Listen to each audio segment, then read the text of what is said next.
1984 by George Orwell. Read by Arthur Lane. Part 1. Chapter 1. It was a bright cold day in April, and the clocks were striking 13. Winston Smith, his chin nuzzled into his breast in an effort to escape the vile wind, slipped quickly through the glass doors of Victory Mansions, though not quickly enough to prevent a swirl of gritty dust from entering along with him. The hallway smelt of boiled cabbage and old rag mats. At one end of it, a coloured poster, too large for indoor display, had been tacked to the wall. It depicted simply an enormous face, more than a metre wide, the face of a man of about 45, with a heavy black moustache and ruggedly handsome features. Winston made for the stairs. It was no use trying the lift. Even at the best of times it was seldom working, and at present the electric current was cut off during daylight hours. It was part of the economy drive in preparation for Hate Week. The flat was 7 flights up, and Winston, who was 39 and had a varicose ulcer above his right ankle, went slowly, resting several times on the way. On each landing, opposite the lift shaft, the poster with the enormous face gazed from the wall.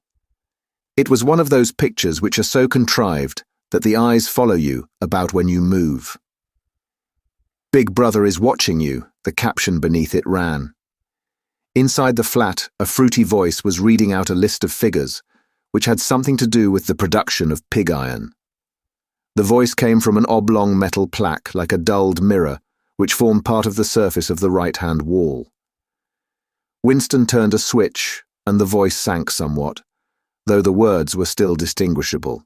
The instrument, the telescreen it was called, could be dimmed, but there was no way of shutting it off completely. He moved over to the window, a smallish, frail figure, the meagreness of his body merely emphasized by the blue overalls which were the uniform of the party. His hair was very fair, his face naturally sanguine, his skin roughened by coarse soap and blunt razor blades, and the cold of the winter that had just ended. Outside, even through the shut window pane, the world looked cold. Down in the street, little eddies of wind were whirling dust and torn paper into spirals, and though the sun was shining and the sky a harsh blue, there seemed to be no colour in anything, except the posters that were plastered everywhere. The black mustachioed face gazed down from every commanding corner. There was one on the house front, immediately opposite. "Big Brother is watching you," the caption said, while the dark eyes looked deep into Winston's own. Down at street level, another poster, torn at one corner, flapped fitfully in the wind, alternately covering and uncovering the single word, Ingsoc. In the far distance, a helicopter skimmed down between the roofs, hovered for an instant like a bluebottle, and darted away again with a curving flight. It was the police patrol, snooping into people's windows. The patrols did not matter, however. Only the thought police mattered. Behind Winston's back, the voice from the telescreen was still babbling away about pig iron and the overfulfillment of the 9th 3-year plan. The telescreen received and transmitted simultaneously. Any sound that Winston made, above the level of a very low whisper, would be picked up by it. Moreover, so long as he remained within the field of vision which the metal plaque commanded, he could be seen as well as heard. There was, of course, no way of knowing whether you were being watched at any given moment. How often, or on what system, the thought police plugged in on any individual wire was guesswork. It was even conceivable that they watched everybody, all the time. But at any rate, they could plug in your wire whenever they wanted to. You had to live, did live, from habit that became instinct, in the assumption that every sound you made was overheard and, except in darkness, every movement scrutinized. Winston kept his back turned to the telescreen. It was safer, though, as he well knew, even a back can be revealing. A kilometre away, the Ministry of Truth, his place of work, towered vast and white above the grimy landscape. This, he thought with a sort of vague distaste. This was London, chief city of Airstrip 1, itself the third most populous of the provinces of Oceania. He tried to squeeze out some childhood memory that should tell him whether London had always been quite like this. Were there always these vistas of rotting 19th century houses, their sides shored up with balks of timber, their windows patched with cardboard, and their roofs with corrugated iron, their crazy garden walls sagging in all directions, and the bombed sites where the plaster dust swirled in the air and the willow herbs straggled over the heaps of rubble, and the places where the bombs had cleared a larger patch and there had sprung up sordid colonies of wooden dwellings like chicken houses. But it was no use, he could not remember. Nothing remained of his childhood except a series of bright-lit tableaux, occurring against no background and mostly unintelligible. The Ministry of Truth, Mini-True, in Newspeak. Newspeak was the official language of Oceania. For an account of its structure and etymology, see Appendix, was startlingly different from any other object in sight. It was an enormous pyramidal structure of glittering white concrete, soaring up, terrace after terrace, 300 meters into the air. From where Winston stood, it was just possible to read, picked out on its white face in elegant lettering, the three slogans of the party: war is peace, freedom is slavery, ignorance is strength. The Ministry of Truth contained, it was said, 3,000 rooms above ground level, and corresponding ramifications below. Scattered about London, there were just 3 other buildings of similar appearance and size. So completely did they dwarf the surrounding architecture that from the roof of Victory Mansions you could see all 4 of them simultaneously. They were the homes of the 4 ministries, between which the entire apparatus of government was divided. The Ministry of Truth, which concerned itself with news, entertainment, education, and the fine arts. The Ministry of Peace, which concerned itself with war. The Ministry of Love, which maintained law and order. And the Ministry of Plenty, which was responsible for economic affairs. Their names, in Newspeak, Mini-True, Mini-Pax, Mini-Louv, and Mini-Plenty. The Ministry of Love was the really frightening one. There were no windows in it at all. Winston had never been inside the Ministry of Love, nor within half a kilometre of it. It was a place impossible to enter except on official business, and then only by penetrating through a maze of barbed wire entanglements, steel doors, and hidden machine gun nests. Even the streets leading up to its outer barriers were roamed by gorilla-faced guards in black uniforms, armed with jointed truncheons. Winston turned round abruptly. He had set his features into the expression of quiet optimism, which it was advisable to wear when facing the telescreen. He crossed the room into the tiny kitchen. By leaving the ministry at this time of day, he had sacrificed his lunch in the canteen, and he was aware that there was no food in the kitchen, except a hunk of dark-coloured bread which had got to be saved for tomorrow's breakfast. He took down from the shelf a bottle of colourless liquid with a plain white label marked Victory Gin. It gave off a sickly, oily smell, as of Chinese rice spirit. Winston poured out nearly a teacupful, nerved himself for a shock, and gulped it down like a dose of medicine. Instantly, his face turned scarlet, and the water ran out of his eyes. The stuff was like nitric acid, and moreover, in swallowing it, one had the sensation of being hit on the back of the head with a rubber club. The next moment, however, the burning in his belly died down and the world began to look more cheerful. He took a cigarette from a crumpled packet marked Victory Cigarettes and incautiously held it upright, whereupon the tobacco fell out onto the floor. With the next, he was more successful. He went back to the living room and sat down at a small table that stood to the left of the telescreen. From the table drawer he took out a pen holder, a bottle of ink, and a thick, quarto-sized blank book with a red back and a marbled cover. For some reason the telescreen in the living room was in an unusual position. Instead of being placed, as was normal, in the end wall, where it could command the whole room, it was in the longer wall, opposite the window. To one side of it there was a shallow alcove in which Winston was now sitting, and which, when the flats were built, had probably been intended to hold bookshelves. By sitting in the alcove and keeping well back, Winston was able to remain outside the range of the telescreen, so far as sight went. He could be heard, of course, but so long as he stayed in his present position, he could not be seen. It was partly the unusual geography of the room that had suggested to him the thing that he was now about to do. But it had also been suggested by the book that he had just taken out of the drawer.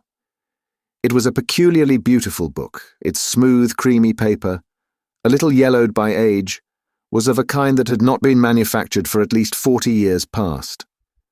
He could guess, however, that the book was much older than that. He had seen it lying in the window of a frowsy little junk shop in a slummy quarter of the town, just what quarter he did not now remember, and had been stricken immediately by an overwhelming desire to possess it. Party members were supposed not to go into ordinary shops. Dealing on the free market, it was called. But the rule was not strictly kept, because there were various things, such as shoelaces and razor blades, which it was impossible to get hold of in any other way. He had given a quick glance up and down the street, and then had slipped inside and bought the book for $2.50. At the time, he was not conscious of wanting it for any particular purpose. He had carried it guiltily home in his briefcase. Even with nothing written in it, it was a compromising possession. The thing that he was about to do was to open a diary. This was not illegal. Nothing was illegal, since there were no longer any laws. But if detected, it was reasonably certain that it would be punished by death, or at least by 25 years in a forced labor camp. Winston fitted a nib into the pen holder and sucked it to get the grease off.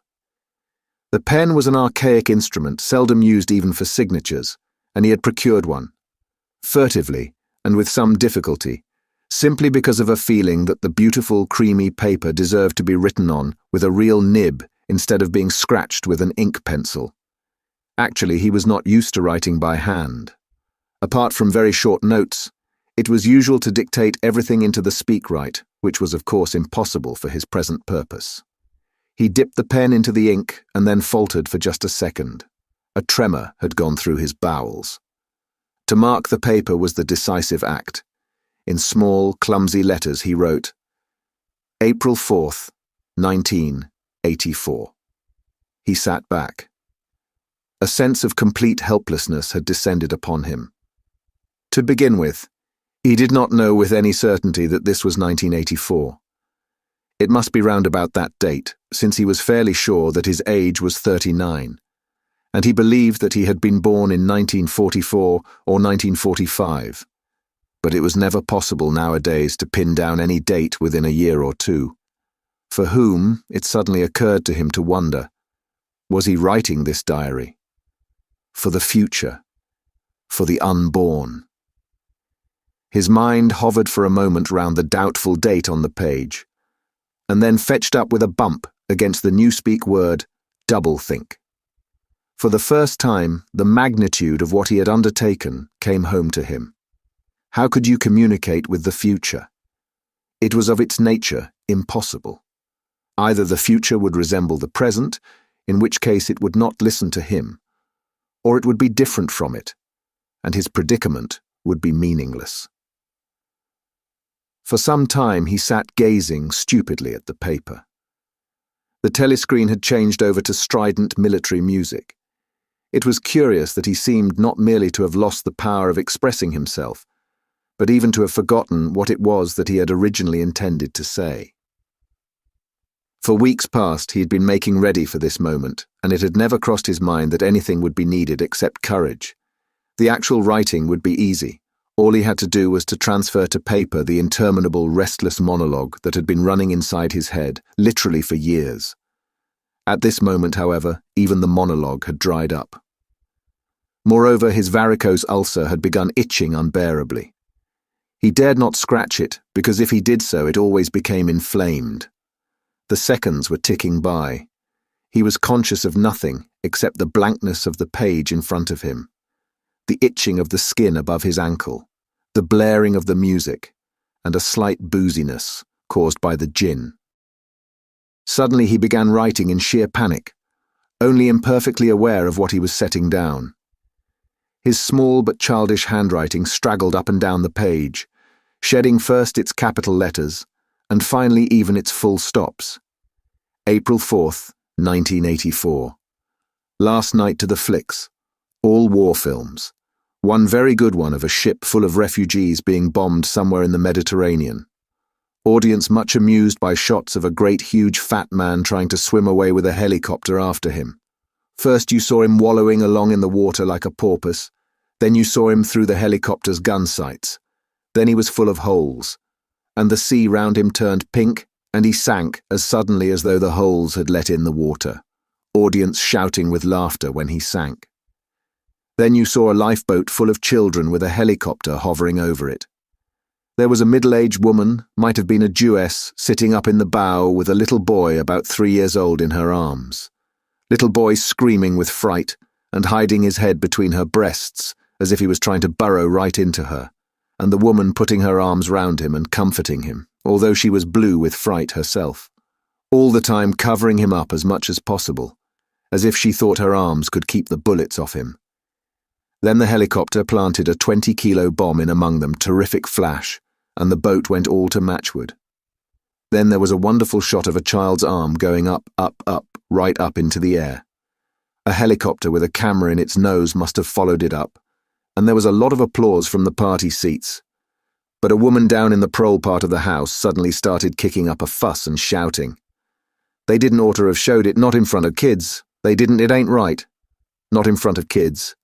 It ain't until the police turned her out. I don't suppose anything happened to her. Nobody cares what the proles say. Typical prole reaction, they never... Winston stopped writing, partly because he was suffering from cramp. He did not know what had made him pour out this stream of rubbish. But the curious thing was that while he was doing so, a totally different memory had clarified itself in his mind, to the point where he almost felt equal to writing it down. It was, he now realized, because of this other incident that he had suddenly decided to come home and begin the diary today. It had happened that morning at the ministry, if anything so nebulous could be said to happen.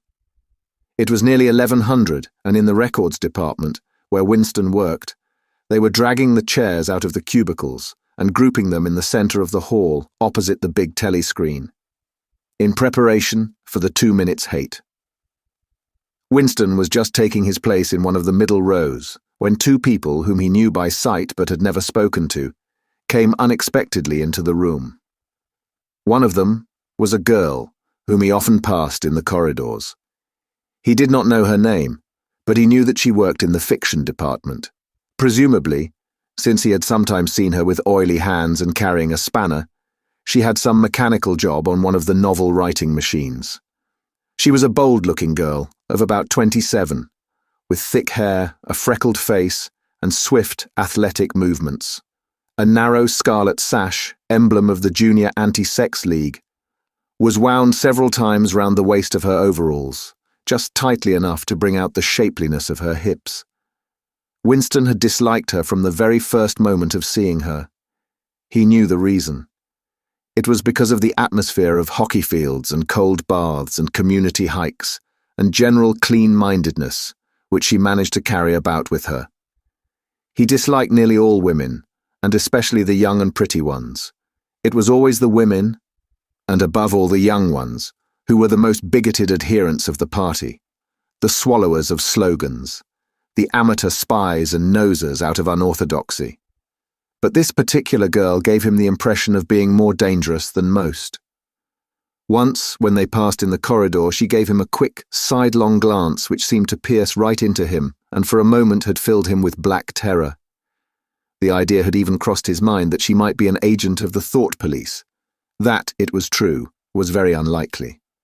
Still, he continued to feel a peculiar uneasiness, which had fear mixed up in it as well as hostility, whenever she was anywhere near him. The other person was a man named O'Brien, a member of the inner party and holder of some post so important and remote that Winston had only a dim idea of its nature. A momentary hush passed over the group of people round the chairs as they saw the black overalls of an inner party member approaching. O'Brien was a large, burly man with a thick neck and a coarse, humorous, brutal face. In spite of his formidable appearance, he had a certain charm of manner. He had a trick of resettling his spectacles on his nose which was curiously disarming, in some indefinable way, curiously civilized. It was a gesture which, if anyone had still thought in such terms, might have recalled an 18th-century nobleman offering his snuff-box. Winston had seen O'Brien perhaps a dozen times in almost as many years. He felt deeply drawn to him, and not solely because he was intrigued by the contrast between O'Brien's urbane manner and his prize-fighter's physique. Much more it was because of a secretly held belief, or perhaps not even a belief, merely a hope, that O'Brien's political orthodoxy was not perfect. Something in his face suggested it irresistibly. And again, perhaps it was not even unorthodoxy that was written in his face, but simply intelligence. But at any rate, he had the appearance of being a person that you could talk to if somehow you could cheat the telescreen and get him alone. Winston had never made the smallest effort to verify this guess. Indeed, there was no way of doing so. At this moment, O'Brien glanced at his wristwatch, saw that it was nearly 1100, and evidently decided to stay in the records department until the 2 minutes hate was over. He took a chair in the same row as Winston, a couple of places away. A small, sandy-haired woman who worked in the next cubicle to Winston was between them. The girl with dark hair was sitting immediately behind. The next moment a hideous, grinding screech, as of some monstrous machine running without oil, burst from the big telescreen at the end of the room. It was a noise that set one's teeth on edge and bristled the hair at the back of one's neck. The hate had started.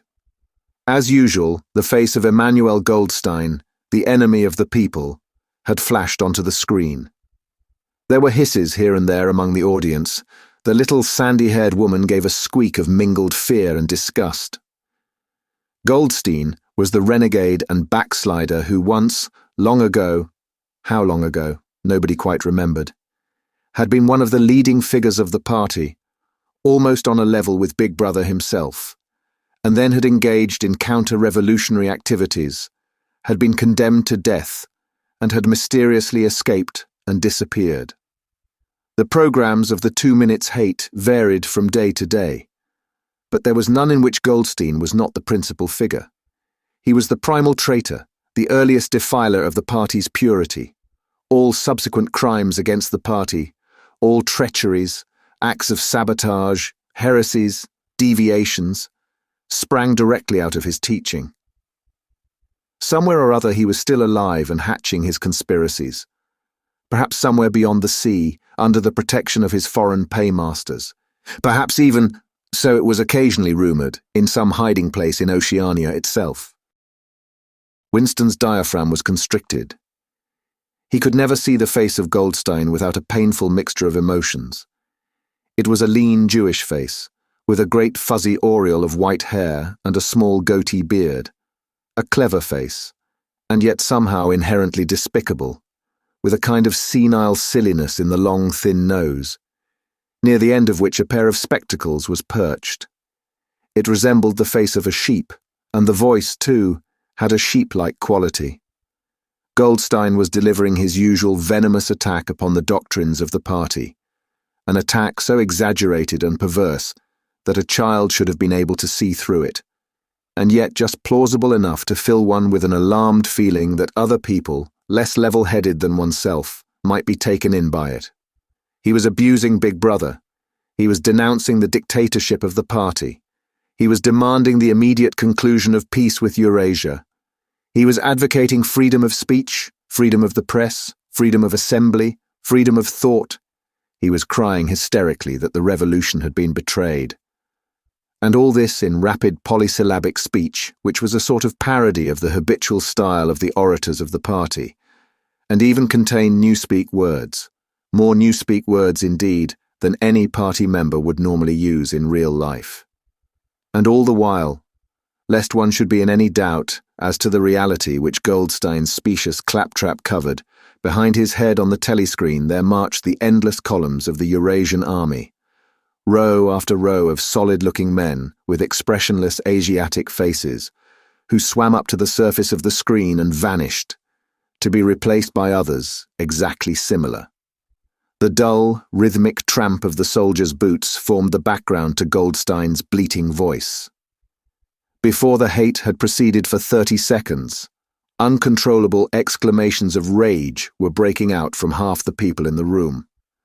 The self-satisfied sheep-like face on the screen and the terrifying power of the Eurasian army behind it were too much to be borne.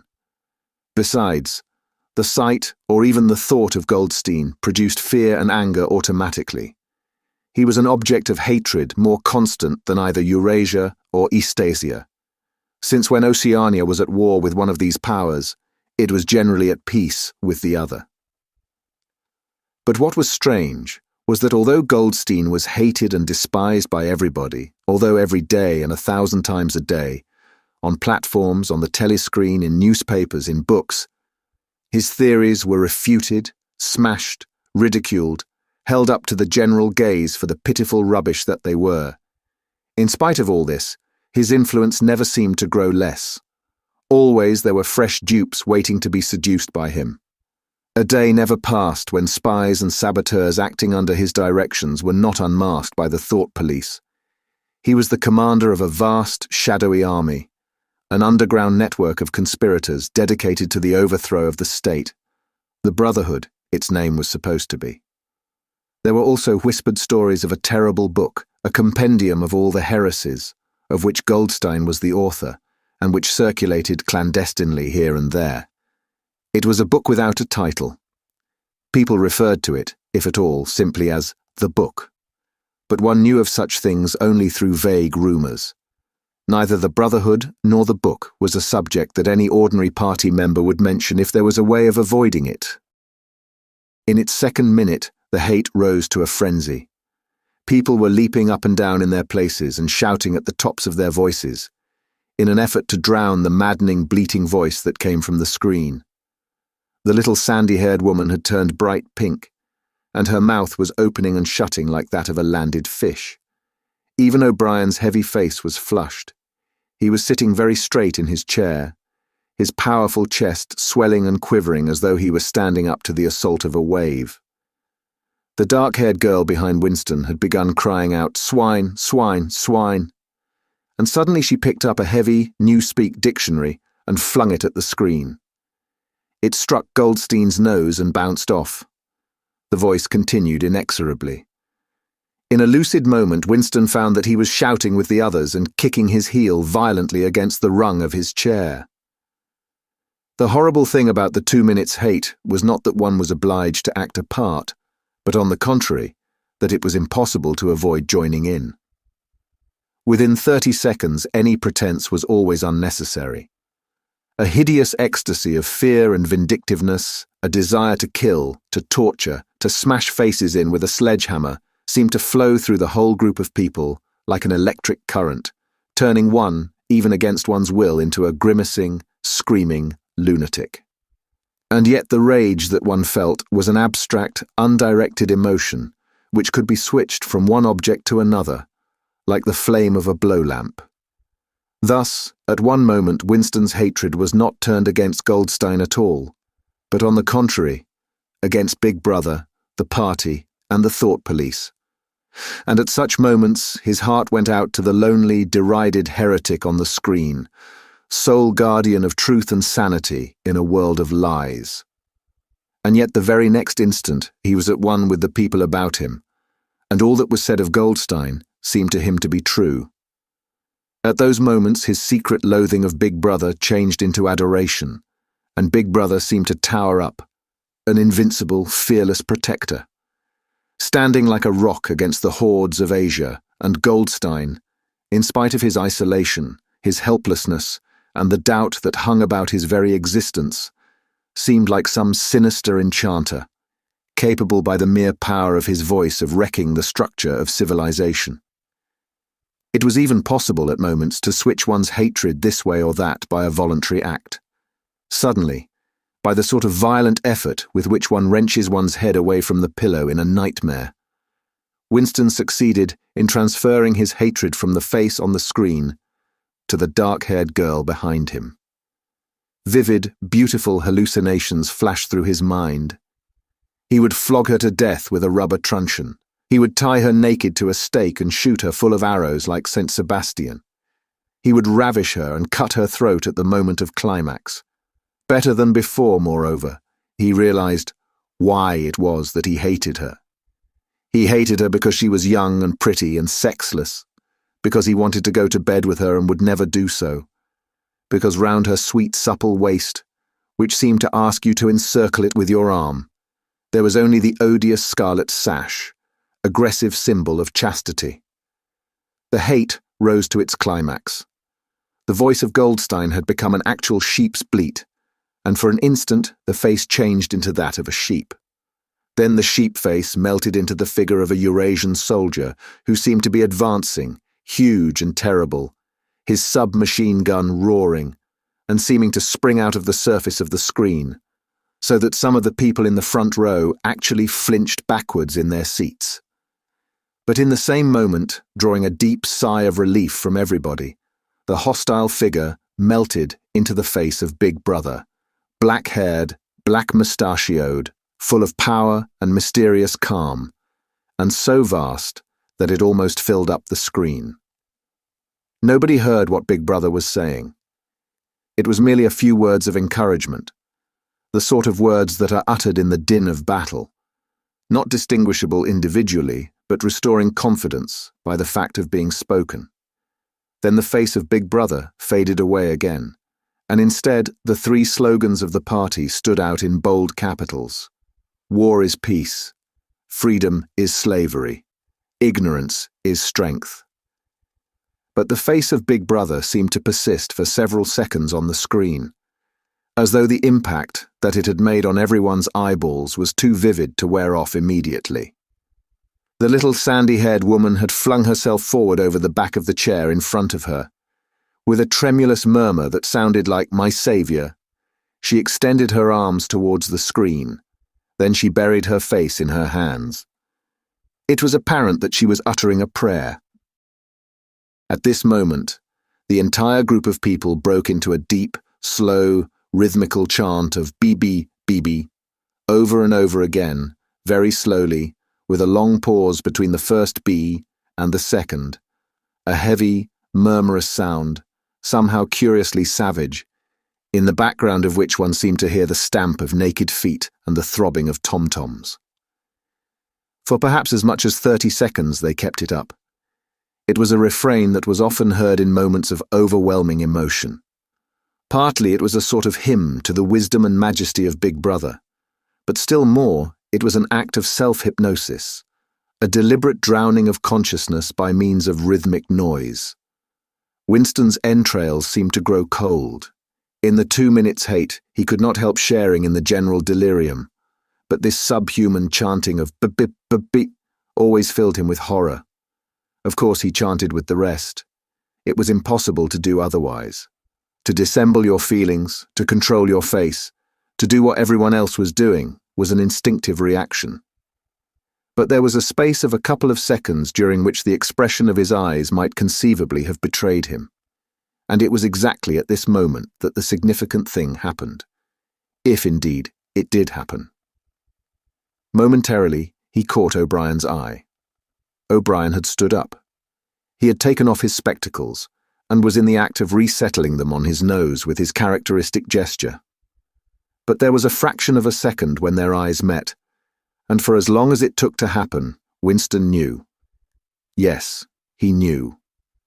That O'Brien was thinking the same thing as himself. An unmistakable message had passed. It was as though their two minds had opened, and the thoughts were flowing from one into the other through their eyes.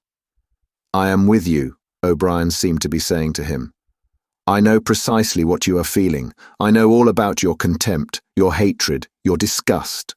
But don't worry, I'm on your side." And then the flash of intelligence was gone, and O'Brien's face was as inscrutable as everybody else's. That was all, and he was already uncertain whether it had happened. Such incidents never had any sequel. All that they did was to keep alive in him the belief or hope that others besides himself were the enemies of the party. Perhaps the rumors of vast underground conspiracies were true after all. Perhaps the Brotherhood really existed. It was impossible, in spite of the endless arrests and confessions and executions, to be sure that the Brotherhood was not simply a myth. Some days he believed in it, some days not. There was no evidence, only fleeting glimpses that might mean anything or nothing, snatches of overheard conversation, faint scribbles on lavatory walls. Once even, when two strangers met, a small movement of the hand, which had looked as though it might be a signal of recognition. It was all guesswork. Very likely he had imagined everything. He had gone back to his cubicle without looking at O'Brien again. The idea of following up their momentary contact hardly crossed his mind. It would have been inconceivably dangerous, even if he had known how to set about doing it. For a second, 2 seconds, they had exchanged an equivocal glance, and that was the end of the story. But even that was a memorable event, in the locked loneliness in which one had to live. Winston roused himself and sat up straighter. He let out a belch. The gin was rising from his stomach. His eyes refocused on the page. He discovered that while he sat helplessly musing, he had also been writing, as though by automatic action. And it was no longer the same cramped, awkward handwriting as before. His pen had slid voluptuously over the smooth paper, printing in large, neat capitals. Down with Big Brother, down with Big Brother, down with Big Brother, down with Big Brother, down with Big Brother, over and over again, filling half a page. He could not help feeling a twinge of panic. It was absurd, since the writing of those particular words was not more dangerous than the initial act of opening the diary. But for a moment he was tempted to tear out the spoiled pages and abandon the enterprise altogether. He did not do so, however, because he knew that it was useless. Whether he wrote "Down with Big Brother," or whether he refrained from writing it, made no difference. Whether he went on with the diary, or whether he did not go on with it, made no difference. The thought police would get him just the same. He had committed, would still have committed, even if he had never set pen to paper. The essential crime that contained all others in itself. Thought crime, they called it. Thought crime was not a thing that could be concealed forever. You might dodge successfully for a while, even for years, but sooner or later they were bound to get you. It was always at night. The arrests invariably happened at night. The sudden jerk out of sleep, the rough hand shaking your shoulder, the lights glaring in your eyes, the ring of hard faces round the bed. In the vast majority of cases there was no trial, no report of the arrest. People simply disappeared, always during the night. Your name was removed from the registers, every record of everything you had ever done was wiped out.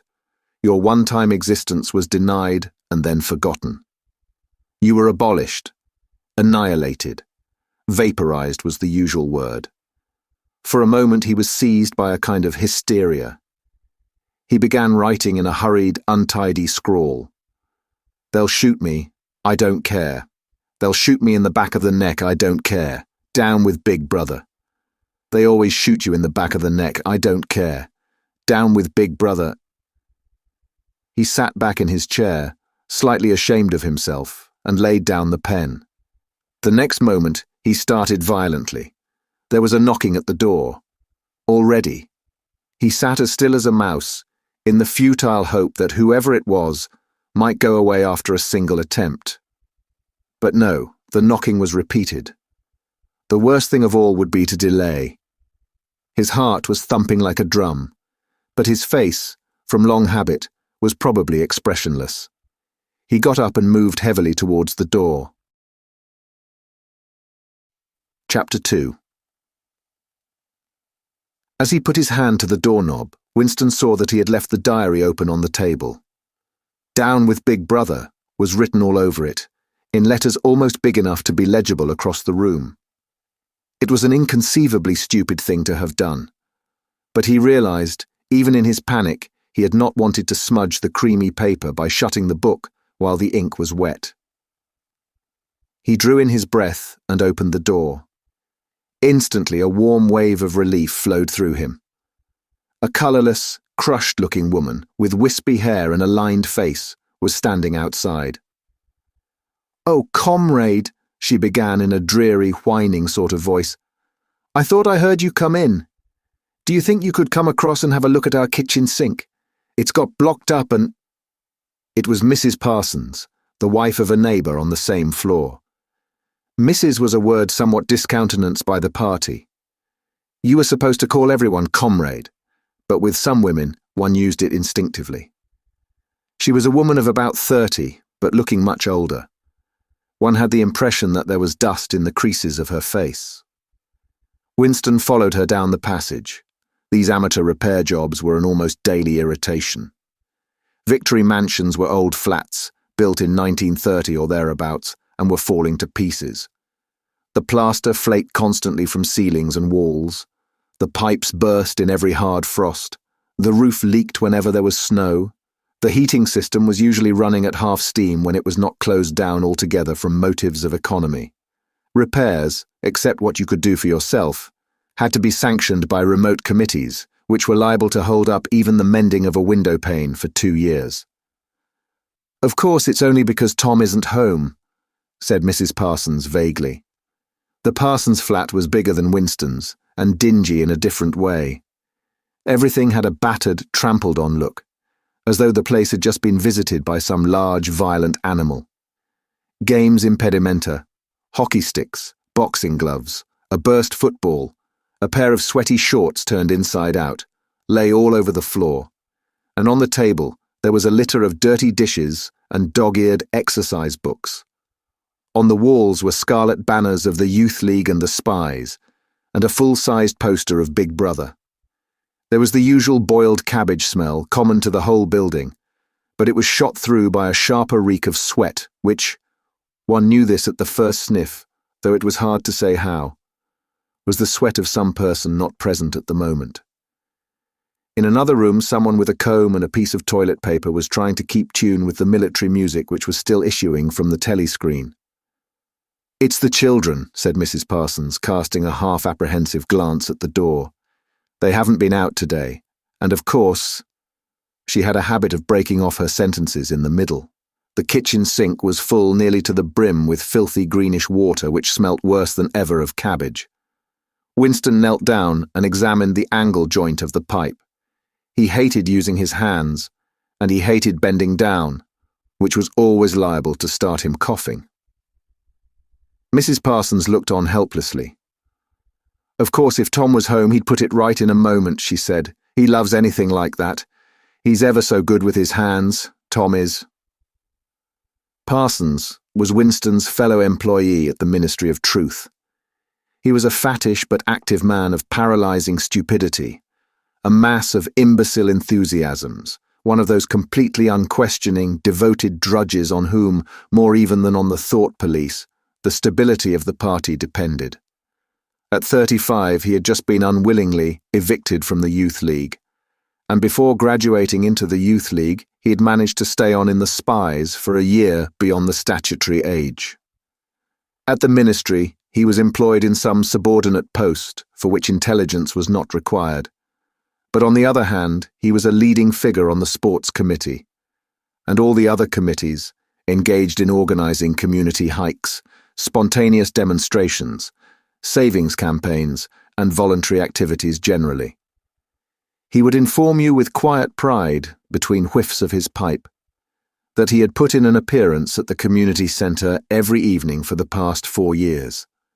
An overpowering smell of sweat, a sort of unconscious testimony to the strenuousness of his life, followed him about wherever he went, and even remained behind him after he had gone. "Have you got a spanner?" said Winston, fiddling with the nut on the angle joint. "A spanner," said Mrs. Parsons, immediately becoming invertebrate. "I don't know, I'm sure. Perhaps the children—" There was a trampling of boots and another blast on the comb as the children charged into the living room. Mrs. Parsons brought the spanner. Winston let out the water and disgustedly removed the clot of human hair that had blocked up the pipe. He cleaned his fingers as best he could in the cold water from the tap and went back into the other room. "Up with your hands!" yelled a savage voice. A handsome, tough-looking boy of 9 had popped up from behind the table and was menacing him with a toy automatic pistol, while his small sister, about 2 years younger, made the same gesture with a fragment of wood. Both of them were dressed in the blue shorts, grey shirts, and red neckerchiefs, which were the uniform of the spies.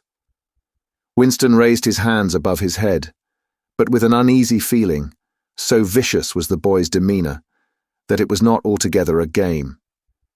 "You're a traitor," yelled the boy. "You're a thought criminal. You're a Eurasian spy. I'll shoot you. I'll vaporize you. I'll send you to the salt mines." Suddenly they were both leaping round him, shouting traitor and thought criminal, the little girl imitating her brother in every movement. It was somehow slightly frightening, like the gambling of tiger cubs which will soon grow up into man-eaters. There was a sort of calculating ferocity in the boy's eye, a quite evident desire to hit or kick Winston, and a consciousness of being very nearly big enough to do so. It was a good job it was not a real pistol he was holding, Winston thought. Mrs. Parsons' eyes flitted nervously from Winston to the children and back again. In the better light of the living room, he noticed with interest that there actually was dust in the creases of her face.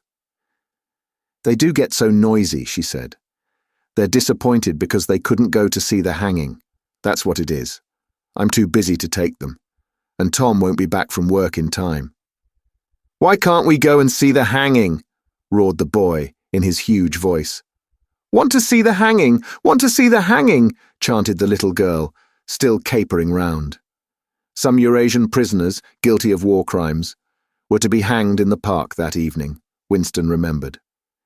This happened about once a month and was a popular spectacle. Children always clamoured to be taken to see it. He took his leave of Mrs. Parsons and made for the door. But he had not gone 6 steps down the passage when something hit the back of his neck, an agonizingly painful blow. It was as though a red-hot wire had been jabbed into him. He spun round just in time to see Mrs. Parsons dragging her son back into the doorway, while the boy pocketed a catapult. "Goldstein!" bellowed the boy as the door closed on him. But what most struck Winston was the look of helpless fright on the woman's greyish face. Back in the flat, he stepped quickly past the telescreen and sat down at the table again, still rubbing his neck. The music from the telescreen had stopped. Instead, a clipped military voice was reading out, with a sort of brutal relish, a description of the armaments of the new floating fortress, which had just been anchored between Iceland and the Faroe Islands. With those children, he thought, that wretched woman must lead a life of terror. Another year, 2 years, and they would be watching her night and day for symptoms of unorthodoxy. Nearly all children nowadays were horrible. What was worst of all was that by means of such organizations as the spies, they were systematically turned into ungovernable little savages, and yet this produced in them no tendency whatever to rebel against the discipline of the party. On the contrary, they adored the party and everything connected with it. The songs, the processions, the banners, the hiking, the drilling with dummy rifles, the yelling of slogans, the worship of Big Brother. It was all a sort of glorious game to them. All their ferocity was turned outwards, against the enemies of the state, against foreigners, traitors, saboteurs, thought criminals. It was almost normal for people over 30 to be frightened of their own children.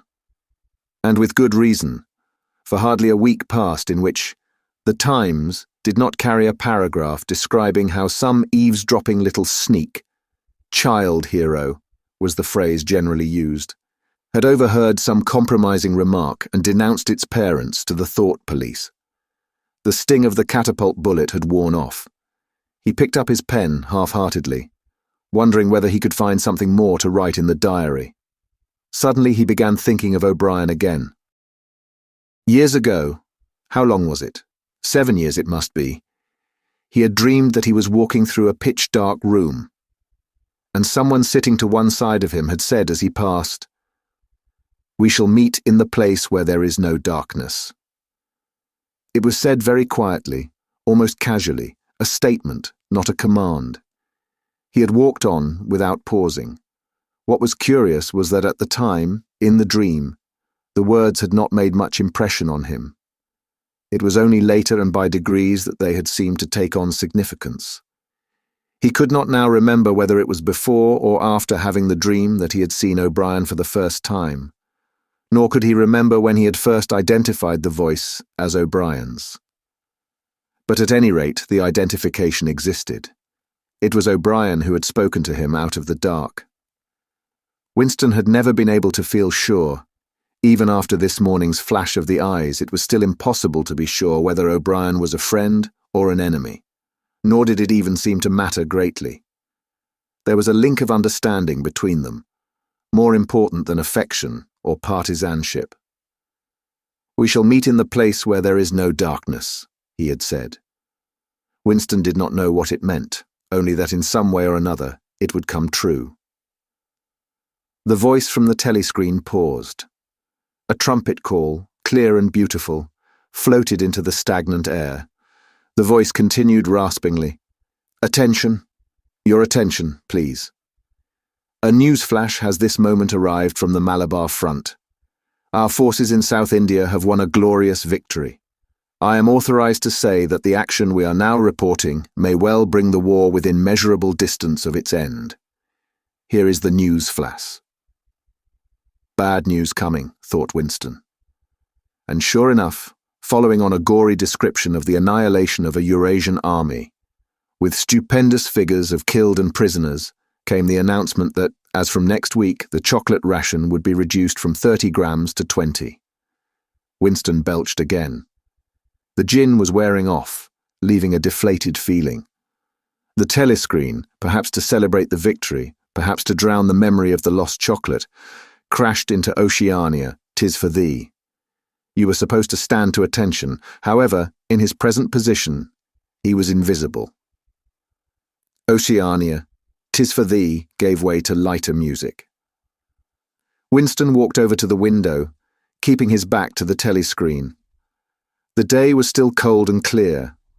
Somewhere far away, a rocket bomb exploded with a dull, reverberating roar. About 20 or 30 of them a week were falling on London at present. Down in the street the wind flapped the torn poster to and fro, and the word "Ingsoc" fitfully appeared and vanished. Ingsoc. The sacred principles of Ingsoc. Newspeak, doublethink, the mutability of the past. He felt as though he were wandering in the forests of the sea bottom, lost in a monstrous world where he himself was the monster. He was alone. The past was dead, the future was unimaginable. What certainty had he that a single human creature now living was on his side? And what way of knowing that the dominion of the party would not endure forever? Like an answer, the three slogans on the white face of the Ministry of Truth came back to him. War is peace, freedom is slavery, ignorance is strength. He took a 25-cent piece out of his pocket. There too, in tiny clear lettering, the same slogans were inscribed, and on the other face of the coin the head of Big Brother. Even from the coin the eyes pursued you. On coins, on stamps, on the covers of books, on banners, on posters, and on the wrappings of a cigarette packet, everywhere. Always the eyes watching you and the voice enveloping you. Asleep or awake, working or eating, indoors or out of doors, in the bath or in bed. No escape. Nothing was your own except the few cubic centimeters inside your skull. The sun had shifted round, and the myriad windows of the Ministry of Truth, with the light no longer shining on them, looked grim as the loopholes of a fortress. His heart quailed before the enormous pyramidal shape. It was too strong. It could not be stormed. 1,000 rocket bombs would not batter it down. He wondered again for whom he was writing the diary, for the future, for the past, for an age that might be imaginary, and in front of him there lay not death, but annihilation. The diary would be reduced to ashes and himself to vapor. Only the thought police would read what he had written, before they wiped it out of existence and out of memory. How could you make appeal to the future when not a trace of you, not even an anonymous word scribbled on a piece of paper, could physically survive. The telescreen struck 14. He must leave in 10 minutes. He had to be back at work by 14:30. Curiously, the chiming of the hour seemed to have put new heart into him. He was a lonely ghost, uttering a truth that nobody would ever hear. But so long as he uttered it, in some obscure way, the continuity was not broken. It was not by making yourself heard, but by staying sane that you carried on the human heritage. He went back to the table, dipped his pen, and wrote. To the future or to the past, to a time when thought is free, when men are different from one another and do not live alone, to a time when truth exists and what is done cannot be undone, from the age of uniformity, from the age of solitude, from the age of Big Brother, from the age of doublethink, greetings. He was already dead, he reflected. It seemed to him that it was only now, when he had begun to be able to formulate his thoughts, that he had taken the decisive step. The consequences of every act are included in the act itself. He wrote, Thought crime does not entail death. Thought crime is death.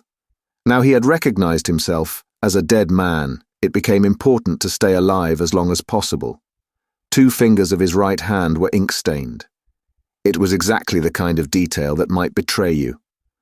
Some nosing zealot in the ministry, a woman, probably. Someone like the little sandy-haired woman or the dark-haired girl from the fiction department, might start wondering why he'd been writing during the lunch interval, why he had used an old-fashioned pen, what he had been writing, and then drop a hint in the appropriate quarter. He went to the bathroom and carefully scrubbed the ink away with the gritty, dark brown soap which rasped your skin like sandpaper, and was therefore well adapted for this purpose. He put the diary away in the drawer. It was quite useless to think of hiding it, but he could at least make sure whether or not its existence had been discovered. A hair laid across the page ends was too obvious. With the tip of his finger, he picked up an identifiable grain of whitish dust and deposited it on the corner of the cover, where it was bound to be shaken off if the book was moved. Chapter 3. Winston was dreaming of his mother. He must, he thought, have been 10 or 11 years old when his mother had disappeared. She was a tall, statuesque, rather silent woman, with slow movements and magnificent fair hair. His father he remembered more vaguely as dark and thin, dressed always in neat, dark clothes. Winston remembered especially the very thin soles of his father's shoes, and wearing spectacles. The 2 of them must evidently have been swallowed up in one of the first great purges of the 50s. At this moment, his mother was sitting in some place deep down beneath him, with his young sister in her arms. He did not remember his sister at all, except as a tiny, feeble baby, always silent, with large, watchful eyes. Both of them were looking up at him. They were down in some subterranean place, the bottom of a well, for instance, or a very deep grave. But it was a place which, already far below him, was itself moving downwards. They were in the saloon of a sinking ship, looking up at him through the darkening water. There was still air in the saloon, they could still see him and he them, but all the while they were sinking down, down into the green waters which in another moment must hide them from sight forever. He was out in the light and air, while they were being sucked down to death, and they were down there because he was up here. He knew it, and they knew it, and he could see the knowledge in their faces. There was no reproach either in their faces or in their hearts, only the knowledge that they must die in order that he might remain alive, and that this was part of the unavoidable order of things. He could not remember what had happened, but he knew in his dream that in some way the lives of his mother and his sister had been sacrificed to his own. It was one of those dreams which, while retaining the characteristic dream scenery, are a continuation of one's intellectual life, and in which one becomes aware of facts and ideas which still seem new and valuable after one is awake. The thing that now suddenly struck Winston was that his mother's death, nearly 30 years ago, had been tragic and sorrowful in a way that was no longer possible. Tragedy, he perceived, belonged to the ancient time, to a time when there was still privacy, love, and friendship, and when the members of a family stood by one another without needing to know the reason.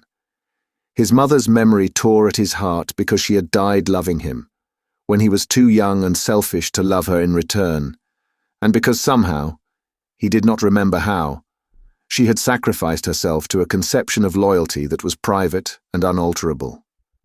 Such things, he saw, could not happen today.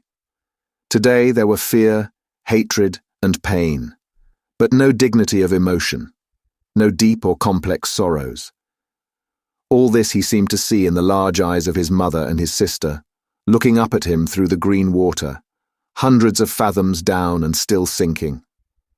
Suddenly he was standing on short, springy turf on a summer evening when the slanting rays of the sun gilded the ground.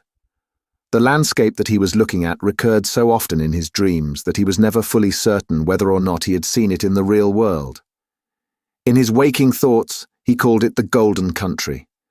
It was an old rabbit-bitten pasture, with a foot track wandering across it and a molehill here and there.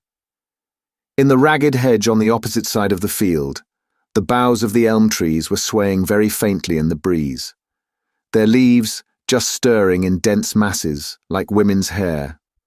Somewhere near at hand, though out of sight, there was a clear, slow-moving stream where dace were swimming in the pools under the willow trees. The girl with dark hair was coming towards them across the field. With what seemed a single movement, she tore off her clothes and flung them disdainfully aside. Her body was white and smooth, but it aroused no desire in him. Indeed, he barely looked at it. What overwhelmed him in that instant was admiration for the gesture with which she had thrown her clothes aside. With its grace and carelessness, it seemed to annihilate a whole culture, a whole system of thought, as though Big Brother and the party and the thought police could all be swept into nothingness by a single, splendid movement of the arm. That, too, was a gesture belonging to the ancient time. Winston woke up with the word Shakespeare on his lips. The telescreen was giving forth an ear-splitting whistle, which continued on the same note for 30 seconds. It was 07:15, getting up time for office workers. Winston wrenched his body out of bed, naked, for a member of the outer party received only 3,000 clothing coupons annually, and a suit of pajamas was 600, and seized a dingy singlet and a pair of shorts that were lying across a chair. The physical jerks would begin in 3 minutes. The next moment, he was doubled up by a violent coughing fit which nearly always attacked him soon after waking up. It emptied his lungs so completely that he could only begin breathing again by lying on his back and taking a series of deep gasps. His veins had swelled with the effort of the cough, and the varicose ulcer had started itching. 30 to 40 group, yapped a piercing female voice. 30 to 40 group, take your places, please, 30s to 40s. Winston sprang to attention in front of the telescreen, upon which the image of a youngish woman, scrawny but muscular, dressed in tunic and gym shoes, had already appeared. Arms bending and stretching, she rapped out. Take your time by me. 1, 2, 3, 4. 1, 2, 3, 4. Come on, comrades, put a bit of life into it. 1, 2, 3, 4. 1, 2, 3, 4. The pain of the coughing fit had not quite driven out of Winston's mind the impression made by his dream, and the rhythmic movements of the exercise restored it somewhat.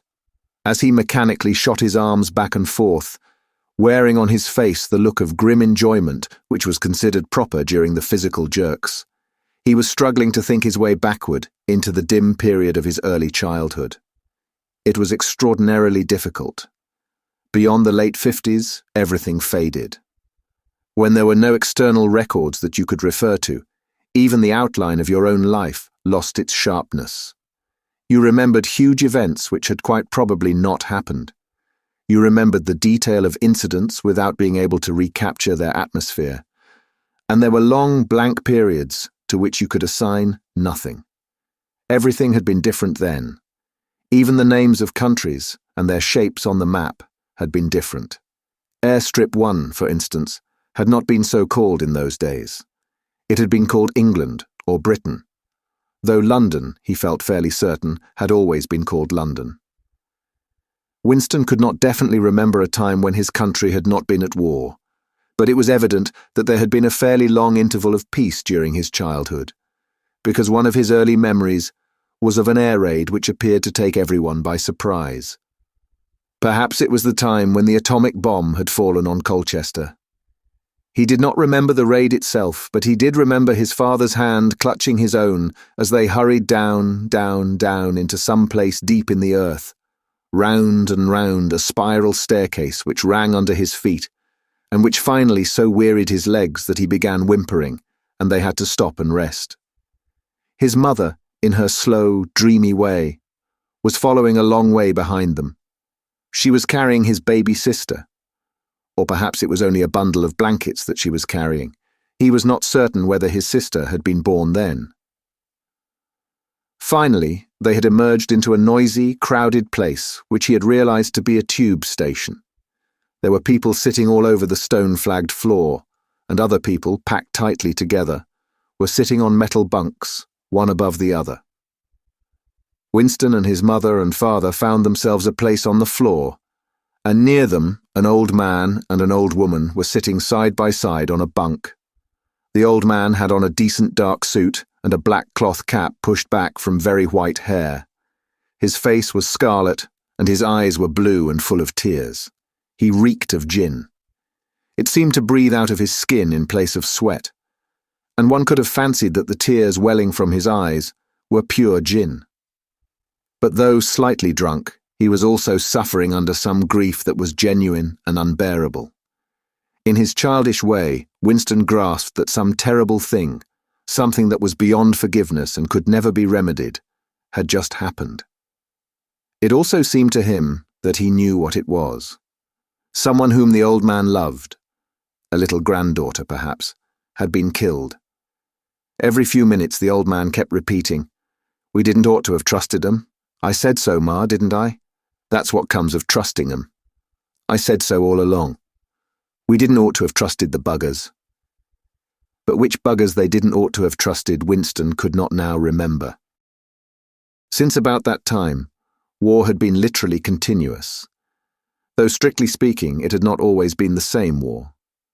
For several months during his childhood there had been confused street fighting in London itself, some of which he remembered vividly. But to trace out the history of the whole period, to say who was fighting whom at any given moment, would have been utterly impossible, since no written record and no spoken word ever made mention of any other alignment than the existing one. At this moment, for example, in 1984, if it was 1984, Oceania was at war with Eurasia and in alliance with Eastasia. In no public or private utterance was it ever admitted that the three powers had at any time been grouped along different lines.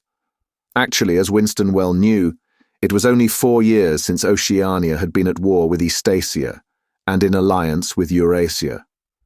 But that was merely a piece of furtive knowledge which he happened to possess because his memory was not satisfactorily under control. Officially, the change of partners had never happened. Oceania was at war with Eurasia. Therefore, Oceania had always been at war with Eurasia. The enemy of the moment always represented absolute evil, and it followed that any past or future agreement with him was impossible. The frightening thing, he reflected for the 10,000th time as he forced his shoulders painfully backward. With hands on hips, they were gyrating their bodies from the waist, an exercise that was supposed to be good for the back muscles. The frightening thing was that it might all be true. If the party could thrust its hand into the past and say of this or that event, "It never happened," that surely was more terrifying than mere torture and death. The party said that Oceania had never been in alliance with Eurasia. He, Winston Smith, knew that Oceania had been in alliance with Eurasia as short a time as 4 years ago. But where did that knowledge exist? Only in his own consciousness, which in any case must soon be annihilated. and if all others accepted the lie which the party imposed, if all records told the same tale, then the lie passed into history and became truth. Who controls the past, ran the party slogan, controls the future, who controls the present, controls the past. And yet the past, though of its nature alterable, never had been altered. Whatever was true now was true from everlasting to everlasting. It was quite simple. All that was needed was an unending series of victories over your own memory. Reality control, they called it, in Newspeak, doublethink. Stand easy, barked the instructress, a little more genially. Winston sank his arms to his sides and slowly refilled his lungs with air. His mind slid away into the labyrinthine world of doublethink. To know and not to know. To be conscious of complete truthfulness while telling carefully constructed lies. To hold simultaneously two opinions which cancelled out. Knowing them to be contradictory and believing in both of them. To use logic against logic. To repudiate morality while laying claim to it. To believe that democracy was impossible and that the party was the guardian of democracy. To forget whatever it was necessary to forget. Then to draw it back into memory again at the moment when it was needed, and then promptly to forget it again. And above all, to apply the same process to the process itself. That was the ultimate subtlety. Consciously to induce unconsciousness, and then, once again, to become unconscious of the act of hypnosis you had just performed. Even to understand the word doublethink involved the use of doublethink. The instructress had called them to attention again. "And now let's see which of us can touch our toes," she said enthusiastically. "Right over from the hips, please, comrades. 1, 2, 1, 2. Winston loathed this exercise, which sent shooting pains all the way from his heels to his buttocks, and often ended by bringing on another coughing fit. The half-pleasant quality went out of his meditations. The past, he reflected, had not merely been altered, it had been actually destroyed. For how could you establish even the most obvious fact when there existed no record outside your own memory? He tried to remember in what year he had first heard mention of Big Brother. He thought it must have been at some time in the 60s, but it was impossible to be certain. In the party histories, of course, Big Brother figured as the leader and guardian of the revolution since its very earliest days. His exploits had been gradually pushed backwards in time, until already they extended into the fabulous world of the 40s and the 30s, when the capitalists, in their strange cylindrical hats, still rode through the streets of London in great gleaming motor cars or horse carriages with glass sides. There was no knowing how much of this legend was true and how much invented.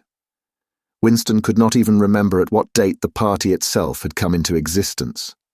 He did not believe he had ever heard the word ingsoc before 1960, but it was possible that in its old speak form, English socialism, that is to say, it had been current earlier. Everything melted into mist. Sometimes, indeed, you could put your finger on a definite lie. It was not true, for example, as was claimed in the party history books, that the party had invented aeroplanes. He remembered aeroplanes since his earliest childhood. But you could prove nothing. There was never any evidence. Just once in his whole life he had held in his hands unmistakable documentary proof of the falsification of an historical fact. And on that occasion— "Smith!" screamed the shrewish voice from the telescreen. 6079 Smith W. "Yes, you, bend lower, please. You can do better than that." "You're not trying. Lower, please. That's better, comrade. Now stand at ease, the whole squad, and watch me." A sudden hot sweat had broken out all over Winston's body. His face remained completely inscrutable. Never show dismay. Never show resentment. A single flicker of the eyes could give you away. He stood watching while the instructress raised her arms above her head and, one could not say gracefully, but with remarkable neatness and efficiency, bent over and tucked the first joint of her fingers under her toes. "There, comrades. That's how I want to see you doing it. Watch me again. I'm 39 and I've had 4 children, Now look." She bent over again. "You see, my knees aren't bent. You can all do it if you want to," she added as she straightened herself up. "Anyone under 45 is perfectly capable of touching his toes. We don't all have the privilege of fighting in the front line, but at least we can all keep fit. Remember our boys on the Malabar front, and the sailors in the floating fortresses. Just think what they have to put up with. Now try again. That's better, comrade. That's much better," she added encouragingly as Winston, with a violent lunge, succeeded in touching his toes with knees unbent for the first time in several years. Chapter 4. With the deep, unconscious sigh which not even the nearness of the telescreen could prevent him from uttering when his day's work started, Winston pulled the speakwrite towards him, blew the dust from its mouthpiece, and put on his spectacles. Then he unrolled and clipped together 4 small cylinders of paper which had already flopped out of the pneumatic tube on the right-hand side of his desk. In the walls of the cubicle there were 3 orifices. To the right of the speakwrite, a small pneumatic tube for written messages. To the left, a larger one for newspapers. And in the side wall, within easy reach of Winston's arm, a large oblong slit protected by a wire grating. This last was for the disposal of waste paper. Similar slits existed in thousands or tens of thousands throughout the building, not only in every room, but at short intervals in every corridor. For some reason, they were nicknamed memory holes. When one knew that any document was due for destruction, or even when one saw a scrap of waste paper lying about, it was an automatic action to lift the flap of the nearest memory hole and drop it in, whereupon it would be whirled away on a current of warm air to the enormous furnaces which were hidden somewhere in the recesses of the building. Winston examined the 4 slips of paper which he had unrolled. Each contained a message of only 1 or 2 lines, in the abbreviated jargon, not actually Newspeak, but consisting largely of Newspeak words, which was used in the ministry for internal purposes. They ran: Times 17th of March, 84, BB speech, malreported Africa rectify. Times 19th of December, 83. Forecast 3YP. 4th quarter 83, misprints verify current issue. Times 14th of February, 84, mini plenty malquoted chocolate rectify. Times 3rd of December, 83. Reporting BB, day order double pleasant good refs unpersons, rewrite fullwise upsub anti-filing. With a faint feeling of satisfaction, Winston laid the 4th message aside. It was an intricate and responsible job and had better be dealt with last. The other 3 were routine matters, though the second one would probably mean some tedious wading through lists of figures. Winston dialed back numbers on the telescreen and called for the appropriate issues of The Times, which slid out of the pneumatic tube after only a few minutes' delay.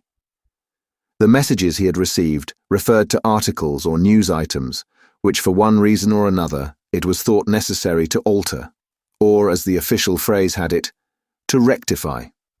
For example, it appeared from The Times of the 17th of March that Big Brother, in his speech of the previous day, had predicted that the South Indian front would remain quiet, but that a Eurasian offensive would shortly be launched in North Africa.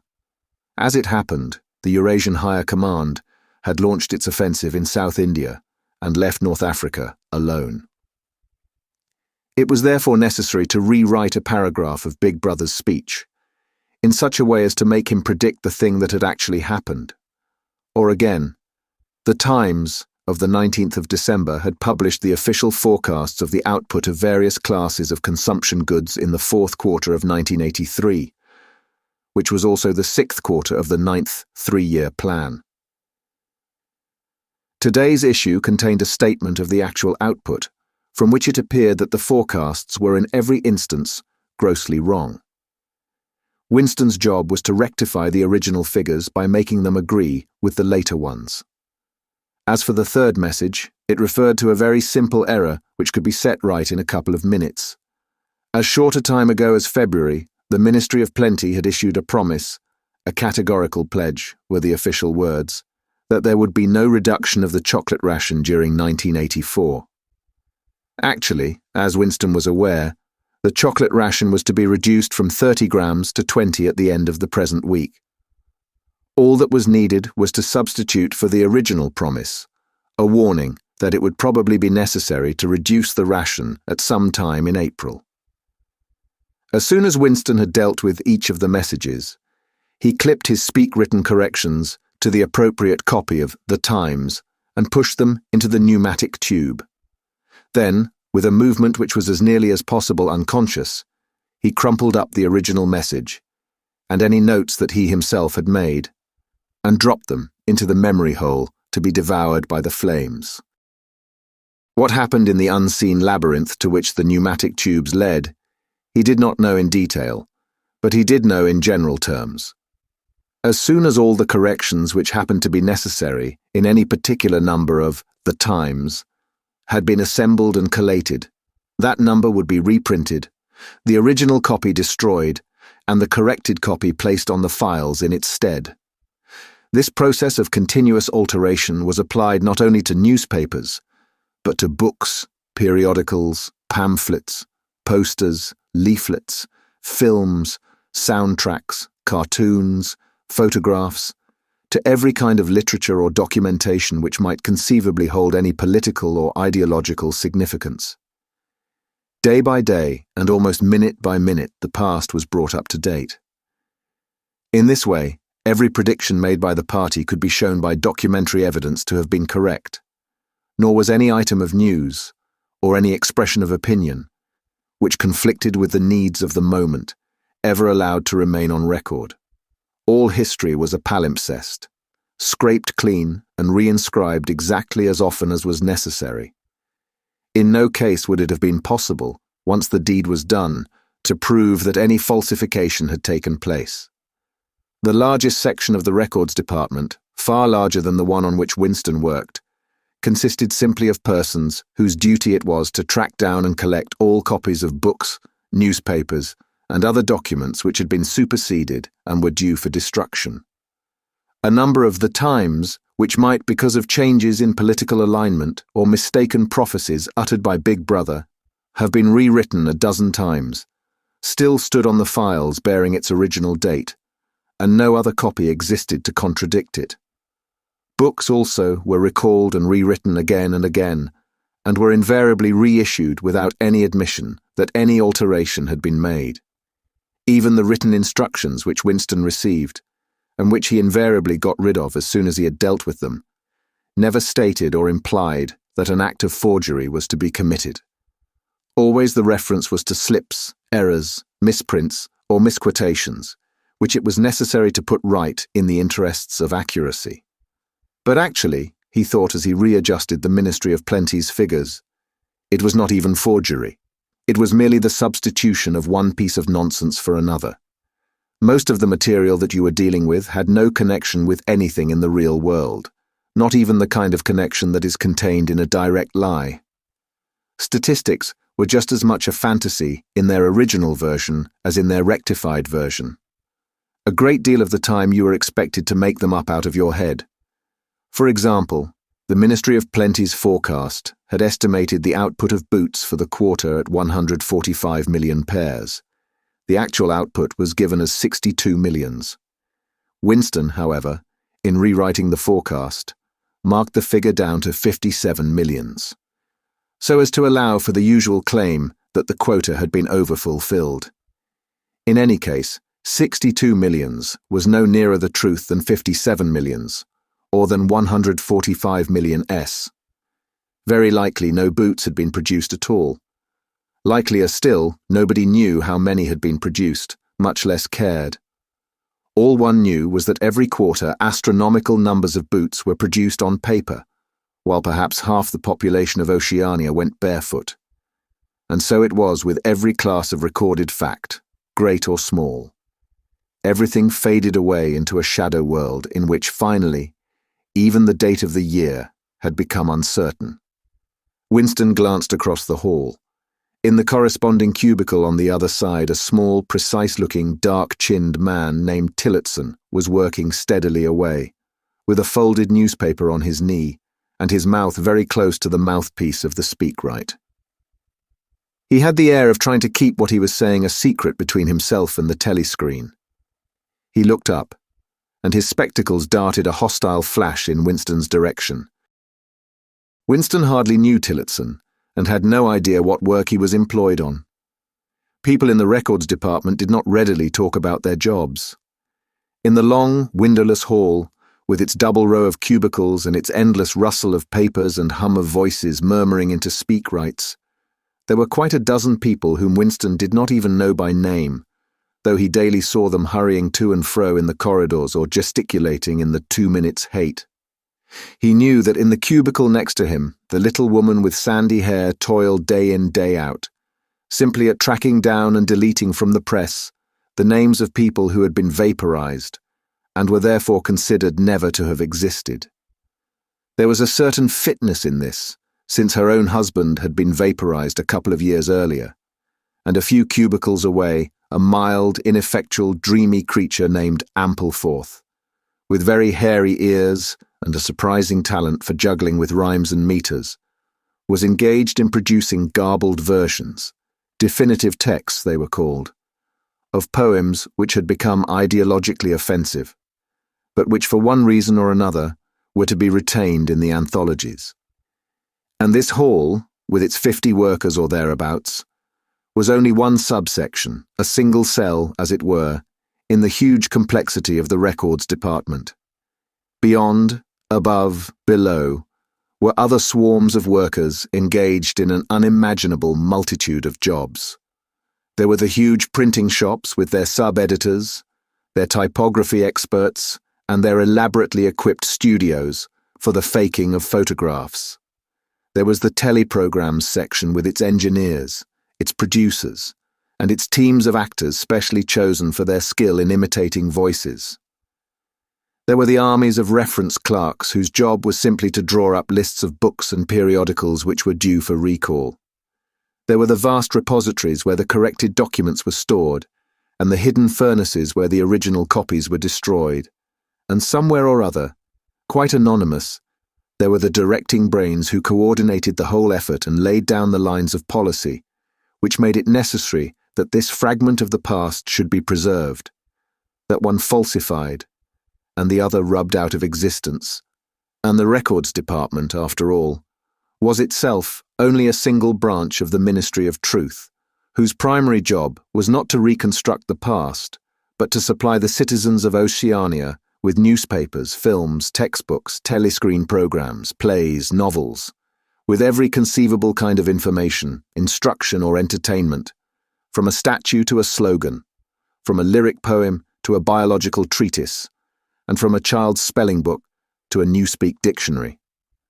And the ministry had not only to supply the multifarious needs of the party, but also to repeat the whole operation at a lower level for the benefit of the proletariat. There was a whole chain of separate departments dealing with proletarian literature, music, drama, and entertainment generally. Here were produced rubbishy newspapers containing almost nothing except sport, crime, and astrology, sensational 5-cent novelettes, films oozing with sex, and sentimental songs which were composed entirely by mechanical means on a special kind of kaleidoscope known as a versificator. There was even a whole subsection, pornosec, it was called in Newspeak, engaged in producing the lowest kind of pornography, which was sent out in sealed packets and which no party member, other than those who worked on it, was permitted to look at. 3 messages had slid out of the pneumatic tube while Winston was working, but they were simple matters, and he had disposed of them before the 2 minutes hate interrupted him.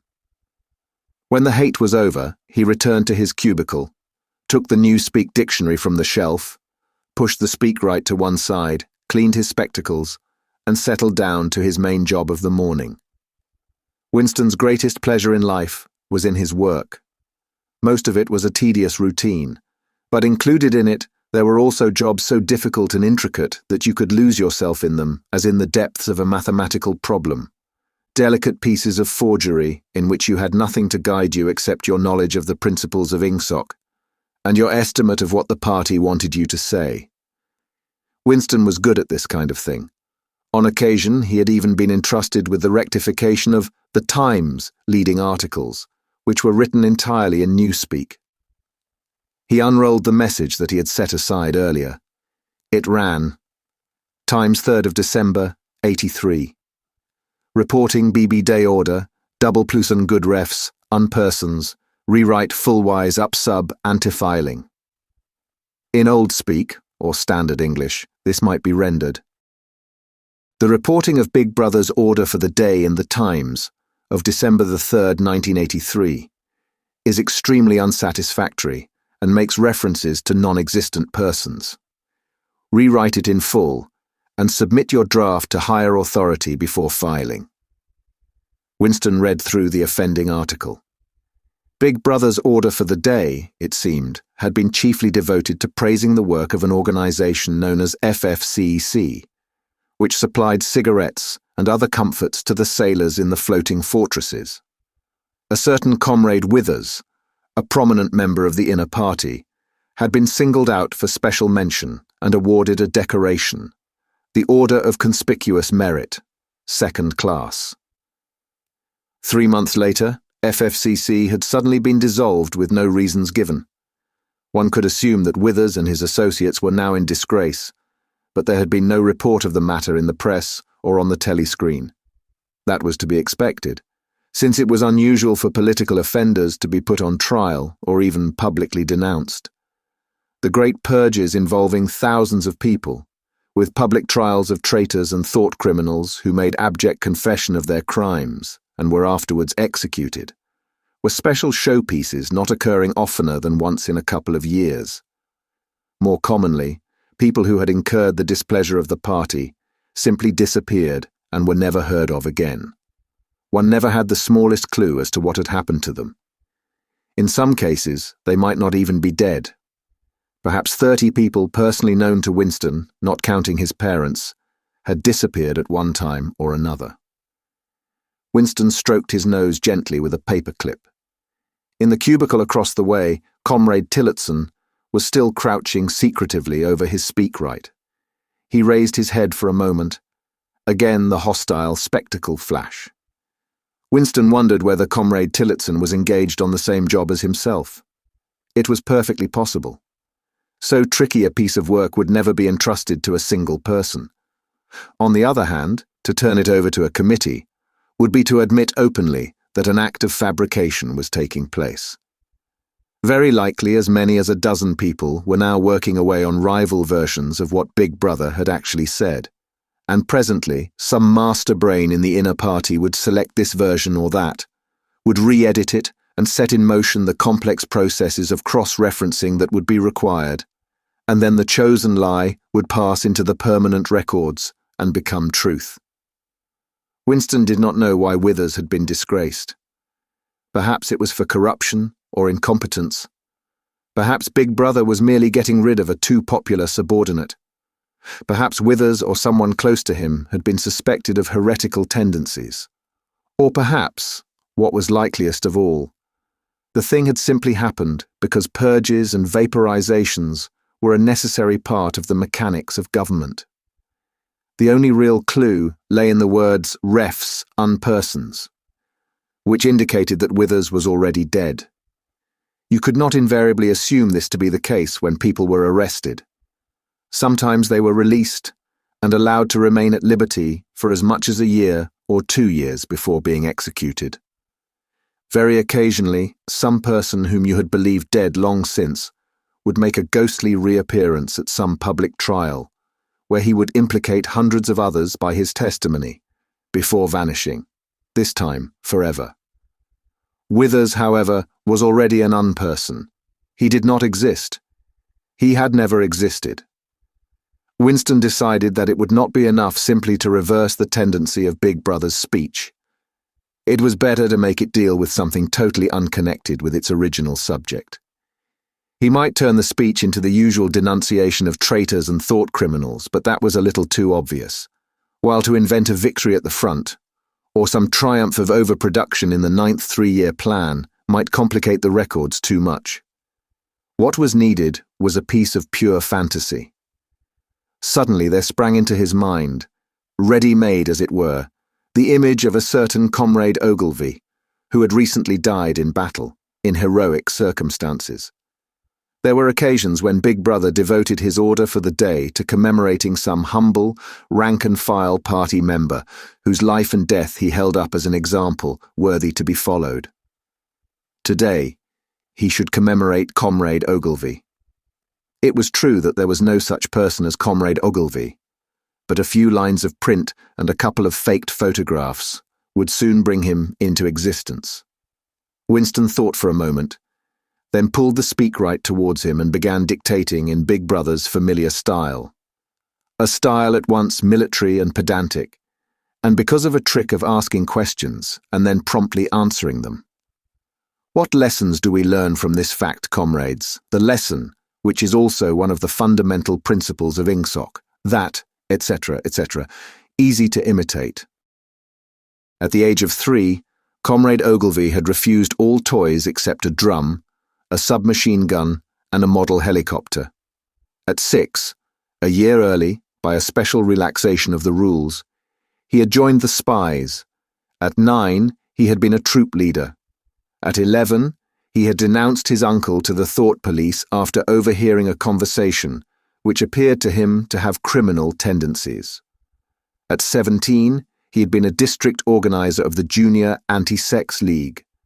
At 19, he had designed a hand grenade which had been adopted by the Ministry of Peace, and which, at its first trial, had killed 31 Eurasian prisoners in one burst.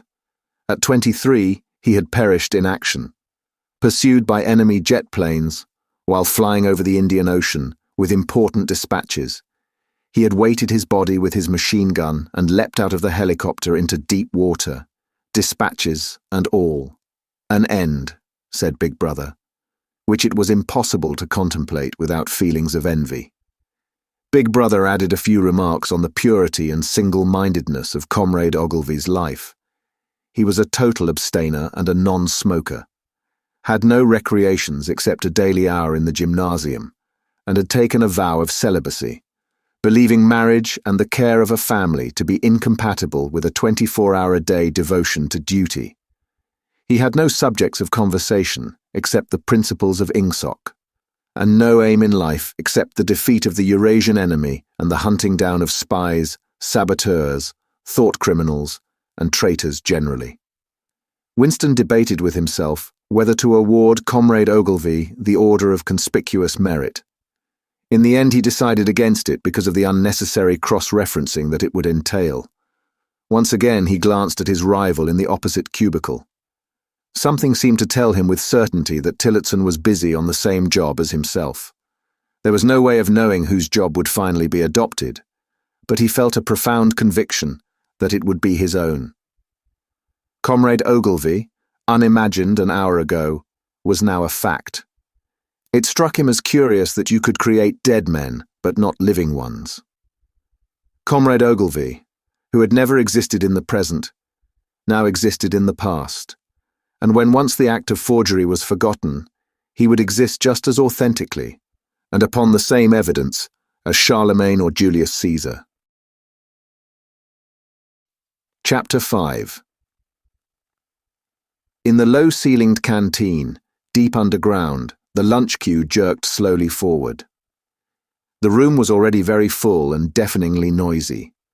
From the grill at the counter the steam of stew came pouring forth, with a sour metallic smell which did not quite overcome the fumes of Victory gin. On the far side of the room there was a small bar, a mere hole in the wall, where gin could be bought at 10 cents, the large nip. "Just the man I was looking for," said a voice at Winston's back. He turned round. It was his friend Syme, who worked in the research department. Perhaps friend was not exactly the right word. You did not have friends nowadays, you had comrades. But there were some comrades whose society was pleasanter than that of others. Syme was a philologist, a specialist in Newspeak. Indeed, he was one of the enormous team of experts now engaged in compiling the 11th edition of the Newspeak dictionary. He was a tiny creature, smaller than Winston, with dark hair and large, protuberant eyes, at once mournful and derisive, which seemed to search your face closely while he was speaking to you. "I wanted to ask you whether you'd got any razor blades," he said. "Not one," said Winston with a sort of guilty haste. "I've tried all over the place. They don't exist any longer." Everyone kept asking you for razor blades. Actually, he had 2 unused ones which he was hoarding up. There had been a famine of them for months past. At any given moment there was some necessary article which the party shops were unable to supply. Sometimes it was buttons, sometimes it was darning wool, sometimes it was shoelaces. At present, it was razor blades. You could only get hold of them, if at all, by scrounging more or less furtively on the free market.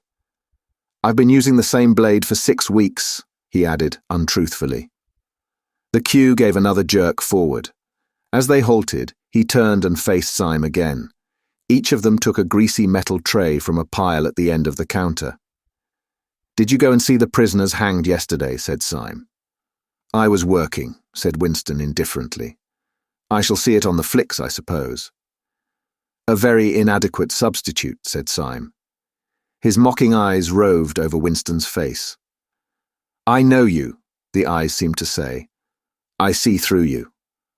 I know very well why you didn't go to see those prisoners hanged." In an intellectual way, Syme was venomously orthodox. He would talk with a disagreeable, gloating satisfaction of helicopter raids on enemy villages and trials and confessions of thought criminals, the executions in the cellars of the Ministry of Love. Talking to him was largely a matter of getting him away from such subjects and entangling him, if possible, in the technicalities of Newspeak, on which he was authoritative and interesting. Winston turned his head a little aside to avoid the scrutiny of the large, dark eyes. "It was a good hanging," said Syme reminiscently. "I think it spoils it when they tie their feet together. I like to see them kicking.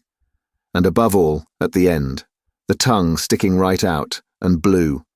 A quite bright blue. That's the detail that appeals to me." "Next, please," yelled the white-aproned prole with the ladle. Winston and Syme pushed their trays beneath the grill. Onto each was dumped swiftly the regulation lunch. A metal pannikin of pinkish-grey stew, a hunk of bread, a cube of cheese, a mug of milkless Victory coffee, and 1 saccharine tablet. "There's a table over there, under that telescreen," said Syme. "Let's pick up a gin on the way." The gin was served out to them in handleless china mugs. They threaded their way across the crowded room and unpacked their trays onto the metal-top table, on one corner of which someone had left a pool of stew, a filthy liquid mess that had the appearance of vomit. Winston took up his mug of gin, paused for an instant to collect his nerve, and gulped the oily-tasting stuff down. When he had winked the tears out of his eyes, he suddenly discovered that he was hungry. He began swallowing spoonfuls of the stew, which, in among its general sloppiness, had cubes of spongy pinkish stuff, which was probably a preparation of meat. Neither of them spoke again till they had emptied their pannikins. From the table at Winston's left, a little behind his back, someone was talking rapidly and continuously, a harsh gabble almost like the quacking of a duck, which pierced the general uproar of the room. "How is the dictionary getting on?" said Winston, raising his voice to overcome the noise. "Slowly," said Syme. "I'm on the adjectives. It's fascinating." He had brightened up immediately at the mention of Newspeak. He pushed his pannikin aside, took up his hunk of bread in one delicate hand and his cheese in the other, and leaned across the table so as to be able to speak without shouting. "The 11th edition is the definitive edition," he said. "We're getting the language into its final shape, the shape it's going to have when nobody speaks anything else. When we've finished with it, people like you will have to learn it all over again. You think, I dare say, that our chief job is inventing new words, but not a bit of it. We're destroying words, scores of them, hundreds of them, every day. We're cutting the language down to the bone. The 11th edition won't contain a single word that will become obsolete before the year 2050.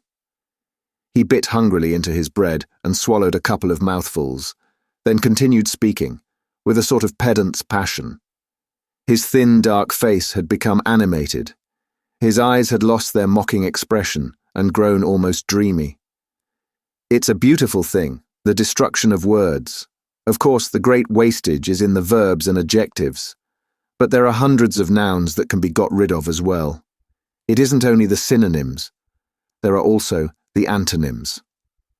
After all, what justification is there for a word which is simply the opposite of some other word? A word contains its opposite in itself. Take good, for instance. If you have a word like good, what need is there for a word like bad? Ungood will do just as well, better, because it's an exact opposite, which the other is not. Or again, if you want a stronger version of good, what sense is there in having a whole string of vague, useless words like excellent and splendid and all the rest of them? Plus good covers the meaning, or double plus good if you want something stronger still. Of course, we use those forms already. But in the final version of Newspeak, there'll be nothing else. In the end, the whole notion of goodness and badness will be covered by only 6 words. In reality, only 1 word. Don't you see the beauty of that, Winston?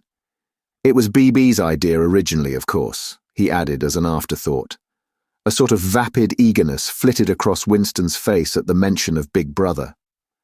Nevertheless, Syme immediately detected a certain lack of enthusiasm.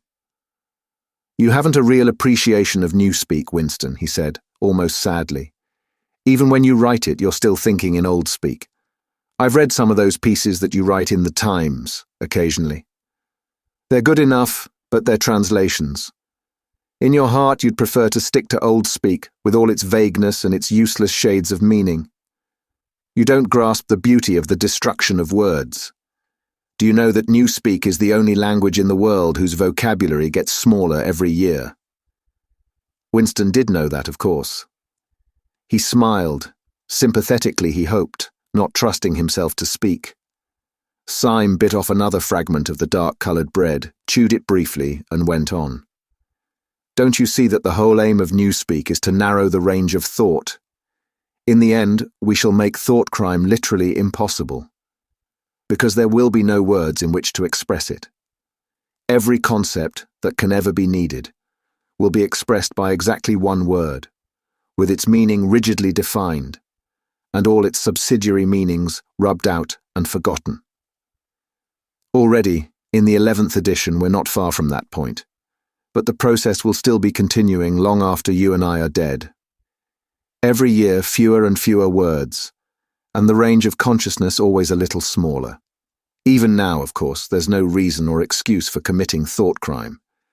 It's merely a question of self-discipline, reality control. But in the end, there won't be any need even for that. The revolution will be complete when the language is perfect.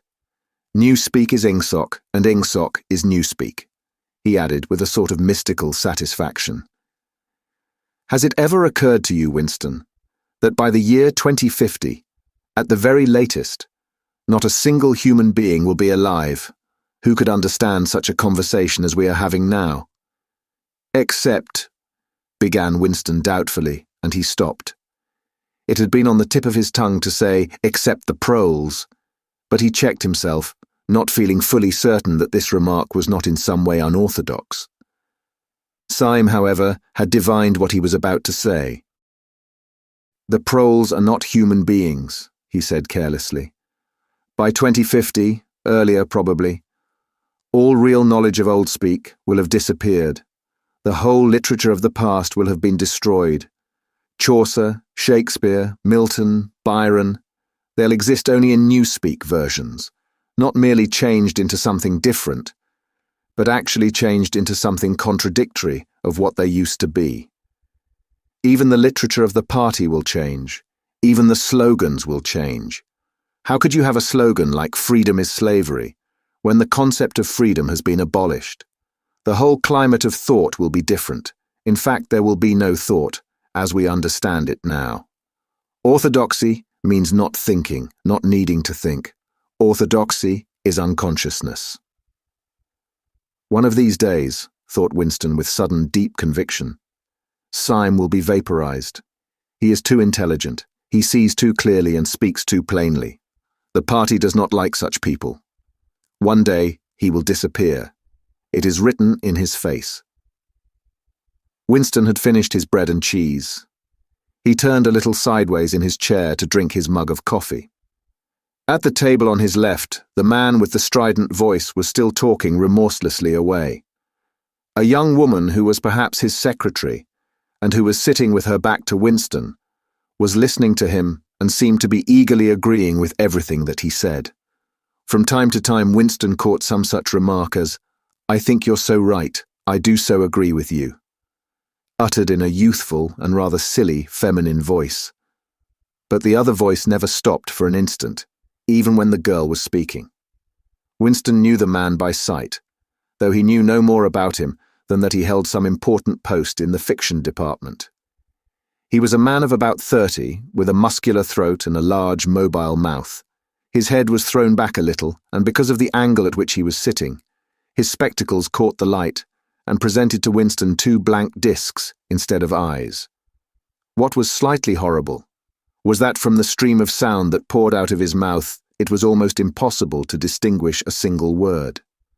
Just once Winston caught a phrase, "complete and final elimination of Goldsteinism," jerked out very rapidly and, as it seemed, all in one piece, like a line of type cast solid.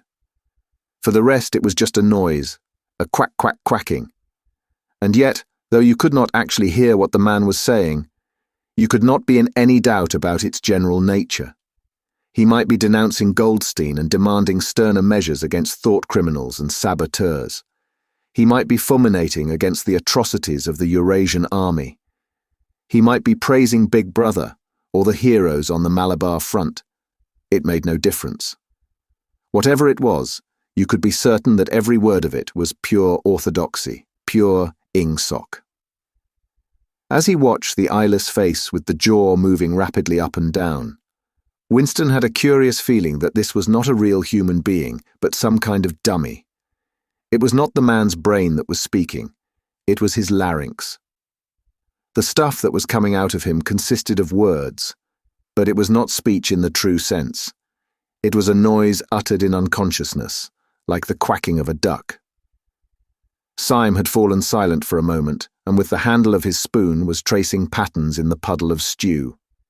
The voice from the other table quacked rapidly on, easily audible in spite of the surrounding din. "There is a word in Newspeak," said Syme. "I don't know whether you know it. Duck speak. To quack like a duck. It is one of those interesting words that have 2 contradictory meanings. Applied to an opponent, it is abuse. Applied to someone you agree with, it is praise."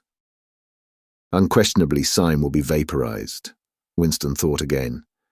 He thought it with a kind of sadness, although well knowing that Syme despised him and slightly disliked him, and was fully capable of denouncing him as a thought criminal if he saw any reason for doing so.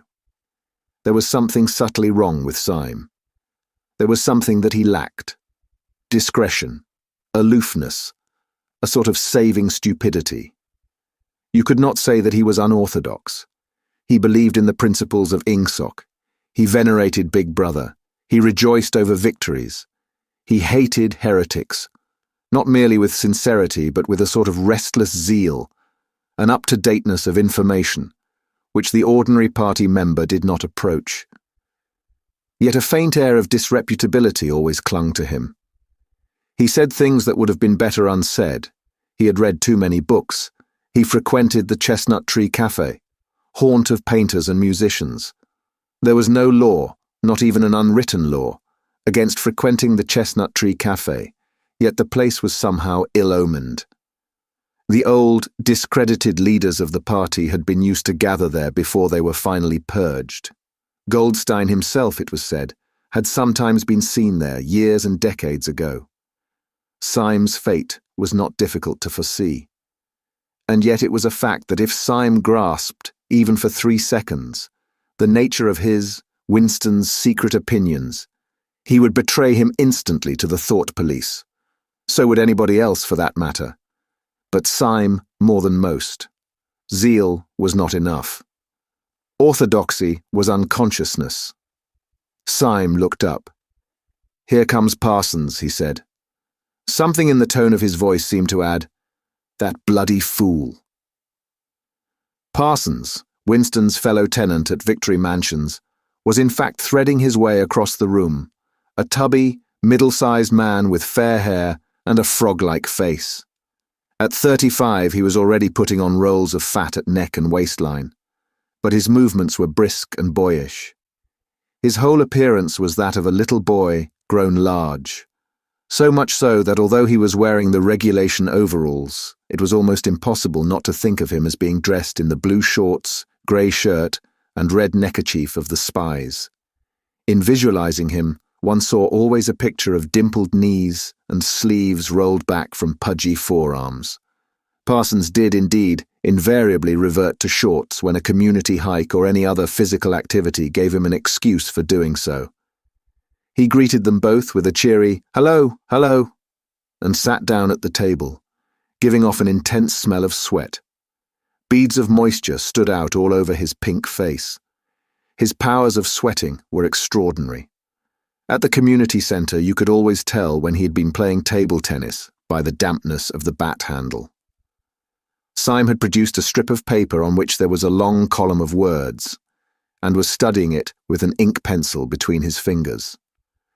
"Look at him working away in the lunch hour," said Parsons, nudging Winston. "Keenness, eh? What's that you've got there, old boy? Something a bit too brainy for me, I expect.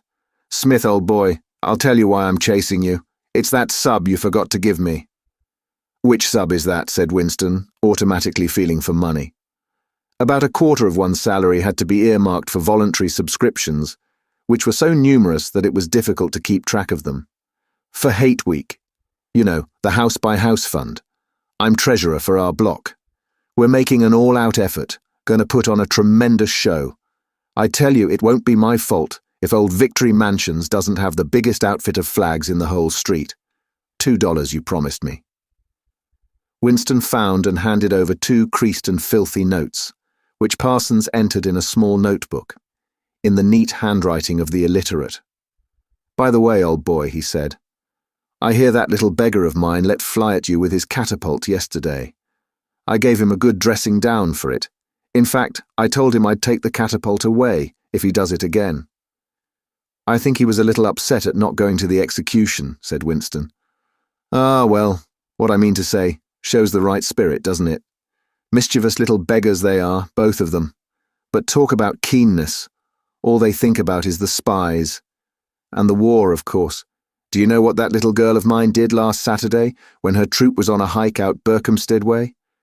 She got 2 other girls to go with her, slipped off from the hike, and spent the whole afternoon following a strange man. They kept on his tail for 2 hours, right through the woods, and then, when they got into Amersham, handed him over to the patrols." "What did they do that for?" said Winston, somewhat taken aback. Parsons went on triumphantly. "My kid made sure he was some kind of enemy agent, might have been dropped by parachute, for instance.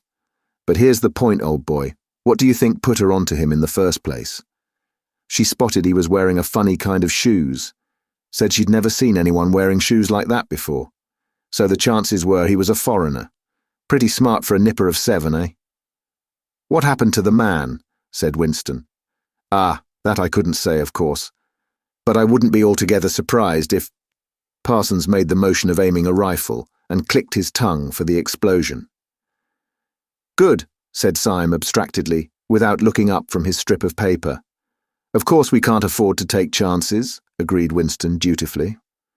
"What I mean to say, there is a war on," said Parsons.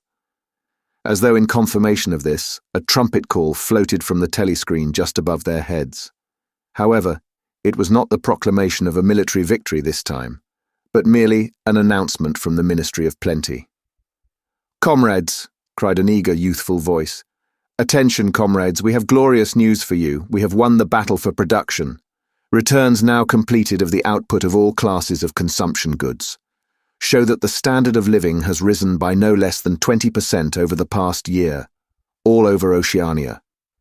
This morning there were irrepressible, spontaneous demonstrations, when workers marched out of factories and offices and paraded through the streets with banners, voicing their gratitude to Big Brother for the new, happy life which his wise leadership has bestowed upon us. Here are some of the completed figures, foodstuffs. The phrase, "our new happy life," recurred several times. It had been a favourite of late with the Ministry of Plenty. Parsons, his attention caught by the trumpet call, sat listening with a sort of gaping solemnity, a sort of edified boredom. He could not follow the figures, but he was aware that they were in some way a cause for satisfaction. He had lugged out a huge and filthy pipe which was already half full of charred tobacco. With the tobacco ration at 100 grams a week, it was seldom possible to fill a pipe to the top. Winston was smoking a Victory cigarette, which he held carefully horizontal. The new ration did not start till tomorrow, and he had only 4 cigarettes left. For the moment, he had shut his ears to the remoter noises and was listening to the stuff that streamed out of the telescreen.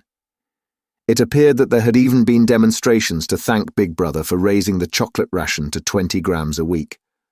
And only yesterday, he reflected, it had been announced that the ration was to be reduced to 20 grams a week. Was it possible that they could swallow that after only 24 hours? Yes, they swallowed it. Parsons swallowed it easily, with the stupidity of an animal. The eyeless creature at the other table swallowed it fanatically, passionately, with a furious desire to track down, denounce, and vaporize anyone who should suggest that last week the ration had been 30 grammes. Syme, too, in some more complex way, involving doublethink. Syme swallowed it. Was he then alone in the possession of a memory? The fabulous statistics continued to pour out of the telescreen. As compared with last year, there was more food, more clothes, more houses, more furniture, more cooking pots, more fuel, more ships, more helicopters, more books, more babies, more of everything except disease, crime, and insanity. Year by year and minute by minute, everybody and everything was whizzing rapidly upwards. As Syme had done earlier, Winston had taken up his spoon and was dabbling in the pale-coloured gravy that dribbled across the table, drawing a long streak of it out into a pattern. He meditated resentfully on the physical texture of life. Had it always been like this? Had food always tasted like this? He looked round the canteen. A low-ceilinged, crowded room, its walls grimy from the contact of innumerable bodies, battered metal tables and chairs, placed so close together that you sat with elbows touching, bent spoons, dented trays, coarse white mugs, all surfaces greasy, grime in every crack, and a sourish, composite smell of bad gin and bad coffee and metallic stew and dirty clothes. Always in your stomach and in your skin there was a sort of protest, a feeling that you had been cheated of something that you had a right to. It was true that he had no memories of anything greatly different. In any time that he could accurately remember, there had never been quite enough to eat. One had never had socks or underclothes that were not full of holes. Furniture had always been battered and rickety, rooms underheated, tube trains crowded, houses falling to pieces, bread dark-coloured, tea a rarity, coffee filthy tasting, cigarettes insufficient, nothing cheap and plentiful except synthetic gin. And though, of course, it grew worse as one's body aged, was it not a sign that this was not the natural order of things, if one's heart sickened at the discomfort and dirt and scarcity? The interminable winters, the stickiness of one's socks, the lifts that never worked, the cold water, the gritty soap, the cigarettes that came to pieces, the food with its strange evil tastes. Why should one feel it to be intolerable, unless one had some kind of ancestral memory that things had once been different? He looked round the canteen again. Nearly everyone was ugly, and would still have been ugly, even if dressed otherwise than in the uniform blue overalls. On the far side of the room, sitting at a table alone, a small, curiously beetle-like man was drinking a cup of coffee, his little eyes darting suspicious glances from side to side. How easy it was, thought Winston, if you did not look about you, to believe that the physical type set up by the party as an ideal, tall, muscular youths and deep-bosomed maidens, blonde-haired, vital, sunburnt, carefree, existed and even predominated. Actually, so far as he could judge, the majority of people in Airstrip 1 were small, dark, and ill-favoured. It was curious how that beetle-like type proliferated in the ministries. Little dumpy men, growing stout very early in life, with short legs, swift scuttling movements, and fat inscrutable faces with very small eyes. It was the type that seemed to flourish best under the dominion of the party. The announcement from the Ministry of Plenty ended on another trumpet call and gave way to tinny music. Parsons, stirred to vague enthusiasm by the bombardment of figures, took his pipe out of his mouth. "The Ministry of Plenty's certainly done a good job this year," he said, with a knowing shake of his head. "By the way, Smith, old boy, I suppose you haven't got any razor blades you can let me have?" "Not one," said Winston. "I've been using the same blade for 6 weeks myself." "Ah, well, just thought I'd ask you, old boy." "Sorry," said Winston. The quacking voice from the next table, temporarily silenced during the ministry's announcement, had started up again, as loud as ever. For some reason, Winston suddenly found himself thinking of Mrs. Parsons, with her wispy hair and the dust in the creases of her face. Within 2 years, those children would be denouncing her to the thought police. Mrs. Parsons would be vaporized. Syme would be vaporized. Winston would be vaporized. O'Brien would be vaporized. Parsons, on the other hand, would never be vaporized. The eyeless creature with the quacking voice would never be vaporized. The little beetle-like men who scuttle so nimbly through the labyrinthine corridors of ministries, they too would never be vaporized. And the girl with dark hair, the girl from the fiction department, she would never be vaporized either. It seemed to him that he knew instinctively who would survive and who would perish, though just what it was that made for survival, it was not easy to say. At this moment, he was dragged out of his reverie with a violent jerk. The girl at the next table had turned partly round and was looking at him. It was the girl with dark hair. She was looking at him in a sidelong way, but with curious intensity. The instant she caught his eye, she looked away again. The sweat started out on Winston's backbone. A horrible pang of terror went through him. It was gone almost at once, but it left a sort of nagging uneasiness behind. Why was she watching him? Why did she keep following him about? Unfortunately, he could not remember whether she had already been at the table when he arrived, or had come there afterwards. But yesterday, at any rate, during the 2 minutes' hate, she had sat immediately behind him, when there was no apparent need to do so. Quite likely, her real object had been to listen to him and make sure whether he was shouting loudly enough.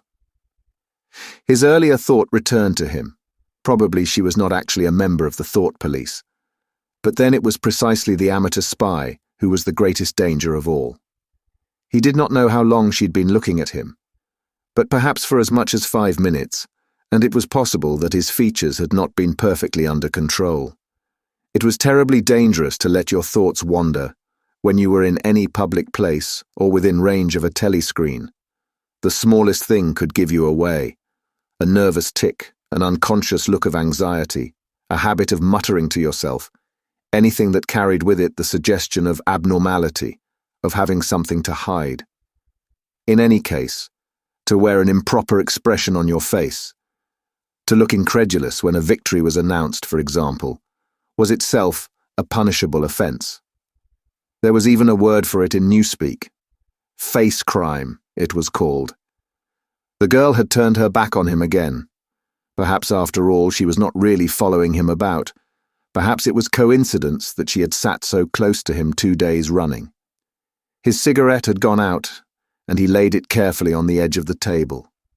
He would finish smoking it after work, if he could keep the tobacco in it. Quite likely the person at the next table was a spy of the thought police, and quite likely he would be in the cellars of the Ministry of Love within 3 days. But a cigarette end must not be wasted. Syme had folded up his strip of paper and stowed it away in his pocket. Parsons had begun talking again. "Did I ever tell you, old boy," he said, chuckling round the stem of his pipe, "about the time when those two nippers of mine set fire to the old market woman's skirt because they saw her wrapping up sausages in a poster of Bibi? Sneaked up behind her and set fire to it with a box of matches. Burned her quite badly, I believe. Little beggars, eh? But keen as mustard. That's a first-rate training they give them in the spies nowadays. Better than in my day, even. What do you think's the latest thing they've served them out with? Ear trumpets for listening through keyholes. My little girl brought one home the other night, tried it out on our sitting room door, and reckoned she could hear twice as much as with her ear to the hole. Of course, it's only a toy, mind you. Still, gives them the right idea, eh?" At this moment, the telescreen let out a piercing whistle. It was the signal to return to work. All three men sprang to their feet to join in the struggle round the lifts, and the remaining tobacco fell out of Winston's cigarette. Chapter 6. Winston was writing in his diary. It was 3 years ago. It was on a dark evening in a narrow side street near one of the big railway stations. She was standing near a doorway in the wall under a street lamp that hardly gave any light. She had a young face, painted very thick. It was really the paint that appealed to me, the whiteness of it, like a mask, and the bright red lips. Party women never paint their faces. There was nobody else in the street, and no telly screens. She said $2. For the moment it was too difficult to go on. He shut his eyes and pressed his fingers against them, trying to squeeze out the vision that kept recurring. He had an almost overwhelming temptation to shout a string of filthy words at the top of his voice, or to bang his head against the wall, to kick over the table, and hurl the inkpot through the window, to do any violent or noisy or painful thing that might black out the memory that was tormenting him. Your worst enemy, he reflected, was your own nervous system. At any moment, the tension inside you was liable to translate itself into some visible symptom. He thought of a man whom he had passed in the street a few weeks back, a quite ordinary-looking man, a party member, aged 35 to 40, tallish and thin, carrying a briefcase. They were a few meters apart when the left side of the man's face was suddenly contorted by a sort of spasm. It happened again just as they were passing one another. It was only a twitch, a quiver, rapid as the clicking of a camera shutter, but obviously habitual. He remembered thinking at the time, "That poor devil is done for," and what was frightening was that the action was quite possibly unconscious. The most deadly danger of all was talking in your sleep. There was no way of guarding against that, so far as he could see. He drew his breath and went on writing. I went with her through the doorway and across a backyard into a basement kitchen. There was a bed against the wall, and a lamp on the table, turned down very low.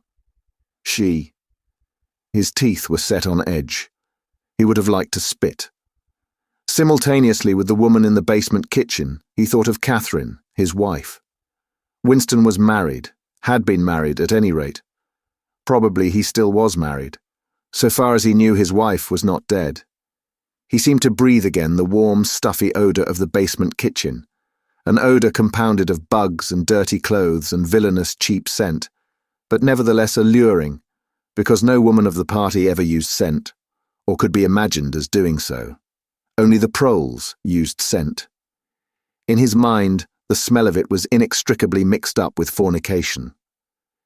When he had gone with that woman, it had been his first lapse in 2 years or thereabouts.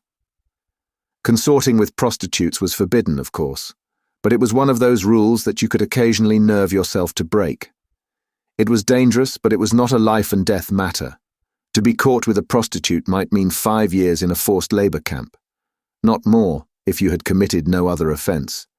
And it was easy enough, provided that you could avoid being caught in the act. The poorer quarters swarmed with women who were ready to sell themselves. Some could even be purchased for a bottle of gin, which the proles were not supposed to drink. Tacitly, the party was even inclined to encourage prostitution, as an outlet for instincts which could not be altogether suppressed. Mere debauchery did not matter very much, so long as it was furtive and joyless and only involved the women of a submerged and despised class. The unforgivable crime was promiscuity between party members.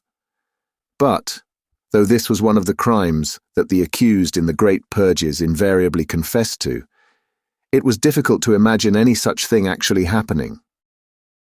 The aim of the party was not merely to prevent men and women from forming loyalties which it might not be able to control. Its real, undeclared purpose was to remove all pleasure from the sexual act. Not love so much as eroticism was the enemy, inside marriage as well as outside it. All marriages between party members had to be approved by a committee appointed for the purpose and, though the principle was never clearly stated, permission was always refused if the couple concerned gave the impression of being physically attracted to one another. The only recognized purpose of marriage was to beget children for the service of the party. Sexual intercourse was to be looked on as a slightly disgusting minor operation, like having an enema. This again was never put into plain words, but in an indirect way it was rubbed into every party member from childhood onwards.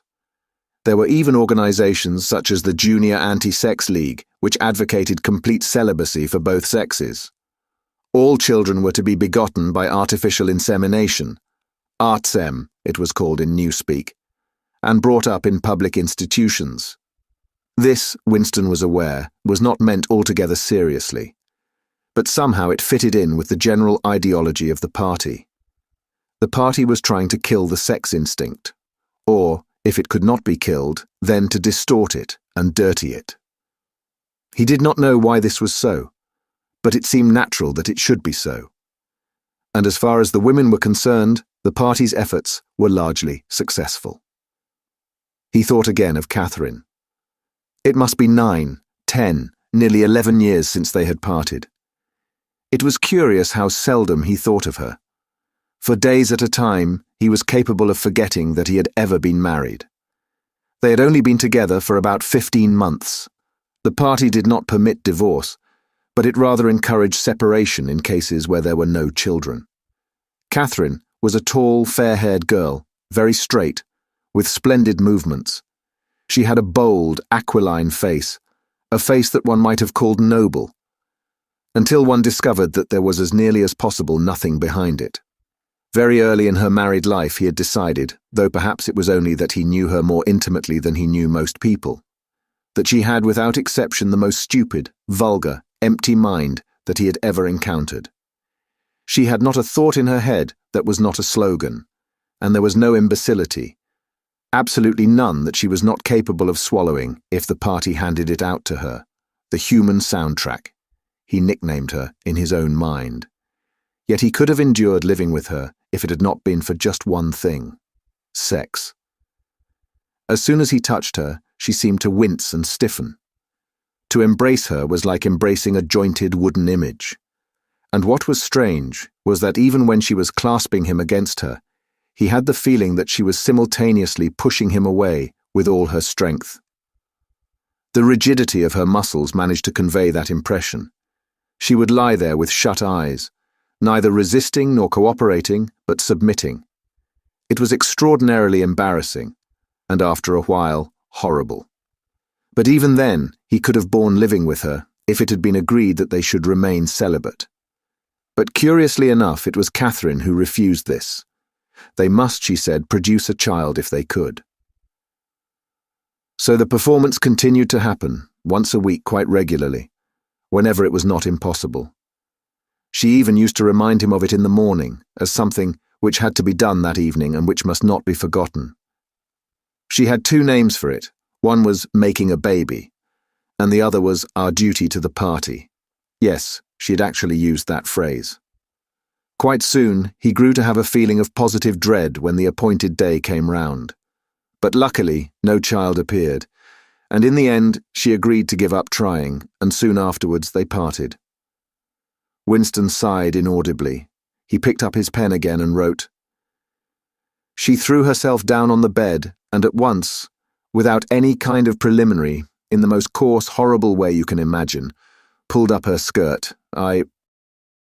He saw himself standing there in the dim lamplight, with the smell of bugs and cheap scent in his nostrils, and in his heart a feeling of defeat and resentment, which even at that moment was mixed up with the thought of Catherine's white body, frozen forever by the hypnotic power of the party. Why did it always have to be like this? Why could he not have a woman of his own instead of these filthy scuffles at intervals of years? But a real love affair was an almost unthinkable event. The women of the party were all alike. Chastity was as deep ingrained in them as party loyalty. By careful early conditioning, by games and cold water, by the rubbish that was dinned into them at school and in the spies and the youth league, by lectures, parades, songs, slogans, and martial music. The natural feeling had been driven out of them. His reason told him that there must be exceptions, but his heart did not believe it. They were all impregnable, as the party intended that they should be, and what he wanted, more even than to be loved, was to break down that wall of virtue, even if it were only once in his whole life. The sexual act, successfully performed, was rebellion. Desire was thought crime. Even to have awakened Catherine, if he could have achieved it, would have been like a seduction, although she was his wife. But the rest of the story had got to be written down. He wrote, "I turned up the lamp. When I saw her, in the light. After the darkness, the feeble light of the paraffin lamp had seemed very bright. For the first time, he could see the woman properly. He had taken a step towards her, and then halted, full of lust and terror. He was painfully conscious of the risk he had taken in coming here. It was perfectly possible that the patrols would catch him on the way out. For that matter, they might be waiting outside the door at this moment.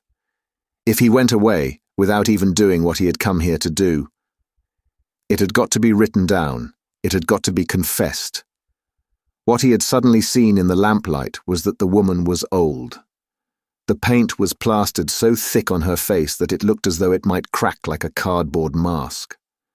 There were streaks of white in her hair, but the truly dreadful detail was that her mouth had fallen a little open, revealing nothing except a cavernous blackness. She had no teeth at all. He wrote hurriedly in scrabbling handwriting. When I saw her in the light, she was quite an old woman, 50 years old at least. But I went ahead and did it just the same. He pressed his fingers against his eyelids again. He had written it down at last, but it made no difference. The therapy had not worked. The urge to shout filthy words at the top of his voice was as strong as ever. Chapter 7. If there is hope, wrote Winston, it lies in the proles.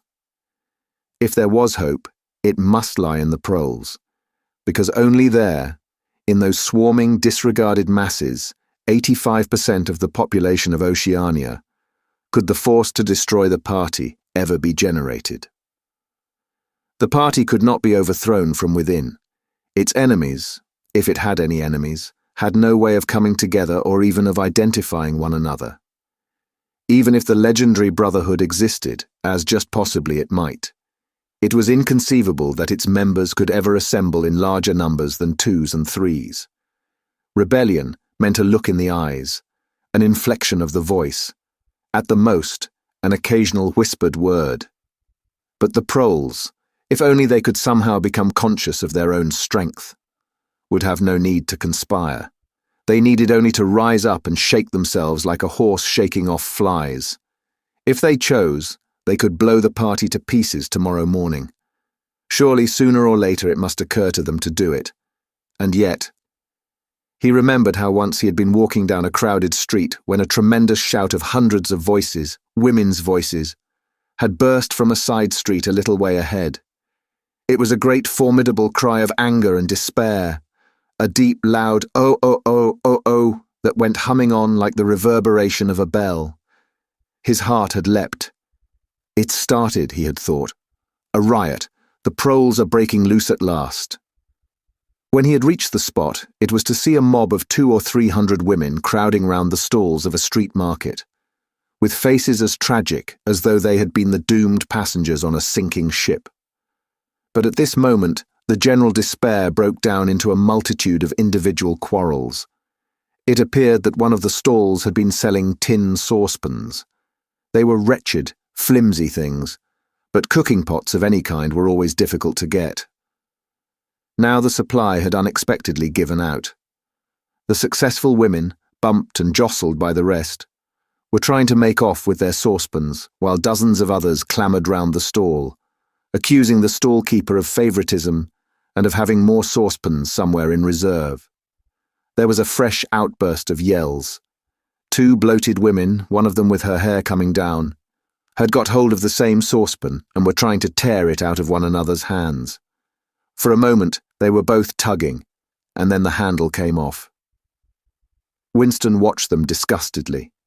And yet, just for a moment, what almost frightening power had sounded in that cry from only a few hundred throats? Why was it that they could never shout like that about anything that mattered? He wrote, "Until they become conscious, they will never rebel, and until after they have rebelled, they cannot become conscious." That, he reflected, might almost have been a transcription from one of the party textbooks. The party claimed, of course, to have liberated the proles from bondage. Before the revolution, they had been hideously oppressed by the capitalists. They had been starved and flogged. Women had been forced to work in the coal mines. Women still did work in the coal mines, as a matter of fact. Children had been sold into the factories at the age of 6. But simultaneously, true to the principles of doublethink, the party taught that the proles were natural inferiors, who must be kept in subjection, like animals, by the application of a few simple rules. In reality, very little was known about the proles. It was not necessary to know much. So long as they continued to work and breed, their other activities were without importance. Left to themselves, like cattle turned loose upon the plains of Argentina, they had reverted to a style of life that appeared to be natural to them, a sort of ancestral pattern. They were born, they grew up in the gutters, they went to work at 12, they passed through a brief blossoming period of beauty and sexual desire. They married at 20, they were middle-aged at 30, they died, for the most part, at 60. Heavy physical work, the care of home and children, petty quarrels with neighbours, films, football, beer, and above all, gambling, filled up the horizon of their minds. To keep them in control was not difficult.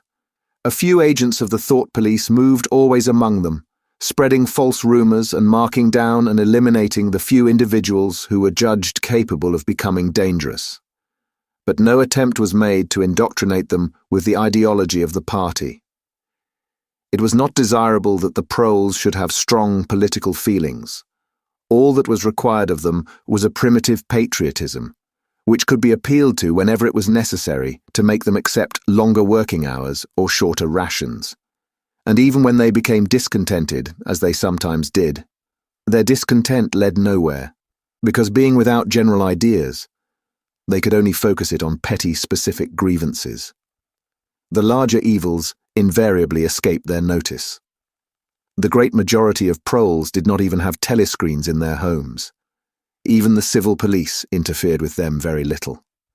There was a vast amount of criminality in London, a whole world within a world of thieves, bandits, prostitutes, drug peddlers, and racketeers of every description. But since it all happened among the proles themselves, it was of no importance. In all questions of morals, they were allowed to follow their ancestral code. The sexual puritanism of the party was not imposed upon them. Promiscuity went unpunished. Divorce was permitted. For that matter, even religious worship would have been permitted if the proles had shown any sign of needing or wanting it. They were beneath suspicion. As the party slogan put it, "Proles and animals are free." Winston reached down and cautiously scratched his varicose ulcer. It had begun itching again. The thing you invariably came back to was the impossibility of knowing what life before the revolution had really been like. He took out of the drawer a copy of a children's history textbook which he had borrowed from Mrs. Parsons, and began copying a passage into the diary. In the old days, it ran, before the glorious revolution, London was not the beautiful city that we know today. It was a dark, dirty, miserable place where hardly anybody had enough to eat, and where hundreds and thousands of poor people had no boots on their feet, and not even a roof to sleep under. Children no older than you had to work 12 hours a day for cruel masters who flogged them with whips if they worked too slowly and fed them on nothing but stale bread crusts and water. But in among all this terrible poverty, there were just a few great big beautiful houses that were lived in by rich men, who had as many as 30 servants to look after them. These rich men were called capitalists. They were fat, ugly men with wicked faces, like the one in the picture on the opposite page. You can see that he's dressed in a long black coat, which was called a frock coat, and a queer, shiny hat shaped like a stovepipe, which was called a top hat. This was the uniform of the capitalists, and no one else was allowed to wear it. The capitalists owned everything in the world, and everyone else was their slave. They owned all the land, all the houses, all the factories, and all the money. If anyone disobeyed them, they could throw them into prison, or they could take his job away and starve him to death. When any ordinary person spoke to a capitalist, he had to cringe and bow to him, and take off his cap and address him as Sir. The chief of all the capitalists was called the king, but he knew the rest of the catalogue. There would be mention of the bishops in their lawn sleeves, the judges in their ermine robes, the pillory, the stocks, the treadmill, the cat-o'-nine-tails, the Lord Mayor's banquet, and the practice of kissing the Pope's toe. There was also something called the jus primae noctis, which would probably not be mentioned in a textbook for children. It was the law by which every capitalist had the right to sleep with any woman working in one of his factories. How could you tell how much of it was lies? It might be true that the average human being was better off now than he had been before the revolution. The only evidence to the contrary was the mute protest in your own bones, the instinctive feeling that the conditions you lived in were intolerable, and that at some other time they must have been different. It struck him that the truly characteristic thing about modern life was not its cruelty and insecurity, but simply its bareness, its dinginess, its listlessness.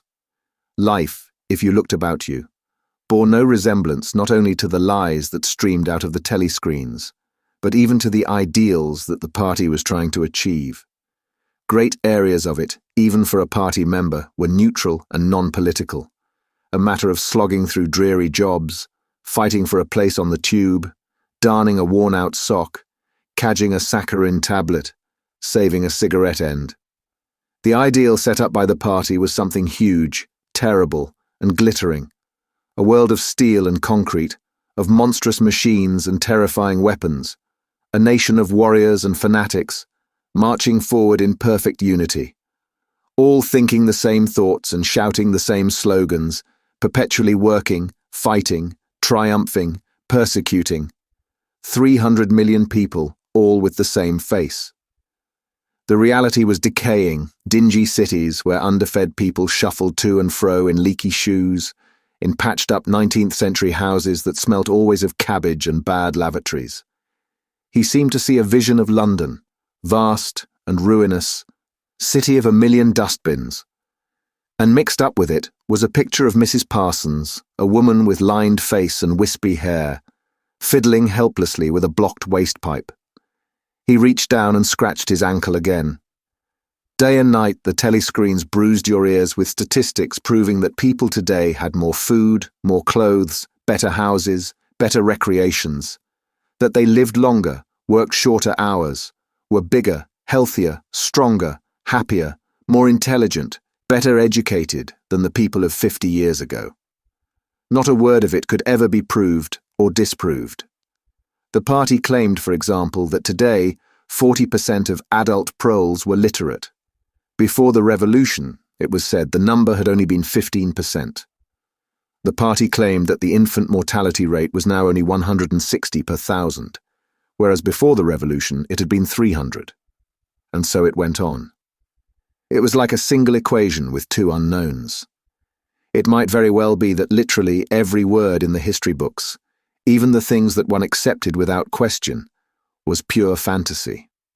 For all he knew, there might never have been any such law as the jus primae noctis, or any such creature as a capitalist, or any such garment as a top hat.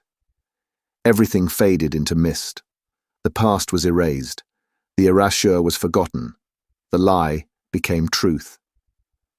Just once in his life he had possessed, after the event, that was what counted, concrete, unmistakable evidence of an act of falsification. He had held it between his fingers for as long as 30 seconds. In 1973, it must have been. At any rate, it was at about the time when he and Catherine had parted. But the really relevant date was 7 or 8 years earlier. The story really began in the middle 60s, the period of the Great Purges in which the original leaders of the revolution were wiped out once and for all. By 1970, none of them was left, except Big Brother himself. All the rest had by that time been exposed as traitors and counter-revolutionaries. Goldstein had fled and was hiding no one knew where, and of the others, a few had simply disappeared, while the majority had been executed after spectacular public trials, at which they made confession of their crimes. Among the last survivors were 3 men named Jones, Aronson, and Rutherford. It must have been in 1965 that these 3 had been arrested. As often happened, they had vanished for a year or more, so that one did not know whether they were alive or dead, and then had suddenly been brought forth to incriminate themselves in the usual way. They had confessed to intelligence with the enemy. At that date, too, the enemy was Eurasia. Embezzlement of public funds, the murder of various trusted party members, intrigues against the leadership of Big Brother which had started long before the revolution happened, and acts of sabotage causing the death of hundreds of thousands of people. After confessing to these things, they had been pardoned, reinstated in the party, and given posts which were in fact sinecures but which sounded important.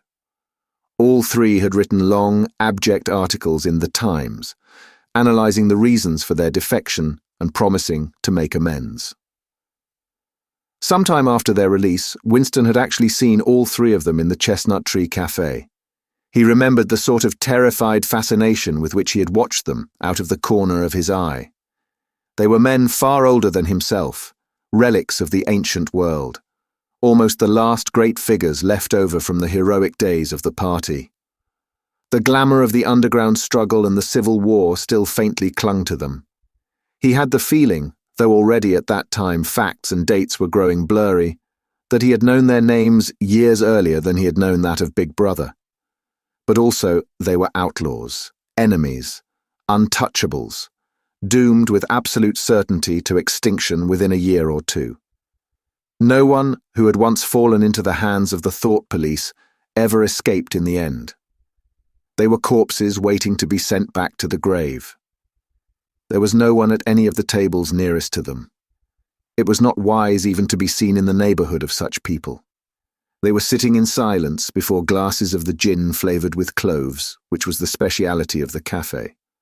Of the 3, it was Rutherford whose appearance had most impressed Winston. Rutherford had once been a famous caricaturist, whose brutal cartoons had helped to inflame popular opinion before and during the Revolution. Even now, at long intervals, his cartoons were appearing in the Times.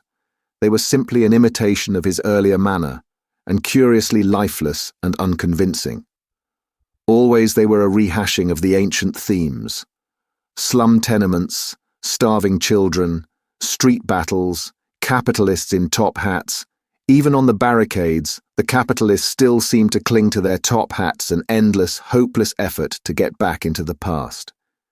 He was a monstrous man, with a mane of greasy grey hair, his face pouched and seamed, with thick, negroid lips. At one time, he must have been immensely strong. Now his great body was sagging, sloping, bulging, falling away in every direction. He seemed to be breaking up before one's eyes, like a mountain crumbling. It was the lonely hour of 15. Winston could not now remember how he had come to be in the cafe at such a time. The place was almost empty. A tinny music was trickling from the telescreens. The 3 men sat in their corner, almost motionless, never speaking. Uncommanded, the waiter brought fresh glasses of gin. There was a chessboard on the table beside them, with the pieces set out, but no game started. And then, for perhaps half a minute in all, something happened to the telescreens. The tune that they were playing changed, and the tone of the music changed too. There came into it, but it was something hard to describe. It was a peculiar, cracked, braying, jeering note. In his mind, Winston called it a yellow note. And then a voice from the telescreen was singing, "Under the spreading chestnut tree, I sold you, and you sold me. There lie they, and here lie we, under the spreading chestnut tree." The three men never stirred, but when Winston glanced again at Rutherford's ruinous face, he saw that his eyes were full of tears, and for the first time he noticed, with a kind of inward shudder, and yet not knowing at what he shuddered, that both Aronson and Rutherford had broken noses. A little later, all three were rearrested. It appeared that they had engaged in fresh conspiracies from the very moment of their release. At their second trial, they confessed to all their old crimes over again, with a whole string of new ones. They were executed, and their fate was recorded in the party histories, a warning to posterity. About 5 years after this, in 1973, Winston was unrolling a wad of documents which had just flopped out of the pneumatic tube onto his desk when he came on a fragment of paper which had evidently been slipped in among the others and then forgotten. The instant he had flattened it out, he saw its significance. It was a half-page torn out of the Times of about 10 years earlier, the top half of the page, so that it included the date, and it contained a photograph of the delegates at some party function in New York. Prominent in the middle of the group were Jones, Aronson, and Rutherford. There was no mistaking them. In any case, their names were in the caption at the bottom. The point was that at both trials, all three men had confessed that on that date they had been on Eurasian soil. They had flown from a secret airfield in Canada to a rendezvous somewhere in Siberia, and had conferred with members of the Eurasian General Staff, to whom they had betrayed important military secrets. The date had stuck in Winston's memory because it chanced to be Midsummer Day, but the whole story must be on record in countless other places as well. There was only one possible conclusion. The confessions were lies. Of course, this was not in itself a discovery. Even at that time, Winston had not imagined that the people who were wiped out in the purges had actually committed the crimes that they were accused of. But this was concrete evidence. It was a fragment of the abolished past, like a fossil bone which turns up in the wrong stratum and destroys a geological theory. It was enough to blow the party to atoms, if in some way it could have been published to the world and its significance made known. He had gone straight on working. As soon as he saw what the photograph was and what it meant, he had covered it up with another sheet of paper. Luckily, when he unrolled it, it had been upside down from the point of view of the telescreen. He took his scribbling pad on his knee and pushed back his chair so as to get as far away from the telescreen as possible. To keep your face expressionless was not difficult, and even your breathing could be controlled, with an effort. But you could not control the beating of your heart, and the telescreen was quite delicate enough to pick it up. He let what he judged to be 10 minutes go by, tormented all the while by the fear that some accident, a sudden draft blowing across his desk, for instance, would betray him. Then, without uncovering it again, he dropped the photograph into the memory hole, along with some other waste papers. Within another minute, perhaps, it would have crumbled into ashes. That was 11 years ago. Today, probably, he would have kept that photograph. It was curious that the fact of having held it in his fingers seemed to him to make a difference even now, when the photograph itself, as well as the event it recorded, was only memory. Was the party's hold upon the past less strong, he wondered, because a piece of evidence which existed no longer had once existed? But today, supposing that it could be somehow resurrected from its ashes, the photograph might not even be evidence. Already, at the time when he made his discovery, Oceania was no longer at war with Eurasia, and it must have been to the agents of Estacia that the 3 dead men had betrayed their country. Since then, there had been other changes. 2, 3, he could not remember how many. Very likely the confessions had been rewritten and rewritten until the original facts and dates no longer had the smallest significance. The past not only changed, but changed continuously. What most afflicted him with the sense of nightmare was that he had never clearly understood why the huge imposture was undertaken. The immediate advantages of falsifying the past were obvious, but the ultimate motive was mysterious. He took up his pen again and wrote, "I understand how, I do not understand why." He wondered, as he had many times wondered before, whether he himself was a lunatic. Perhaps a lunatic was simply a minority of one. At one time it had been a sign of madness to believe that the earth goes round the sun. Today, to believe that the past is unalterable. He might be alone in holding that belief, and if alone, then a lunatic. But the thought of being a lunatic did not greatly trouble him. The horror was that he might also be wrong. He picked up the children's history book and looked at the portrait of Big Brother, which formed its frontispiece. The hypnotic eyes gazed into his own. It was as though some huge force were pressing down upon you, something that penetrated inside your skull, battering against your brain, frightening you out of your beliefs, persuading you almost to deny the evidence of your senses. In the end, the party would announce that 2 and 2 made 5, and you would have to believe it. It was inevitable that they should make that claim sooner or later. The logic of their position demanded it, not merely the validity of experience, but the very existence of external reality was tacitly denied by their philosophy. The heresy of heresies was common sense, and what was terrifying was not that they would kill you for thinking otherwise, but that they might be right. For after all, how do we know that 2 and 2 make 4? Or that the force of gravity works? Or that the past is unchangeable? If both the past and the external world exist only in the mind, and if the mind itself is controllable, what then? But no. His courage seemed suddenly to stiffen of its own accord. The face of O'Brien, not called up by any obvious association, had floated into his mind. He knew with more certainty than before that O'Brien was on his side. He was writing the diary for O'Brien, to O'Brien. It was like an interminable letter which no one would ever read, but which was addressed to a particular person and took its colour from that fact. The party told you to reject the evidence of your eyes and ears. It was their final, most essential command. His heart sank as he thought of the enormous power arrayed against him, the ease with which any party intellectual would overthrow him in debate, the subtle arguments which he would not be able to understand, much less answer. And yet he was in the right. They were wrong, and he was right. The obvious, the silly, and the true had got to be defended. Truisms are true, hold on to that. The solid world exists, its laws do not change. Stones are hard, water is wet, objects unsupported fall towards the earth's centre.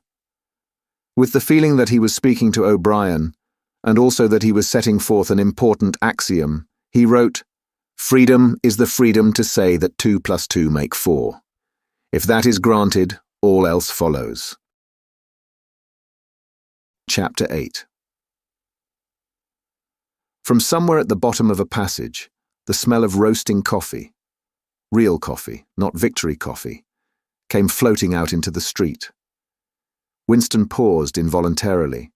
For perhaps 2 seconds he was back in the half-forgotten world of his childhood. Then a door banged, seeming to cut off the smell as abruptly as though it had been a sound. He had walked several kilometres over pavements, and his varicose ulcer was throbbing. This was the second time in 3 weeks that he had missed an evening at the community centre. A rash act, since you could be certain that the number of your attendances at the centre was carefully checked. In principle, a party member had no spare time, and was never alone except in bed. It was assumed that when he was not working, eating, or sleeping, he would be taking part in some kind of communal recreation. To do anything that suggested a taste for solitude, even to go for a walk by yourself, was always slightly dangerous. There was a word for it in Newspeak. Own life, it was called, meaning individualism and eccentricity.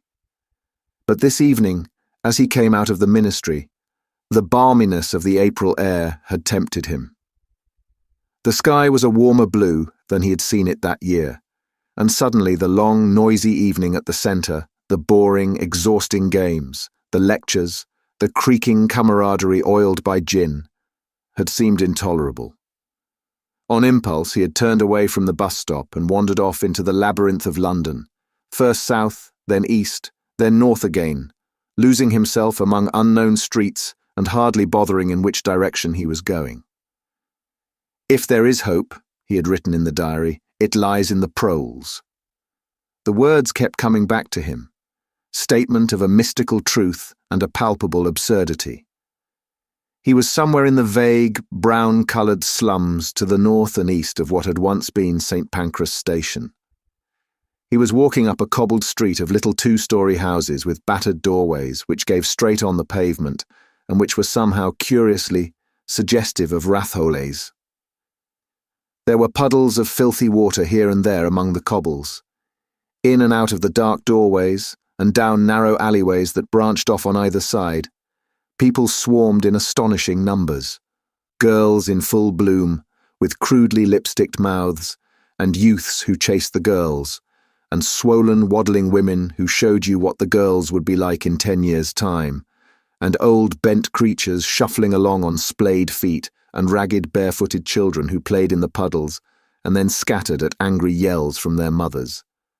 Perhaps a quarter of the windows in the street were broken and boarded up. Most of the people paid no attention to Winston. A few eyed him with a sort of guarded curiosity.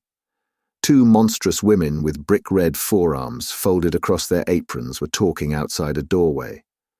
Winston caught scraps of conversation as he approached. "Yes," I says to her, "that's all very well," I says. "But if you'd have been in my place, you'd have done the same as what I done. It's easy to criticize," I says, "but you ain't got the same problems as what I got." "Ah," said the other, "that's just it. That's just where it is." The strident voices stopped abruptly. The women studied him in hostile silence as he went past. But it was not hostility exactly, merely a kind of wariness, a momentary stiffening, as at the passing of some unfamiliar animal.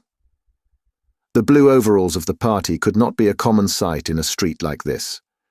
Indeed, it was unwise to be seen in such places, unless you had definite business there. The patrols might stop you if you happened to run into them. "May I see your papers, comrade? What are you doing here? What time did you leave work? Is this your usual way home?" And so on, and so forth. Not that there was any rule against walking home by an unusual route, but it was enough to draw attention to you if the thought police heard about it. Suddenly the whole street was in commotion. There were yells of warning from all sides. People were shooting into the doorways like rabbits. A young woman leapt out of a doorway a little ahead of Winston, grabbed up a tiny child playing in a puddle, whipped her apron round it, and leapt back again, all in one movement. At the same instant, a man in a concertina-like black suit, who had emerged from a side alley, ran towards Winston, pointing excitedly to the sky. "Steamer!" he yelled. "Look out, governor! Bang overhead! Lay down quick!" Steamer was a nickname which, for some reason, the proles applied to rocket bombs. Winston promptly flung himself on his face. The proles were nearly always right when they gave you a warning of this kind. They seemed to possess some kind of instinct, which told them several seconds in advance when a rocket was coming, although the rockets supposedly travelled faster than sound. Winston clasped his forearms above his head. There was a roar that seemed to make the pavement heave. A shower of light objects pattered onto his back. When he stood up, he found that he was covered with fragments of glass from the nearest window. He walked on. The bomb had demolished a group of houses 200 meters up the street. A black plume of smoke hung in the sky, and below it a cloud of plaster dust in which a crowd was already forming around the ruins. There was a little pile of plaster lying on the pavement ahead of him, and in the middle of it he could see a bright red streak. When he got up to it, he saw that it was a human hand severed at the wrist. Apart from the bloody stump, the hand was so completely whitened as to resemble a plaster cast. He kicked the thing into the gutter, and then, to avoid the crowd, turned down a side street to the right. Within 3 or 4 minutes he was out of the area which the bomb had affected, and the sordid, swarming life of the streets was going on as though nothing had happened. It was nearly 20 hours, and the drinking shops which the proles frequented, pubs they called them, were choked with customers. From their grimy swing doors, endlessly opening and shutting, there came forth a smell of urine, sawdust, and sour beer. In an angle formed by a projecting house front, 3 men were standing very close together, the middle one of them holding a folded-up newspaper, which the other 2 were studying over his shoulder. Even before he was near enough to make out the expression on their faces, Winston could see absorption in every line of their bodies. It was obviously some serious piece of news that they were reading. He was a few paces away from them when suddenly the group broke up, and 2 of the men were in violent altercation. For a moment they seemed almost on the point of blows. "Can't you bleeding well listen to what I say? I tell you, no number ending in 7 ain't won for over 14 months. Yes, it has then. No, it has not. Back home I got the whole lot of 'em for over 2 years wrote down on a piece of paper. I takes 'em down regular as the clock. And I tell you, no number ending in 7. Yes, a 7 has won. I could pretty near tell you the bleeding number, 407, it ended in. It were in February, 2nd week in February. February, your grandmother, I got it all down in black and white. And I tell you, no number." "Oh, pack it in," said the 3rd man. They were talking about the lottery. Winston looked back when he had gone 30 meters. They were still arguing, with vivid, passionate faces. The lottery, with its weekly payout of enormous prizes, was the one public event to which the proles paid serious attention. It was probable that there were some millions of proles for whom the lottery was the principal, if not the only reason, for remaining alive. It was their delight, their folly, their anodyne, their intellectual stimulant. Where the lottery was concerned, even people who could barely read and write seemed capable of intricate calculations and staggering feats of memory. There was a whole tribe of men who made a living simply by selling systems, forecasts, and lucky amulets. Winston had nothing to do with the running of the lottery, which was managed by the Ministry of Plenty, but he was aware, indeed everyone in the party was aware, that the prizes were largely imaginary. Only small sums were actually paid out, the winners of the big prizes being non-existent persons. In the absence of any real intercommunication between one part of Oceania and another, this was not difficult to arrange. But if there was hope, it lay in the proles. You had to cling on to that. When you put it in words, it sounded reasonable. It was when you looked at the human beings passing you on the pavement that it became an act of faith. The street into which he had turned ran downhill. He had a feeling that he had been in this neighborhood before, and that there was a main thoroughfare not far away.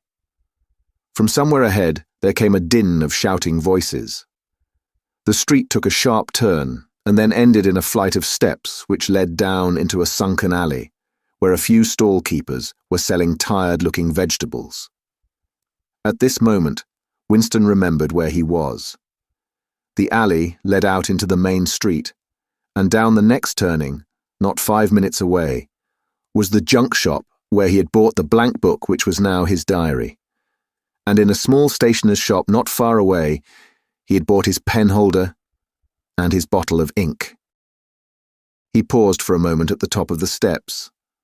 On the opposite side of the alley, there was a dingy little pub, whose windows appeared to be frosted over but in reality were merely coated with dust. A very old man, bent but active, with white moustaches that bristled forward like those of a prawn, pushed open the swing door and went in. As Winston stood watching, It occurred to him that the old man, who must be 80 at the least, had already been middle-aged when the revolution happened. He and a few others like him were the last links that now existed with the vanished world of capitalism. In the party itself, there were not many people left whose ideas had been formed before the revolution. The older generation had mostly been wiped out in the great purges of the 50s and 60s, and the few who survived had long ago been terrified into complete intellectual surrender. If there was anyone still alive who could give you a truthful account of conditions in the early part of the century, it could only be a prole. Suddenly the passage from the history book that he had copied into his diary came back into Winston's mind, and a lunatic impulse took hold of him. He would go into the pub. He would scrape acquaintance with that old man and question him. He would say to him, "Tell me about your life when you were a boy. What was it like in those days? Were things better than they are now, or were they worse?" Hurriedly, lest he should have time to become frightened, he descended the steps and crossed the narrow street. It was madness, of course. As usual, there was no definite rule against talking to proles and frequenting their pubs. But it was far too unusual, an action to pass unnoticed. If the patrols appeared, he might plead an attack of faintness, but it was not likely that they would believe him. He pushed open the door, and a hideous, cheesy smell of sour beer hit him in the face. As he entered, the din of voices dropped to about half its volume. Behind his back, he could feel everyone eyeing his blue overalls. A game of darts, which was going on at the other end of the room, interrupted itself for perhaps as much as 30 seconds. The old man whom he had followed was standing at the bar, having some kind of altercation with the barman, a large, stout, hook-nosed young man with enormous forearms. A knot of others, standing round with glasses in their hands, were watching the scene. "I asked you civil enough, didn't I?" said the old man, straightening his shoulders pugnaciously. "You telling me you ain't got a pint mug in the old bleeding boozer?" "And what in hell's name is a pint?" said the barman, leaning forward with the tips of his fingers on the counter. "'Ark at him, calls himself a barman and don't know what a pint is. Why, a pint's the 1/2 of a quart, and there's 4 quarts to the gallon. Have to teach you the ABC next." "Never heard of 'em," said the barman shortly. "Litre and half-litre, that's all we serve. There's the glasses on the shelf in front of you." "I likes a pint," persisted the old man. "You could have drawed me off a pint easy enough. We didn't have these bleeding litres when I was a young man." "When you were a young man, we were all living in the treetops," said the barman, with a glance at the other customers. There was a shout of laughter, and the uneasiness caused by Winston's entry seemed to disappear. The old man's white-stubbled face had flushed pink. He turned away, muttering to himself, and bumped into Winston. Winston caught him gently by the arm. "May I offer you a drink?" he said. "You're a gent," said the other, straightening his shoulders again. He appeared not to have noticed Winston's blue overalls. "Pint," he added aggressively to the barman. "Pint of wallop." The barman swished 2 half-litres of dark brown beer into thick glasses which he had rinsed in a bucket under the counter. Beer was the only drink you could get in prole pubs. The proles were supposed not to drink gin, though in practice they could get hold of it easily enough. The game of darts was in full swing again, and the knot of men at the bar had begun talking about lottery tickets. Winston's presence was forgotten for a moment. There was a deal table under the window where he and the old man could talk without fear of being overheard. It was horribly dangerous, but at any rate there was no telescreen in the room, a point he had made sure of as soon as he came in. "He could have drawed me off a pint," grumbled the old man as he settled down behind a glass. "A half-litre ain't enough, it don't satisfy. And a whole litre's too much, it starts my bladder running, let alone the price." "You must have seen great changes since you were a young man," said Winston, tentatively. The old man's pale blue eyes moved from the darts board to the bar, and from the bar to the door of the gents, as though it were in the bar room that he expected the changes to have occurred. "The beer was better," he said finally, "and cheaper. When I was a young man, mild beer, wallop we used to call it, was 4 pence a pint. That was before the war, of course. Which war was that? Said Winston. It's all wars, said the old man vaguely. He took up his glass, and his shoulders straightened again. Here's wishing you the very best of health. In his lean throat, the sharp-pointed Adam's apple made a surprisingly rapid up-and-down movement, and the beer vanished. Winston went to the bar and came back with 2 more half-litres. The old man appeared to have forgotten his prejudice against drinking a full litre. You are very much older than I am, said Winston. You must have been a grown man before I was born. You can remember what it was like in the old days, before the revolution.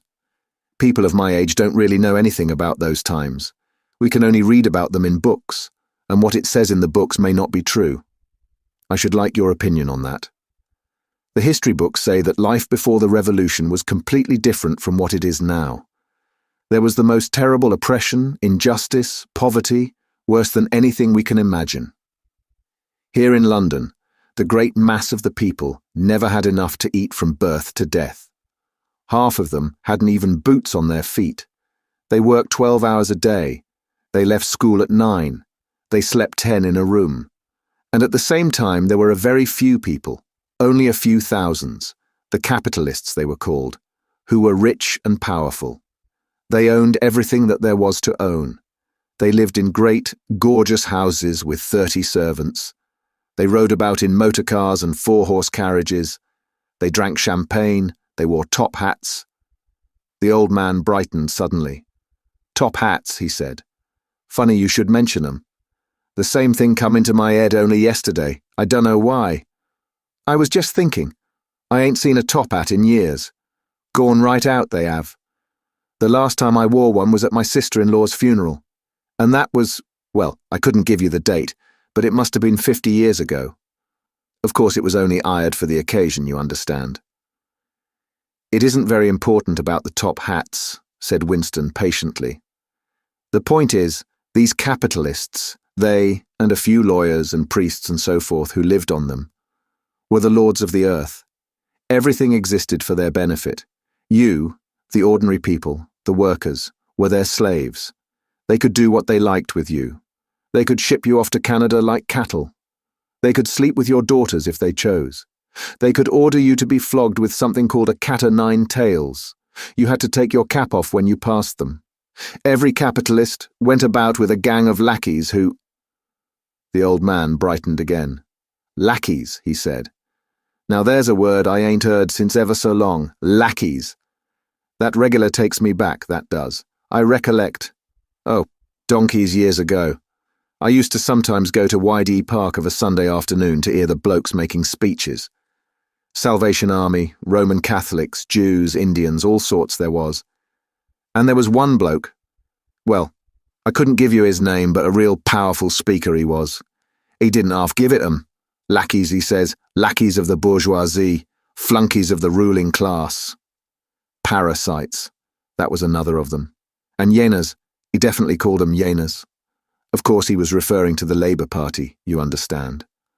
Winston had the feeling that they were talking at cross purposes. What I really wanted to know was this, he said. Do you feel that you have more freedom now than you had in those days? Are you treated more like a human being? In the old days, the rich people, the people at the top— The House of Lords, put in the old man reminiscently. The House of Lords, if you like. What I am asking is, were these people able to treat you as an inferior, simply because they were rich and you were poor? Is it a fact, for instance, that you had to call them sir and take off your cap when you passed them? The old man appeared to think deeply. He drank off about a quarter of his beer before answering. Yes, he said. They liked you to touch your cap to 'em. It showed respect like. I didn't agree with it myself, but I done it often enough. Had to, as you might say. And was it usual? I'm only quoting what I've read in history books. Was it usual for these people and their servants to push you off the pavement into the gutter? One of them pushed me once, said the old man. I recollect it as if it was yesterday. It was boat race night, terribly rowdy they used to get on boat race night. And I bumps into a young bloke on Shaftesbury Avenue. Quite a gent he was, Dress shirt, top hat, black overcoat. He was kind of zigzagging across the pavement, and I bumps into him accidental-like. He says, "Why can't you look where you're going?" He says, I say, "Do you think you've bought the bleeding pavement?" He says, "I'll twist your bloody head off if you get fresh with me." I says, "You're drunk. I'll give you in charge in half a minute," I says. And if you'll believe me, he puts his hand on my chest and gives me a shove as pretty near sent me under the wheels of a bus. Well, I was young in them days, and I was going to have fetched him one, only... A sense of helplessness took hold of Winston. The old man's memory was nothing but a rubbish heap of details. One could question him all day without getting any real information.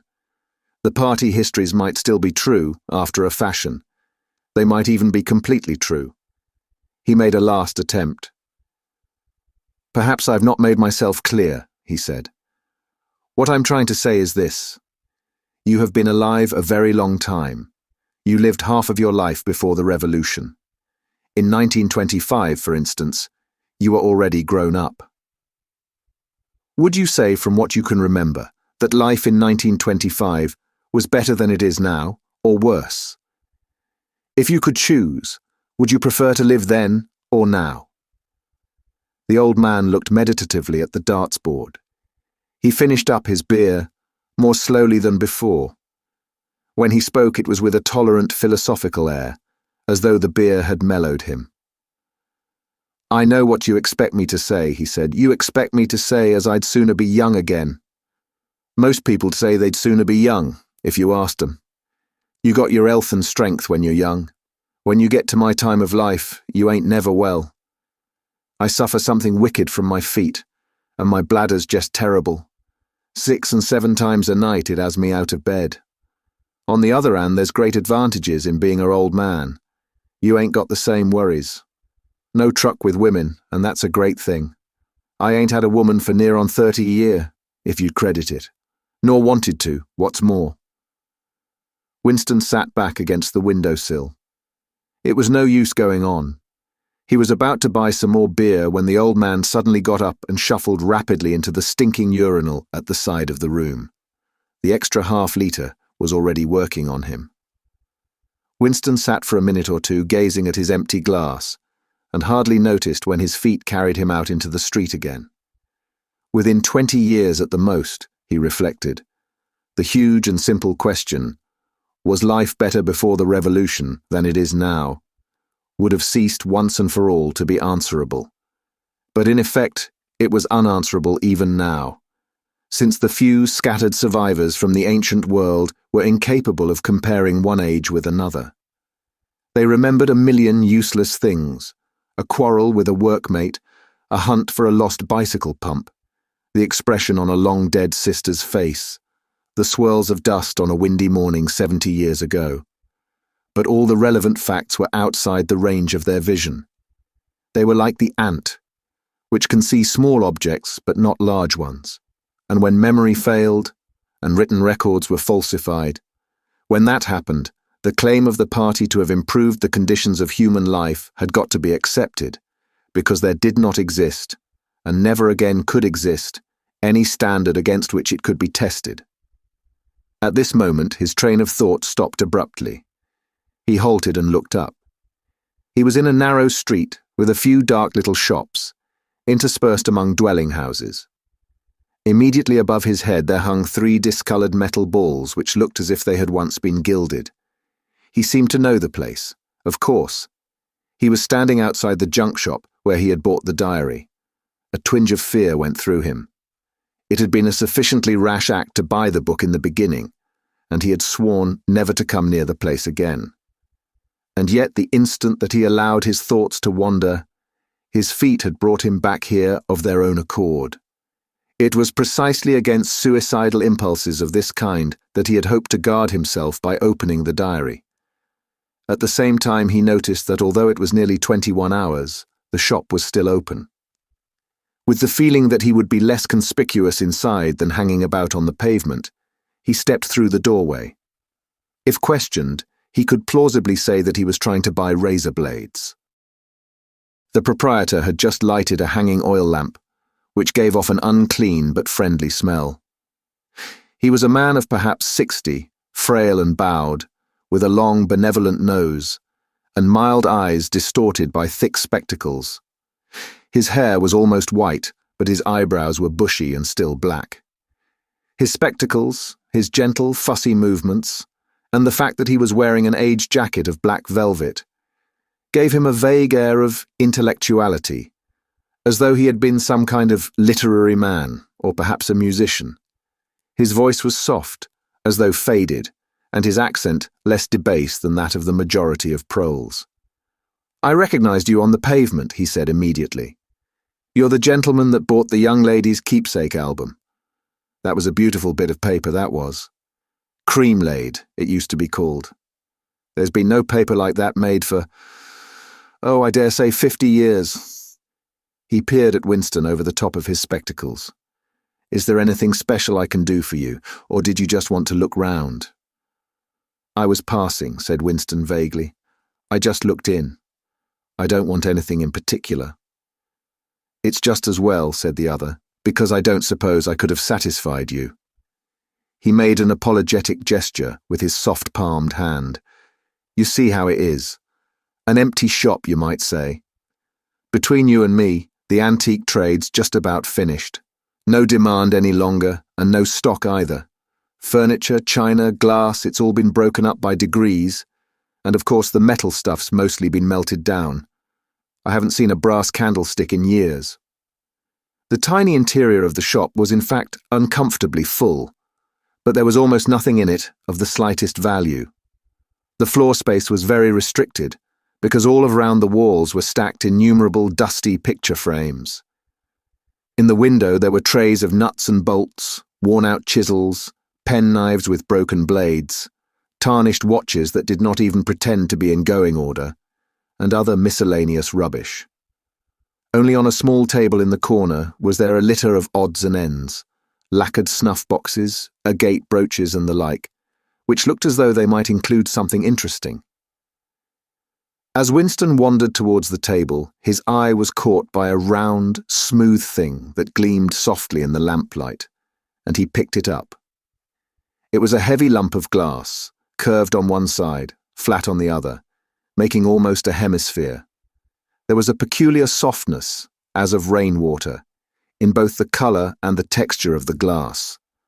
At the heart of it, magnified by the curved surface, there was a strange, pink, convoluted object that recalled a rose or a sea anemone. "What is it?" said Winston, fascinated. "That's coral, that is," said the old man. "It must have come from the Indian Ocean. They used to kind of embed it in the glass. That wasn't made less than 100 years ago, more by the look of it." "It's a beautiful thing," said Winston. "It is a beautiful thing," said the other, appreciatively. "But there's not many that'd say so nowadays." He coughed. "Now, if it so happened that you wanted to buy it, that'd cost you $4. I can remember when a thing like that would have fetched £8, and £8 was, well, I can't work it out, but it was a lot of money. But who cares about genuine antiques nowadays, even the few that's left?" Winston immediately paid over the $4 and slid the coveted thing into his pocket.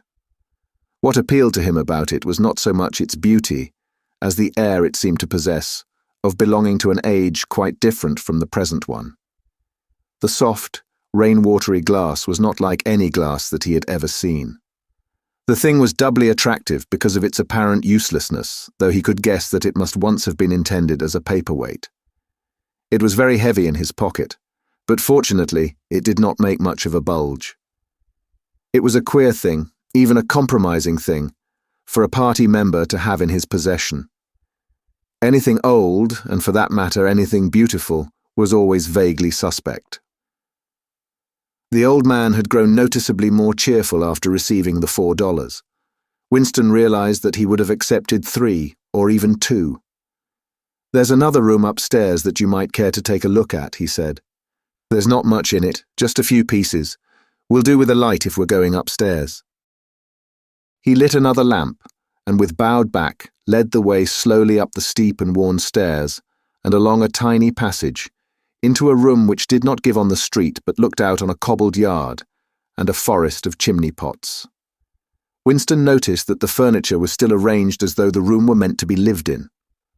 There was a strip of carpet on the floor, a picture or two on the walls, and a deep, slatternly armchair drawn up to the fireplace. An old-fashioned glass clock with a 12-hour face was ticking away on the mantelpiece. Under the window, and occupying nearly a quarter of the room, was an enormous bed with the mattress still on it. "We lived here till my wife died," said the old man, half apologetically. "I'm selling the furniture off by little and little. Now that's a beautiful mahogany bed. Or at least it would be if you could get the bugs out of it. But I dare say you'd find it a little bit cumbersome." He was holding the lamp high up so as to illuminate the whole room, and in the warm, dim light the place looked curiously inviting. The thought flitted through Winston's mind that it would probably be quite easy to rent the room for a few dollars a week, if he dared to take the risk. It was a wild, impossible notion, to be abandoned as soon as thought of, but the room had awakened in him a sort of nostalgia, a sort of ancestral memory. It seemed to him that he knew exactly what it felt like to sit in a room like this, in an armchair beside an open fire with your feet in the fender and a kettle on the hob. Utterly alone, utterly secure, with nobody watching you, no voice pursuing you, no sound except the singing of the kettle and the friendly ticking of the clock. "There's no telescreen," he could not help murmuring. "Ah," said the old man, "I never had one of those things. Too expensive. And I never seem to feel the need of it somehow. Now that's a nice gate-leg table in the corner there. Though of course you'd have to put new hinges on it if you wanted to use the flaps." There was a small bookcase in the other corner, and Winston had already gravitated towards it. It contained nothing but rubbish. The hunting down and destruction of books had been done with the same thoroughness in the prole quarters as everywhere else. It was very unlikely that there existed anywhere in Oceania a copy of a book printed earlier than 1960. The old man, still carrying the lamp, was standing in front of a picture in a rosewood frame which hung on the other side of the fireplace, opposite the bed. "Now, if you happen to be interested in old prints at all," he began delicately. Winston came across to examine the picture. It was a steel engraving of an oval building with rectangular windows and a small tower in front. There was a railing running round the building, and at the rear end there was what appeared to be a statue. Winston gazed at it for some moments. It seemed vaguely familiar, though he did not remember the statue. "The frame's fixed to the wall," said the old man, "but I could unscrew it for you, I dare say." "I know that building," said Winston finally. "It's a ruin now. It's in the middle of the street outside the Palace of Justice." "That's right, outside the law courts. It was bombed many years ago. It was a church at one time. St. Clement Danes, its name was." He smiled apologetically, as though conscious of saying something slightly ridiculous, and added, "Oranges and lemons. Say the bells of St. Clement's." "What's that?" said Winston. "Oh, oranges and lemons. Say the bells of St. Clement's. That was a rhyme we had when I was a little boy. How it goes on I don't remember. But I do know it ended up, 'Here comes a candle to light you to bed. Here comes a chopper to chop off your head.' It was a kind of a dance. They held out their arms for you to pass under, and when they came to 'Here comes a chopper to chop off your head,' they brought their arms down and caught you. It was just names of churches. All the London churches were in it, all the principal ones, that is." Winston wondered vaguely to what century the church belonged. It was always difficult to determine the age of a London building. Anything large and impressive, if it was reasonably new in appearance, was automatically claimed as having been built since the Revolution, while anything that was obviously of earlier date was ascribed to some dim period called the Middle Ages. The centuries of capitalism were held to have produced nothing of any value. One could not learn history from architecture any more than one could learn it from books. Statues, inscriptions, memorial stones, the names of streets, anything that might throw light upon the past, had been systematically altered. "I never knew it had been a church," he said. "There's a lot of them left, really," said the old man, "though they've been put to other uses. Now, how did that rhyme go? Ah, I've got it. Oranges and lemons, say the bells of St. Clement's. You owe me 3 farthings, say the bells of St. Martin's." There now, that's as far as I can get. A farthing, that was a small copper coin. Looked something like a cent. "Where was St. Martin's?" said Winston. "St. Martin's? That's still standing. It's in Victory Square, alongside the picture gallery. A building with a kind of a triangular porch and pillars in front, and a big flight of steps." Winston knew the place well. It was a museum used for propaganda displays of various kinds, scale models of rocket bombs and floating fortresses, waxwork tableaux illustrating enemy atrocities and the like. "St. Martin's in the Fields, it used to be called," supplemented the old man. "Though I don't recollect any fields anywhere in those parts." Winston did not buy the picture. It would have been an even more incongruous possession than the glass paperweight, and impossible to carry home, unless it were taken out of its frame. But he lingered for some minutes more, talking to the old man, whose name, he discovered, was not Weeks, as one might have gathered from the inscription over the shop front, but Charrington.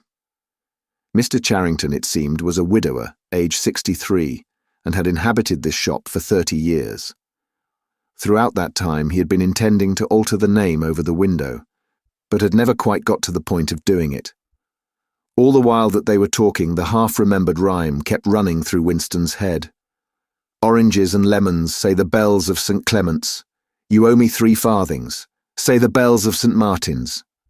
It was curious, but when you said it to yourself you had the illusion of actually hearing bells, the bells of a lost London that still existed somewhere or other, disguised and forgotten. From one ghostly steeple after another, he seemed to hear them pealing forth, yet so far as he could remember, he had never in real life heard church bells ringing. He got away from Mr. Charrington and went down the stairs alone, so as not to let the old man see him reconnoitring the street before stepping out of the door. He had already made up his mind that after a suitable interval, a month say, he would take the risk of visiting the shop again. It was perhaps not more dangerous than shirking an evening at the centre. The serious piece of folly had been to come back here in the first place, after buying the diary, and without knowing whether the proprietor of the shop could be trusted. However, yes, he thought again, he would come back. He would buy further scraps of beautiful rubbish. He would buy the engraving of St. Clement Danes, take it out of its frame, and carry it home concealed under the jacket of his overalls. He would drag the rest of that poem out of Mr. Charrington's memory. Even the lunatic project of renting the room upstairs flashed momentarily through his mind again. For perhaps 5 seconds, exaltation made him careless, and he stepped out onto the pavement without so much as a preliminary glance through the window. He had even started humming to an improvised tune, "Oranges and lemons, say the bells of St. Clement's. You owe me 3 farthings, say the—" Suddenly his heart seemed to turn to ice and his bowels to water. A figure in blue overalls was coming down the pavement, not 10 meters away. It was the girl from the fiction department, the girl with dark hair. The light was failing, but there was no difficulty in recognizing her. She looked him straight in the face, then walked quickly on as though she had not seen him. For a few seconds, Winston was too paralyzed to move. Then he turned to the right and walked heavily away, not noticing for the moment that he was going in the wrong direction. At any rate, one question was settled. There was no doubting any longer that the girl was spying on him. She must have followed him here, because it was not credible that by pure chance she should have happened to be walking on the same evening up the same obscure back street, kilometers distant from any quarter where party members lived. It was too great a coincidence. Whether she was really an agent of the thought police, or simply an amateur spy actuated by officiousness, hardly mattered. It was enough that she was watching him. Probably she had seen him go into the pub as well. It was an effort to walk. The lump of glass in his pocket banged against his thigh at each step, and he was half-minded to take it out and throw it away. The worst thing was the pain in his belly. For a couple of minutes he had the feeling that he would die if he did not reach a lavatory soon. But there would be no public lavatories in a quarter like this.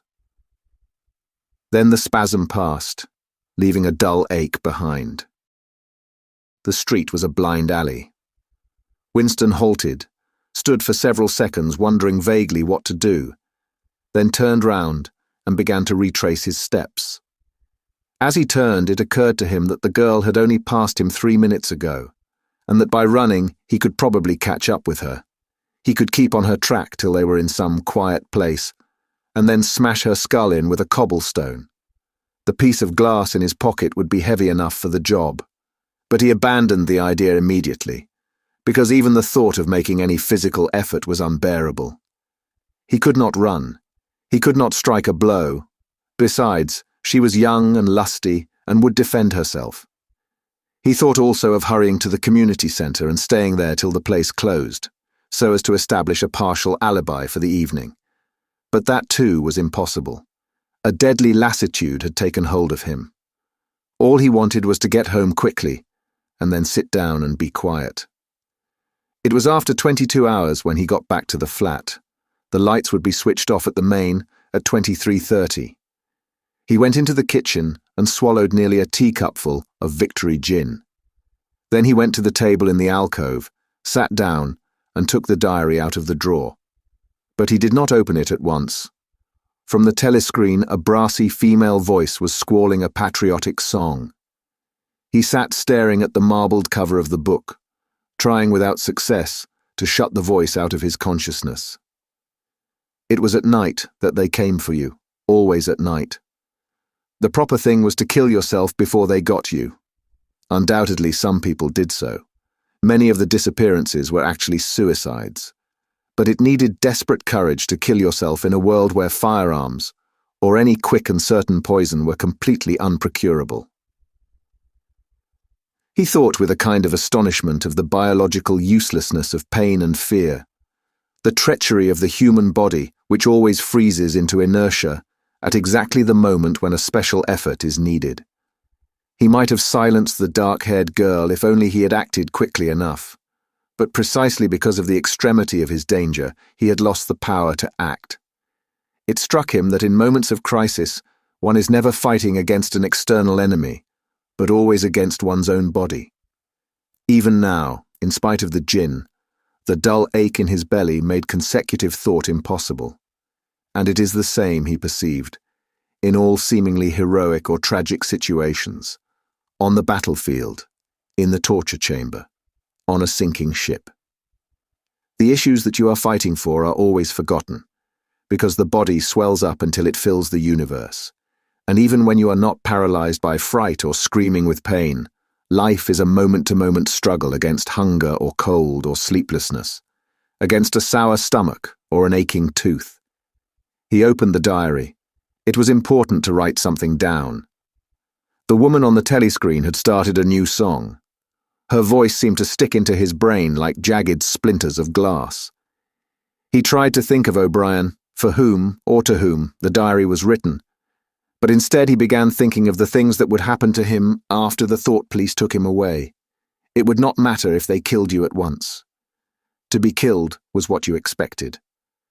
But before death, nobody spoke of such things, yet everybody knew of them.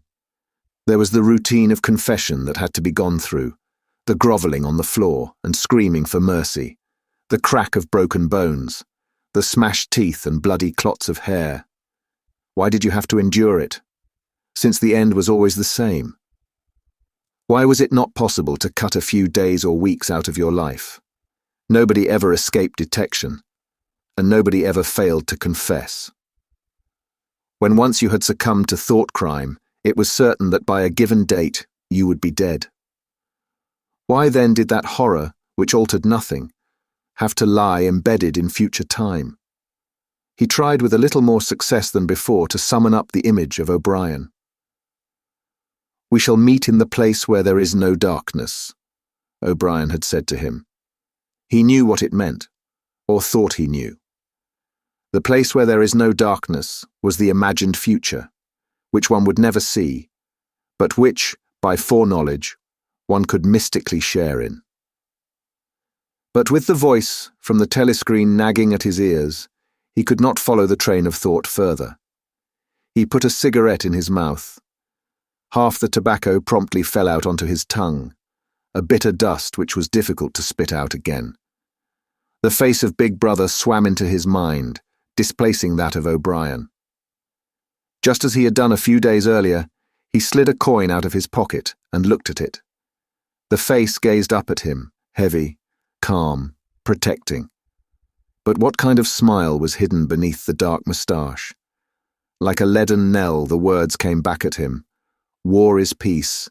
Freedom is slavery. Ignorance is strength. Part 2. Chapter 1.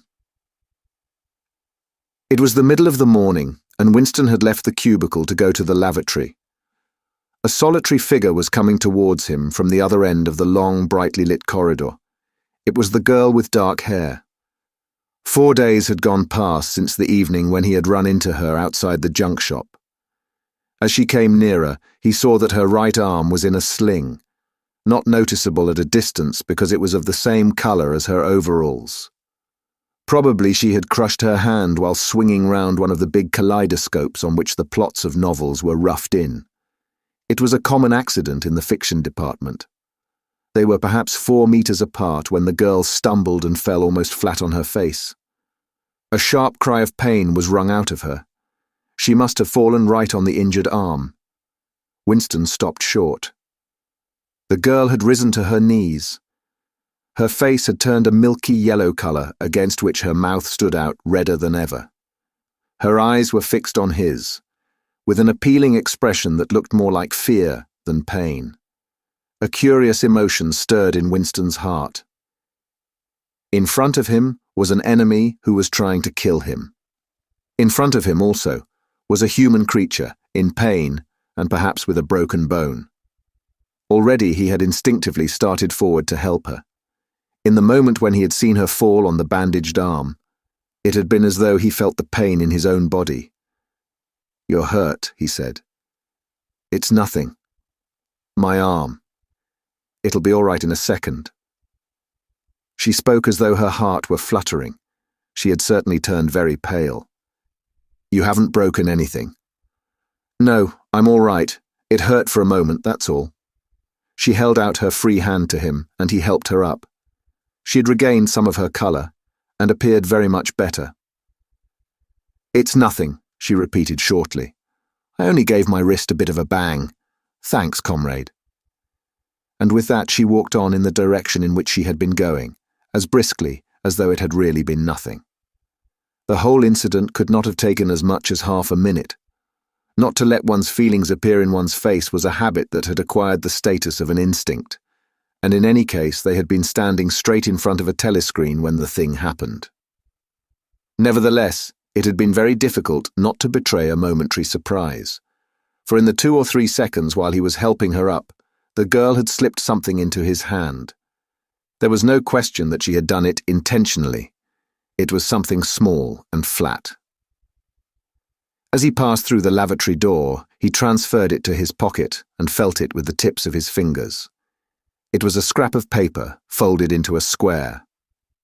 While he stood at the urinal, he managed, with a little more fingering, to get it unfolded.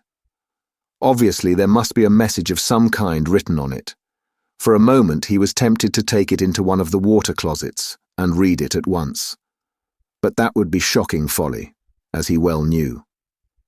There was no place where you could be more certain that the telescreens were watched continuously. He went back to his cubicle, sat down, threw the fragment of paper casually among the other papers on the desk, put on his spectacles, and hitched the speakwrite towards him. 5 minutes, he told himself, 5 minutes at the very least. His heart bumped in his breast with frightening loudness. Fortunately, the piece of work he was engaged on was mere routine, the rectification of a long list of figures, not needing close attention. Whatever was written on the paper, it must have some kind of political meaning. So far as he could see, there were two possibilities. One, much the more likely, was that the girl was an agent of the thought police, just as he had feared. He did not know why the thought police should choose to deliver their messages in such a fashion, but perhaps they had their reasons. The thing that was written on the paper might be a threat, a summons, an order to commit suicide, a trap of some description. But there was another, wilder possibility that kept raising its head, though he tried vainly to suppress it. This was that the message did not come from the thought police at all, but from some kind of underground organization. Perhaps the Brotherhood existed after all. Perhaps the girl was part of it. No doubt the idea was absurd, but it had sprung into his mind in the very instant of feeling the scrap of paper in his hand. It was not till a couple of minutes later that the other, more probable explanation had occurred to him. And even now, though his intellect told him that the message probably meant death, still, that was not what he believed, and the unreasonable hope persisted, and his heart banged, and it was with difficulty that he kept his voice from trembling as he murmured his figures into the speakwrite. He rolled up the completed bundle of work and slid it into the pneumatic tube. 8 minutes had gone by. He readjusted his spectacles on his nose, sighed, and drew the next batch of work towards him, with the scrap of paper on top of it. He flattened it out. On it was written, in a large, unformed handwriting, "I love you." For several seconds he was too stunned even to throw the incriminating thing into the memory hole. When he did so, although he knew very well the danger of showing too much interest, he could not resist reading it once again, just to make sure that the words were really there.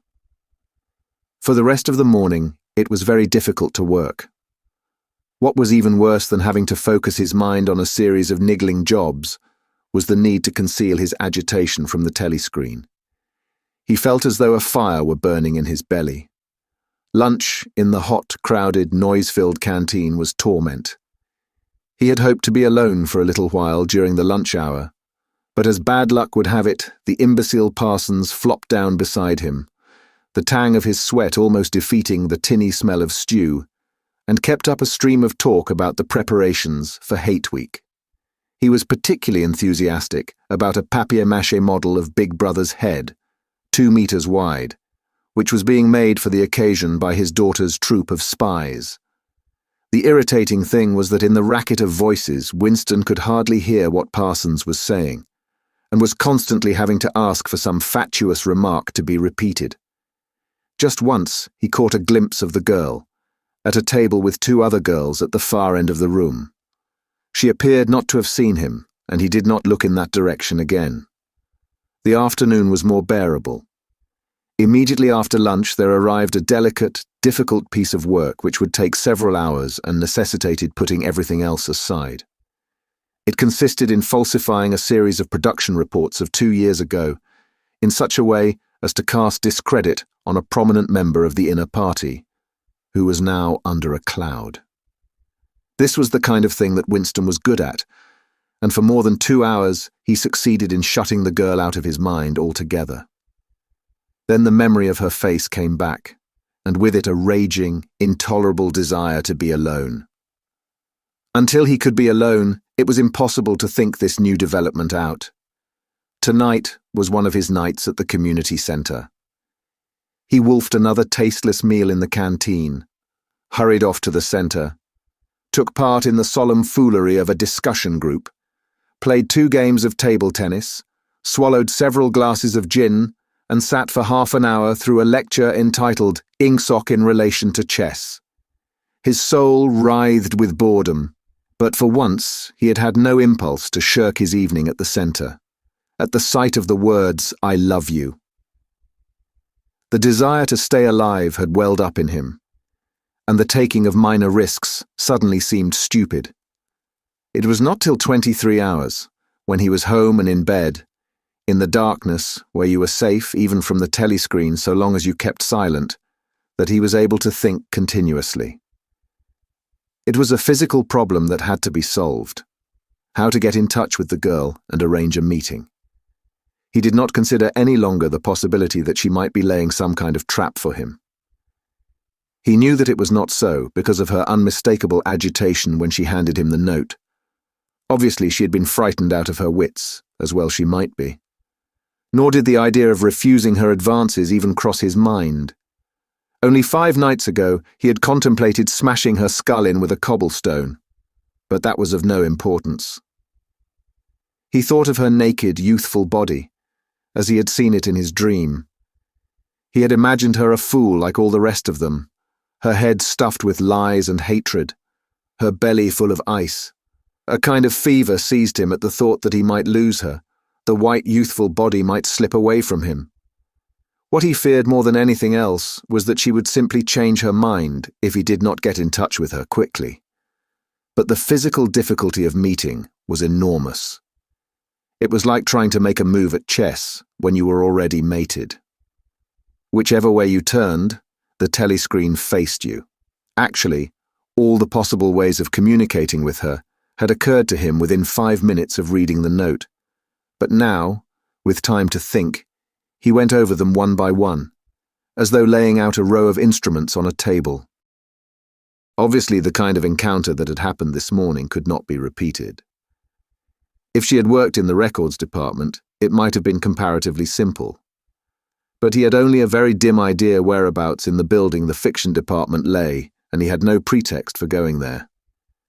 If he had known where she lived, and at what time she left work, he could have contrived to meet her somewhere on her way home, but to try to follow her home was not safe, because it would mean loitering about outside the ministry, which was bound to be noticed. As for sending a letter through the mails, it was out of the question. By a routine that was not even secret, all letters were opened in transit. Actually, few people ever wrote letters. For the messages that it was occasionally necessary to send, there were printed postcards with long lists of phrases, and you struck out the ones that were inapplicable. In any case, he did not know the girl's name, let alone her address. Finally, he decided that the safest place was the canteen. If he could get her at a table by herself, somewhere in the middle of the room, not too near the telescreens, and with a sufficient buzz of conversation all round. If these conditions endured for, say, 30 seconds, it might be possible to exchange a few words.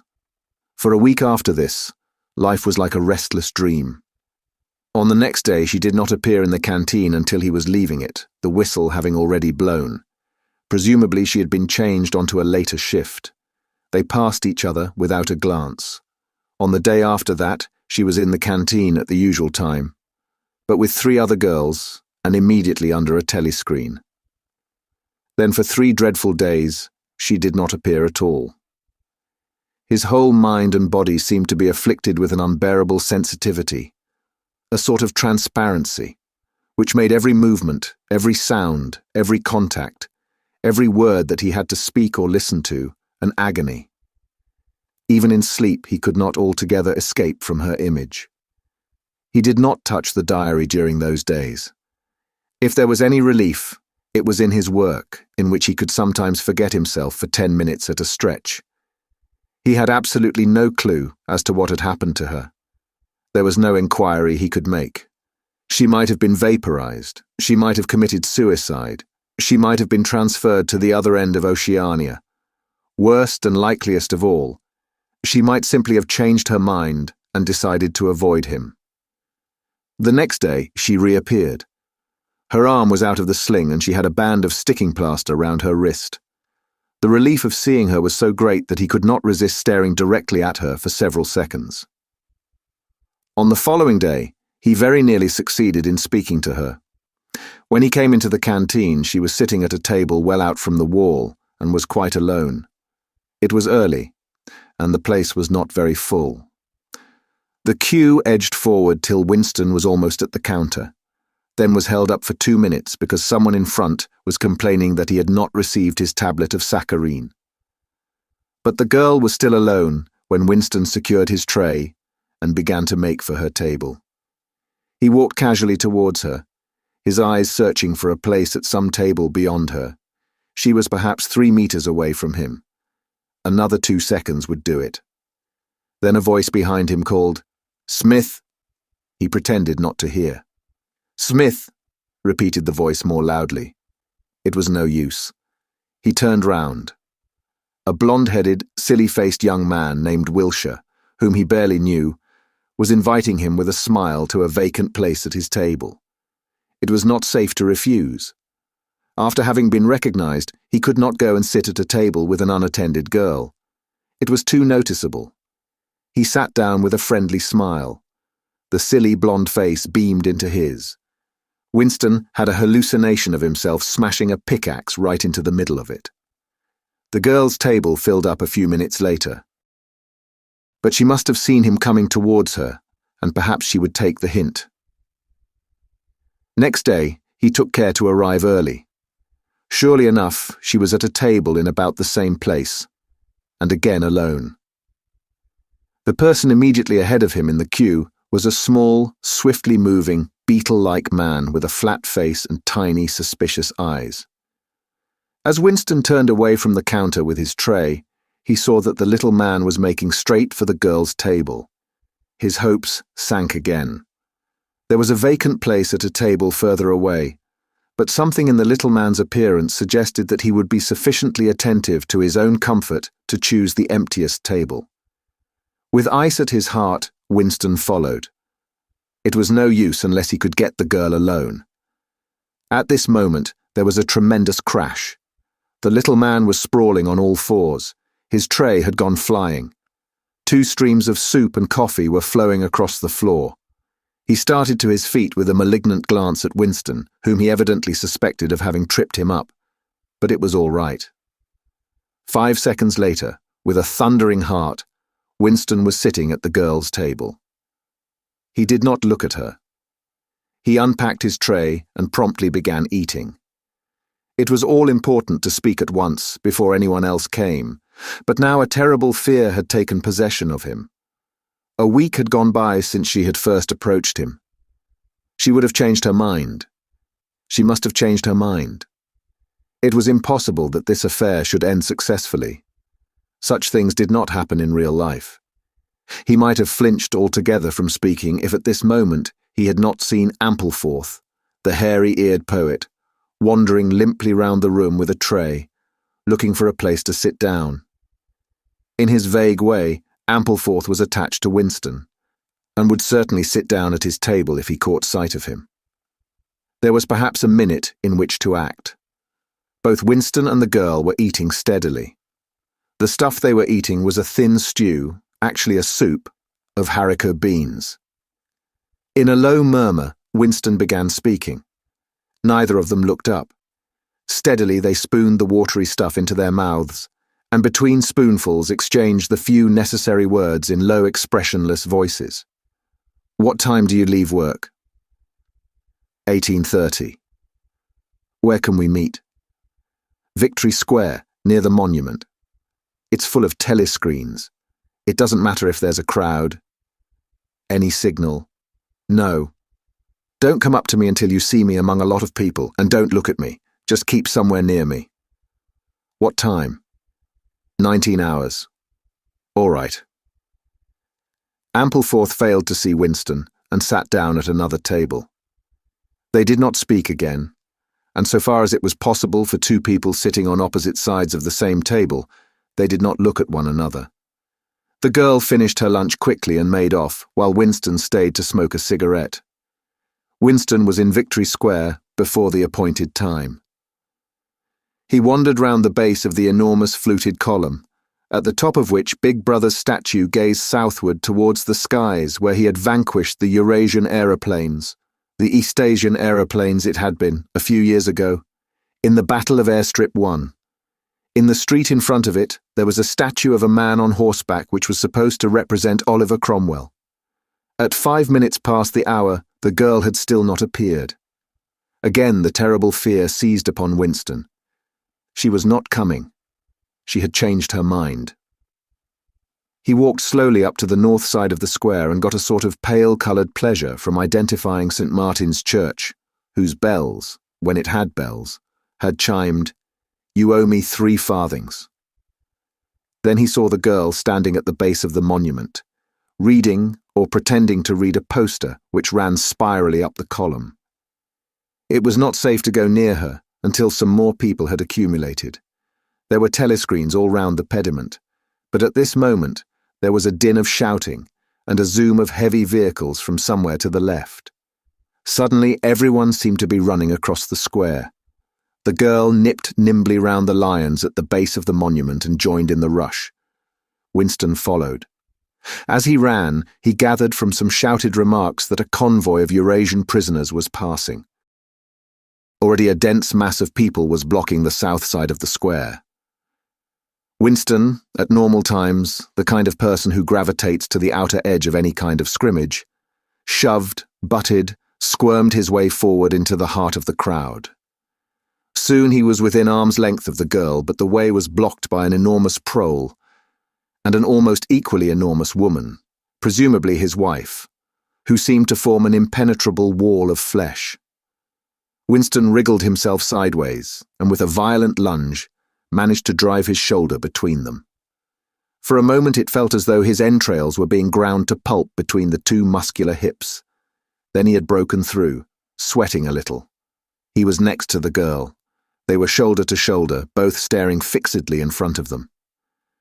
A long line of trucks, with wooden-faced guards armed with submachine guns standing upright in each corner, was passing slowly down the street. In the trucks, little yellow men in shabby greenish uniforms were squatting, jammed close together. Their sad, Mongolian faces gazed out over the sides of the trucks, utterly incurious. Occasionally, when a truck jolted, there was a clank-clank of metal. All the prisoners were wearing leg irons. Truckload after truckload of the sad faces passed. Winston knew they were there, but he saw them only intermittently. The girl's shoulder, and her arm right down to the elbow, were pressed against his. Her cheek was almost near enough for him to feel its warmth. She had immediately taken charge of the situation, just as she had done in the canteen. She began speaking in the same expressionless voice as before, with lips barely moving, a mere murmur easily drowned by the din of voices and the rumbling of the trucks. "Can you hear me?" "Yes." "Can you get Sunday afternoon off?" "Yes." "Then listen carefully. You'll have to remember this. Go to Paddington Station." With a sort of military precision that astonished him, she outlined the route that he was to follow. A half-hour railway journey, turn left outside the station, 2 kilometers along the road, a gate with the top bar missing, a path across a field, a grass-grown lane, a track between bushes, a dead tree with moss on it. It was as though she had a map inside her head. "Can you remember all that?" she murmured finally. "Yes. You turn left, then right, then left again, and the gate's got no top bar." "Yes. What time?" "About 15. You may have to wait. I'll get there by another way. Are you sure you remember everything?" "Yes." "Then get away from me as quick as you can." She need not have told him that, but for the moment they could not extricate themselves from the crowd. The trucks were still filing past, the people still insatiably gaping. At the start, there had been a few boos and hisses, but it came only from the party members among the crowd, and had soon stopped. The prevailing emotion was simply curiosity. Foreigners, whether from Eurasia or from Eastasia, were a kind of strange animal. One literally never saw them except in the guise of prisoners, and even as prisoners one never got more than a momentary glimpse of them. Nor did one know what became of them, apart from the few who were hanged as war criminals. The others simply vanished, presumably into forced labor camps. The round Mogul faces had given way to faces of a more European type, dirty, bearded, and exhausted. From over scrubby cheekbones, eyes looked into Winston's, sometimes with strange intensity, and flashed away again. The convoy was drawing to an end. In the last truck he could see an aged man, his face a mass of grizzled hair, standing upright with wrists crossed in front of him, as though he were used to having them bound together. It was almost time for Winston and the girl to part, but at the last moment, while the crowd still hemmed them in, her hand felt for his and gave it a fleeting squeeze. It could not have been 10 seconds, and yet it seemed a long time that their hands were clasped together. He had time to learn every detail of her hand. He explored the long fingers, the shapely nails, the work-hardened palm with its row of calluses, the smooth flesh under the wrist. Merely from feeling it, he would have known it by sight. In the same instant, it occurred to him that he did not know what color the girl's eyes were. They were probably brown, but people with dark hair sometimes had blue eyes. To turn his head and look at her would have been inconceivable folly. With hands locked together, invisible among the press of bodies, they stared steadily in front of them, and instead of the eyes of the girl, the eyes of the aged prisoner gazed mournfully at Winston out of nests of hair. Chapter 2. Winston picked his way up the lane through dappled light and shade, stepping out into pools of gold wherever the boughs parted. Under the trees to the left of him, the ground was misty with bluebells. The air seemed to kiss one's skin. It was the 2nd of May. From somewhere deeper in the heart of the wood came the droning of ringdoves. He was a bit early. There had been no difficulties about the journey, and the girl was so evidently experienced that he was less frightened than he would normally have been. Presumably, she could be trusted to find a safe place. In general, you could not assume that you were much safer in the country than in London. There were no telescreens, of course, but there was always the danger of concealed microphones by which your voice might be picked up and recognized.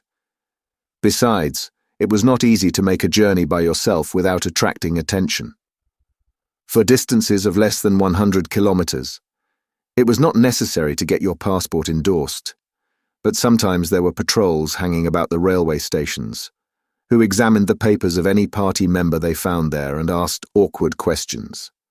However, no patrols had appeared, and on the walk from the station he had made sure by cautious backward glances that he was not being followed.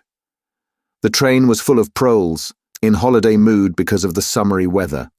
The wooden-seated carriage in which he travelled was filled to overflowing by a single enormous family, ranging from a toothless great-grandmother to a month-old baby, going out to spend an afternoon with in-laws in the country, and as they freely explained to Winston, to get hold of a little black market butter.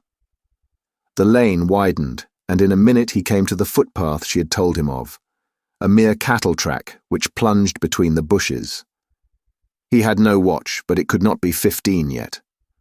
The bluebells were so thick underfoot that it was impossible not to tread on them.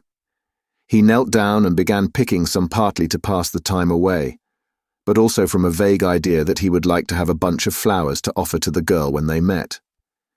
He had got together a big bunch and was smelling their faint, sickly scent when a sound at his back froze him, the unmistakable crackle of a foot on twigs. He went on picking bluebells. It was the best thing to do. It might be the girl, or he might have been followed after all. To look round was to show guilt. He picked another and another. A hand fell lightly on his shoulder. He looked up. It was the girl. She shook her head, evidently as a warning that he must keep silent, then parted the bushes and quickly led the way along the narrow track into the wood. Obviously she had been that way before, for she dodged the boggy bits as though by habit. Winston followed, still clasping his bunch of flowers. His first feeling was relief, but as he watched the strong, slender body moving in front of him, with the scarlet sash that was just tight enough to bring out the curve of her hips, the sense of his own inferiority was heavy upon him. Even now it seemed quite likely that when she turned round and looked at him, she would draw back after all. The sweetness of the air and the greenness of the leaves daunted him. Already on the walk from the station, the May sunshine had made him feel dirty and etiolated, a creature of indoors, with the sooty dust of London in the pores of his skin. It occurred to him that till now she had probably never seen him in broad daylight in the open.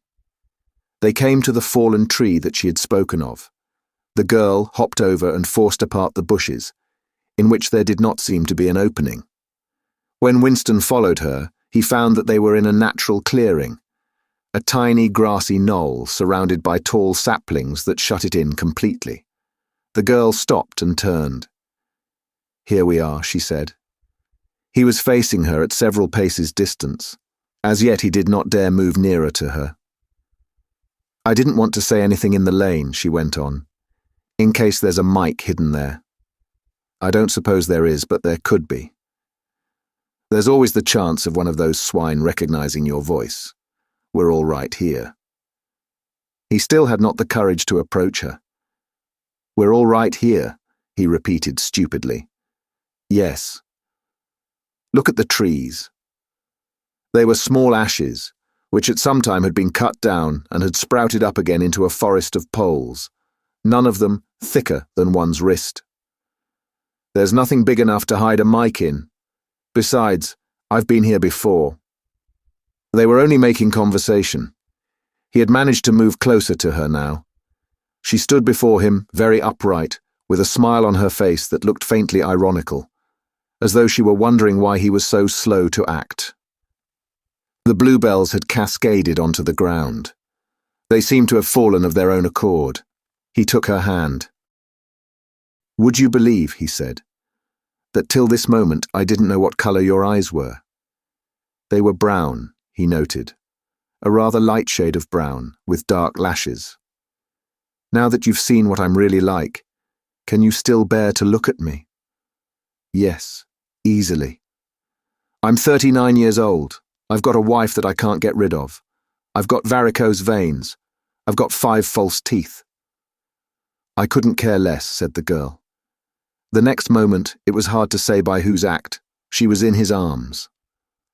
At the beginning, he had no feeling except sheer incredulity. The youthful body was strained against his own. The mass of dark hair was against his face. And yes, actually she had turned her face up and he was kissing the wide red mouth. She had clasped her arms about his neck. She was calling him darling, precious one, loved one. He had pulled her down onto the ground. She was utterly unresisting. He could do what he liked with her, but the truth was that he had no physical sensation except that of mere contact. All he felt was incredulity and pride. He was glad that this was happening, but he had no physical desire. It was too soon. Her youth and prettiness had frightened him. He was too much used to living without women. He did not know the reason. The girl picked herself up and pulled a bluebell out of her hair. She sat against him, putting her arm round his waist.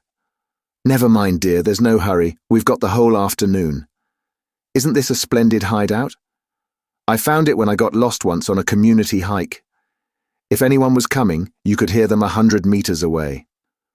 "What is your name?" said Winston. "Julia. I know yours. It's Winston Smith. How did you find that out?" "I expect I'm better at finding things out than you are, dear. Tell me, what did you think of me before that day I gave you the note?"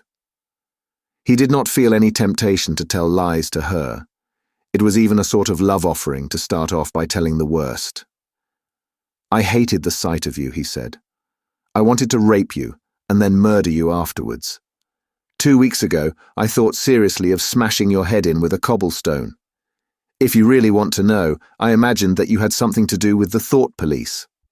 The girl laughed delightedly, evidently taking this as a tribute to the excellence of her disguise. "Not the thought police? You didn't honestly think that?" "Well, perhaps not exactly that. But from your general appearance, merely because you're young and fresh and healthy, you understand, I thought that probably... You thought I was a good party member, pure in word and deed. Banners, processions, slogans, games, community hikes, all that stuff. And you thought that if I had a quarter of a chance, I'd denounce you as a thought criminal and get you killed off." "Yes, something of that kind. A great many young girls are like that, you know." "It's this bloody thing that does it," she said, ripping off the scarlet sash of the Junior Anti-Sex League and flinging it onto a bough. Then, as though touching her waist had reminded her of something, she felt in the pocket of her overalls and produced a small slab of chocolate. She broke it in half and gave one of the pieces to Winston. Even before he had taken it, he knew by the smell that it was very unusual chocolate. It was dark and shiny, and was wrapped in silver paper. Chocolate normally was dull, brown, crumbly stuff that tasted, as nearly as one could describe it, like the smoke of a rubbish fire. But at some time or another, he had tasted chocolate, like the piece she had given him. The first whiff of its scent had stirred up some memory which he could not pin down, but which was powerful and troubling. "Where did you get this stuff?" he said. "Black market," she said indifferently. "Actually, I am that sort of girl to look at. I'm good at games. I was a troop leader in the Spies. I do voluntary work 3 evenings a week for the Junior Anti-Sex League. Hours and hours I've spent pasting their bloody rot all over London. I always carry one end of a banner in the processions. I always look cheerful and I never shirk anything. Always yell with the crowd, that's what I say. It's the only way to be safe." The first fragment of chocolate had melted on Winston's tongue. The taste was delightful. But there was still that memory moving round the edges of his consciousness. Something strongly felt, but not reducible to definite shape, like an object seen out of the corner of one's eye. He pushed it away from him, aware only that it was the memory of some action which he would have liked to undo, but could not. "You are very young," he said. "You are 10 or 15 years younger than I am. What could you see to attract you in a man like me?" "It was something in your face. I thought I'd take a chance. I'm good at spotting people who don't belong. As soon as I saw you, I knew you were against them." Them, it appeared, meant the party, and above all the inner party, about whom she talked with an open, jeering hatred which made Winston feel uneasy, although he knew that they were safe here, if they could be safe anywhere. A thing that astonished him about her was the coarseness of her language. Party members were supposed not to swear, and Winston himself very seldom did swear, aloud at any rate. Julia, however, seemed unable to mention the party, and especially the inner party, without using the kind of words that you saw chalked up in dripping alleyways. He did not dislike it. It was merely one symptom of her revolt against the party and all its ways, and somehow it seemed natural and healthy, like the sneeze of a horse that smells bad hay. They had left the clearing and were wandering again through the checkered shade, with their arms round each other's waists, whenever it was wide enough to walk 2 abreast. He noticed how much softer her waist seemed to feel now that the sash was gone. They did not speak above a whisper. Outside the clearing, Julia said, it was better to go quietly. Presently, they had reached the edge of the little wood. She stopped him. "Don't go out into the open. There might be someone watching. We're all right if we keep behind the boughs." They were standing in the shade of hazel bushes. The sunlight, filtering through innumerable leaves, was still hot on their faces. Winston looked out into the field beyond and underwent a curious, slow shock of recognition. He knew it by sight, an old, close-bitten pasture, with a footpath wandering across it and a molehill here and there.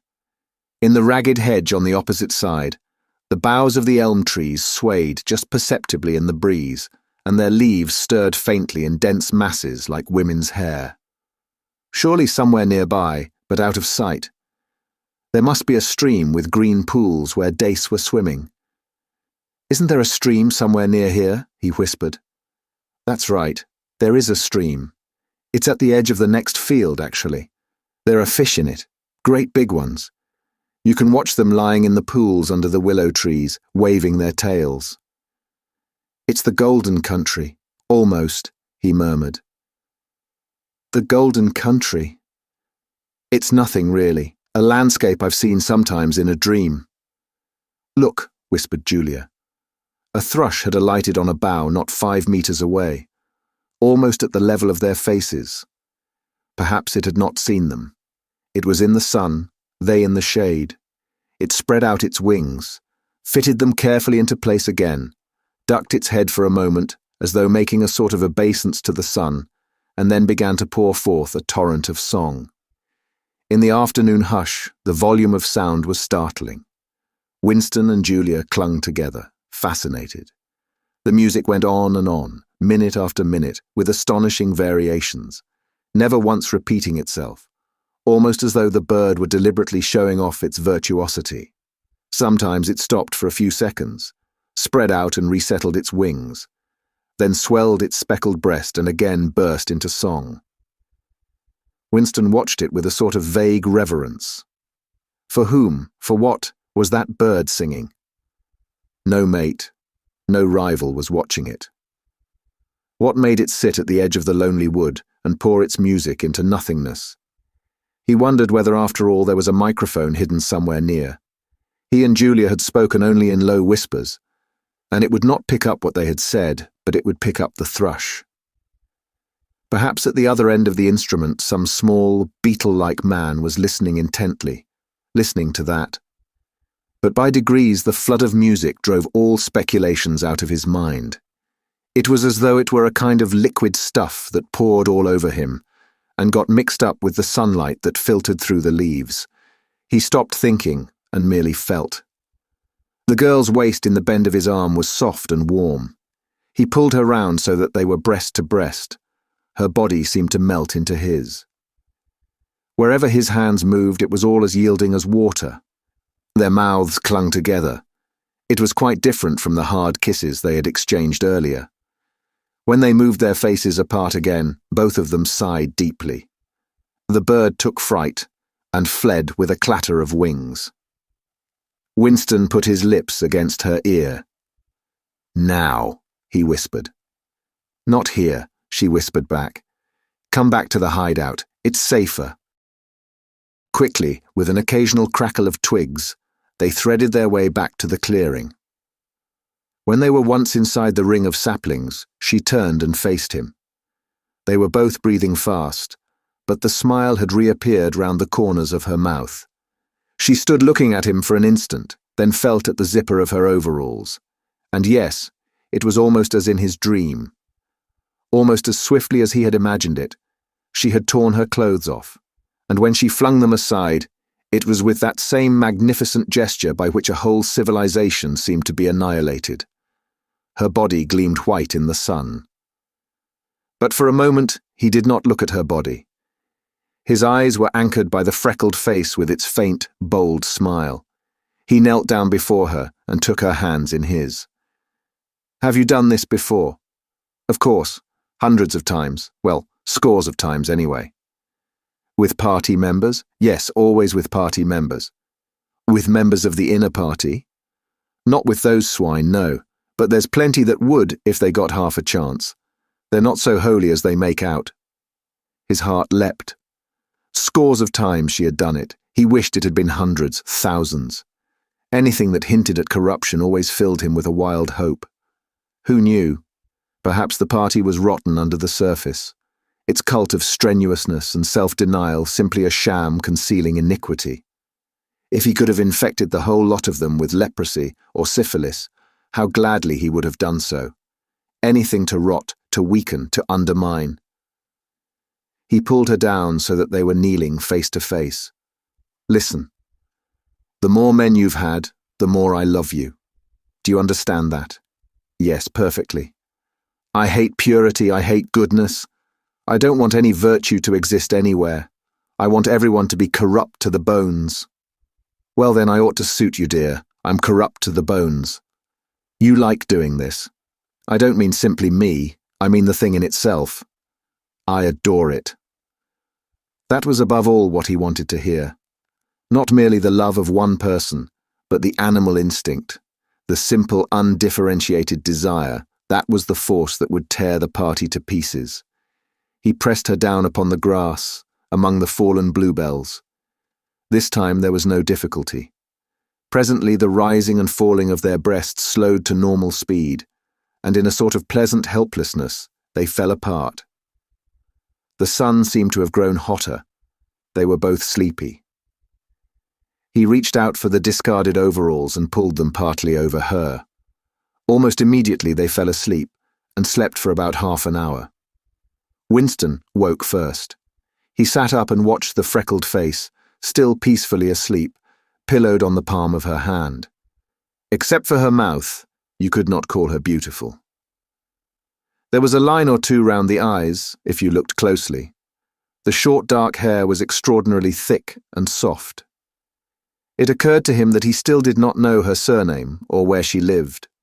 The young, strong body, now helpless in sleep, awoke in him a pitying, protecting feeling.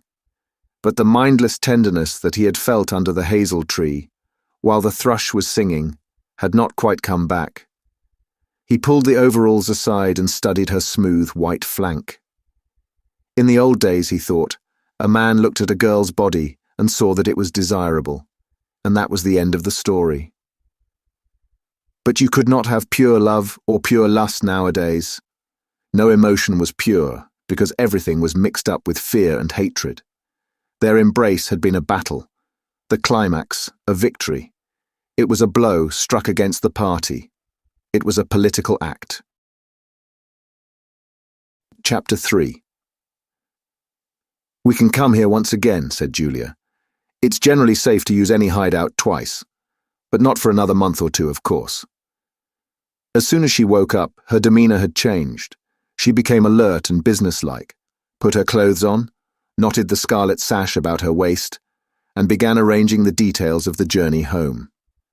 It seemed natural to leave this to her. She obviously had a practical cunning which Winston lacked, and she seemed also to have an exhaustive knowledge of the countryside round London, stored away from innumerable community hikes. The route she gave him was quite different from the one by which he had come and brought him out at a different railway station.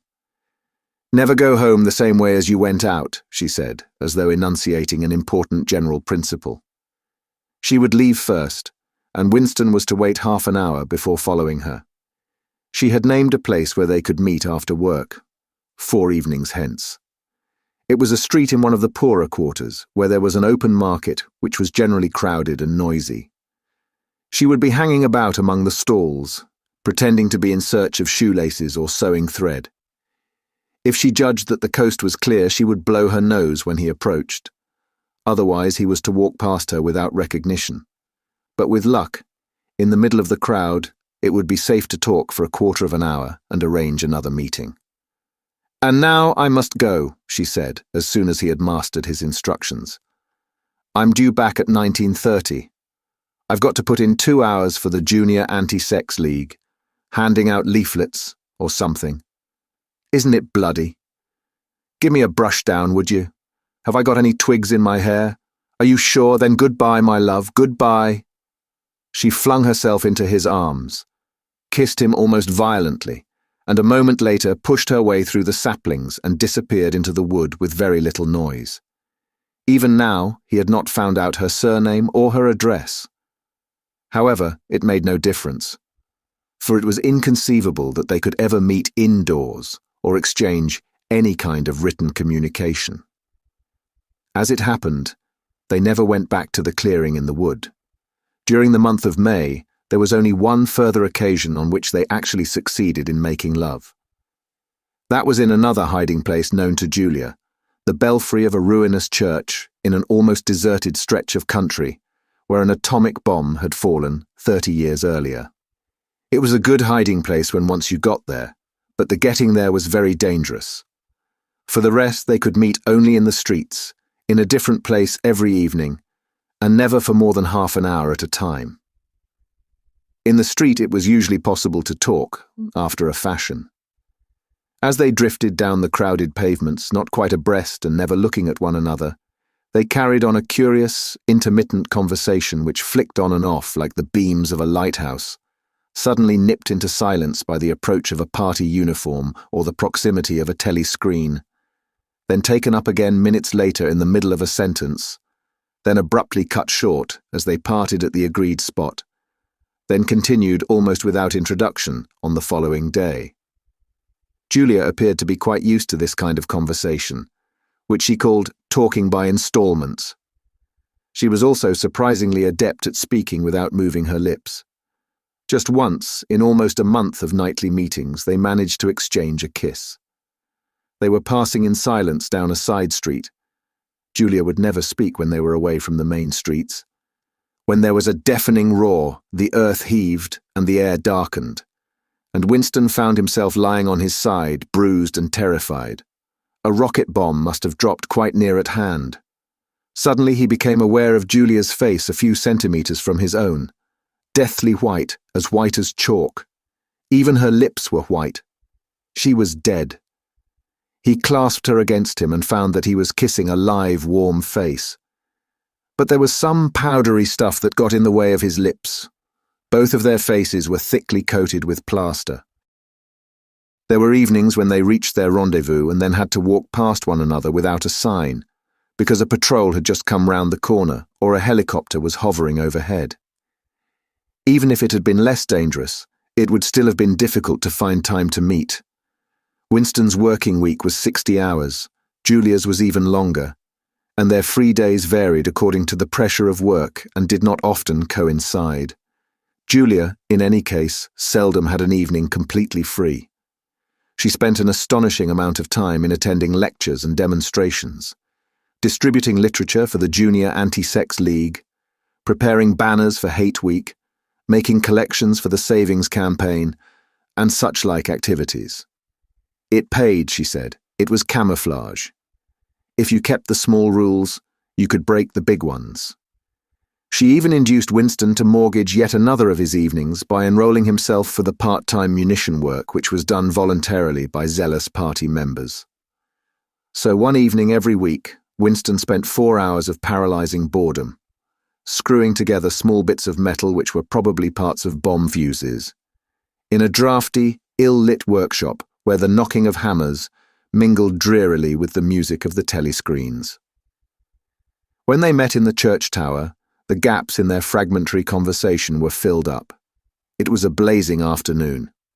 The air in the little square chamber above the bells was hot and stagnant, and smelt overpoweringly of pigeon dung. They sat talking for hours on the dusty, twig-littered floor, one or other of them getting up from time to cast a glance through the arrow slits and make sure that no one was coming. Julia was 26 years old. She lived in a hostel with 30 other girls.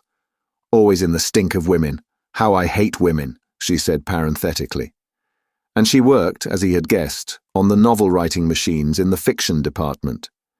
She enjoyed her work, which consisted chiefly in running and servicing a powerful but tricky electric motor. She was not clever, but was fond of using her hands and felt at home with machinery. She could describe the whole process of composing a novel, from the general directive issued by the planning committee down to the final touching up by the rewrite squad. But she was not interested in the finished product. She didn't much care for reading, she said. Books were just a commodity that had to be produced, like jam or bootlaces. She had no memories of anything before the early 60s, and the only person she'd ever known who talked frequently of the days before the revolution was a grandfather who had disappeared when she was 8. At school, she'd been captain of the hockey team and had won the gymnastics trophy 2 years running. She had been a troop leader in the Spies and a branch secretary in the Youth League before joining the Junior Anti-Sex League. She had always borne an excellent character. She had even, an infallible mark of good reputation, been picked out to work in Pornosec, the subsection of the fiction department which turned out cheap pornography for distribution among the proles. It was nicknamed Muck House by the people who worked in it, she remarked. There she had remained for a year, helping to produce booklets in sealed packets with titles like Spanking Stories or One Night in a Girls' School, to be bought furtively by proletarian youths who were under the impression that they were buying something illegal. "What are these books like?" said Winston curiously. "Oh, ghastly rubbish. They're boring, really. They only have 6 plots, but they swap them round a bit. Of course, I was only on the kaleidoscopes. I was never in the rewrite squad. I'm not literary, dear, not even enough for that." He learned with astonishment that all the workers in Pornosec, except the heads of the departments, were girls. The theory was that men, whose sex instincts were less controllable than those of women, were in greater danger of being corrupted by the filth they handled. "They don't even like having married women there," she added. "Girls are always supposed to be so pure. Here's one who isn't, anyway." She had had her first love affair when she was 16, with a party member of 60 who later committed suicide to avoid arrest. "And a good job too," said Julia. "Otherwise they'd have had my name out of him when he confessed." Since then, there had been various others. Life as she saw it was quite simple. You wanted a good time. They, meaning the party, wanted to stop you having it. You broke the rules as best you could. She seemed to think it just as natural that they should want to rob you of your pleasures, as that you should want to avoid being caught. She hated the party, and said so in the crudest words, but she made no general criticism of it. Except where it touched upon her own life, she had no interest in party doctrine. He noticed that she never used Newspeak words except the ones that had passed into everyday use. She had never heard of the Brotherhood, and refused to believe in its existence. Any kind of organized revolt against the party, which was bound to be a failure, struck her as stupid. The clever thing was to break the rules and stay alive all the same. He wondered vaguely how many others like her there might be in the younger generation, people who had grown up in the world of the revolution, knowing nothing else, accepting the party as something unalterable, like the sky, not rebelling against its authority but simply evading it, as a rabbit dodges a dog. They did not discuss the possibility of getting married. It was too remote to be worth thinking about. No imaginable committee would ever sanction such a marriage, even if Catherine, Winston's wife, could somehow have been got rid of. It was hopeless even as a daydream. "What was she like, your wife?" said Julia. "She was, do you know the Newspeak word good thinkful? Meaning naturally orthodox, incapable of thinking a bad thought?" "No, I didn't know the word, but I know the kind of person, right enough." He began telling her the story of his married life, but curiously enough, she appeared to know the essential parts of it already. She described to him, almost as though she had seen or felt it, the stiffening of Catherine's body as soon as he touched her, the way in which she still seemed to be pushing him from her with all her strength, even when her arms were clasped tightly round him. With Julia, he felt no difficulty in talking about such things. Catherine, in any case, had long ceased to be a painful memory and became merely a distasteful one. "I could have stood it if it hadn't been for one thing," he said. He told her about the frigid little ceremony that Catherine had forced him to go through on the same night every week. She hated it, but nothing would make her stop doing it. She used to call it, but you'll never guess. "Our duty to the party," said Julia promptly. "How did you know that?" "I've been at school too, dear. Sex talks once a month for the over-16s. And in the youth movement, they rub it into you for years.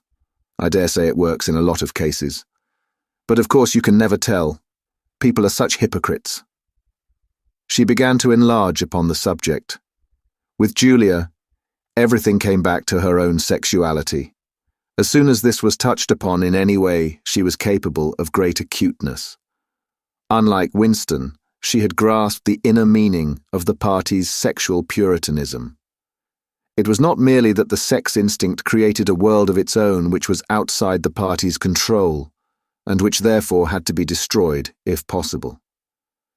What was more important was that sexual privation induced hysteria, which was desirable because it could be transformed into war fever and leader worship. The way she put it was, "When you make love, you're using up energy. And afterwards you feel happy and don't give a damn for anything. They can't bear you to feel like that. They want you to be bursting with energy all the time. All this marching up and down and cheering and waving flags is simply sex gone sour.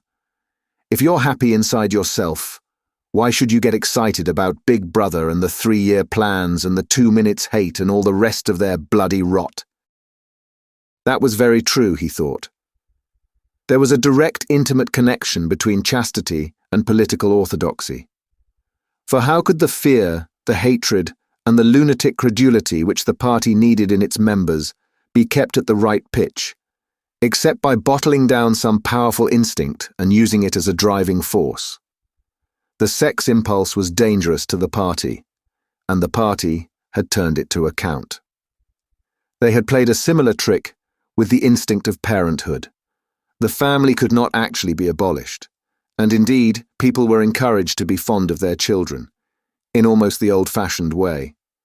The children, on the other hand, were systematically turned against their parents and taught to spy on them and report their deviations.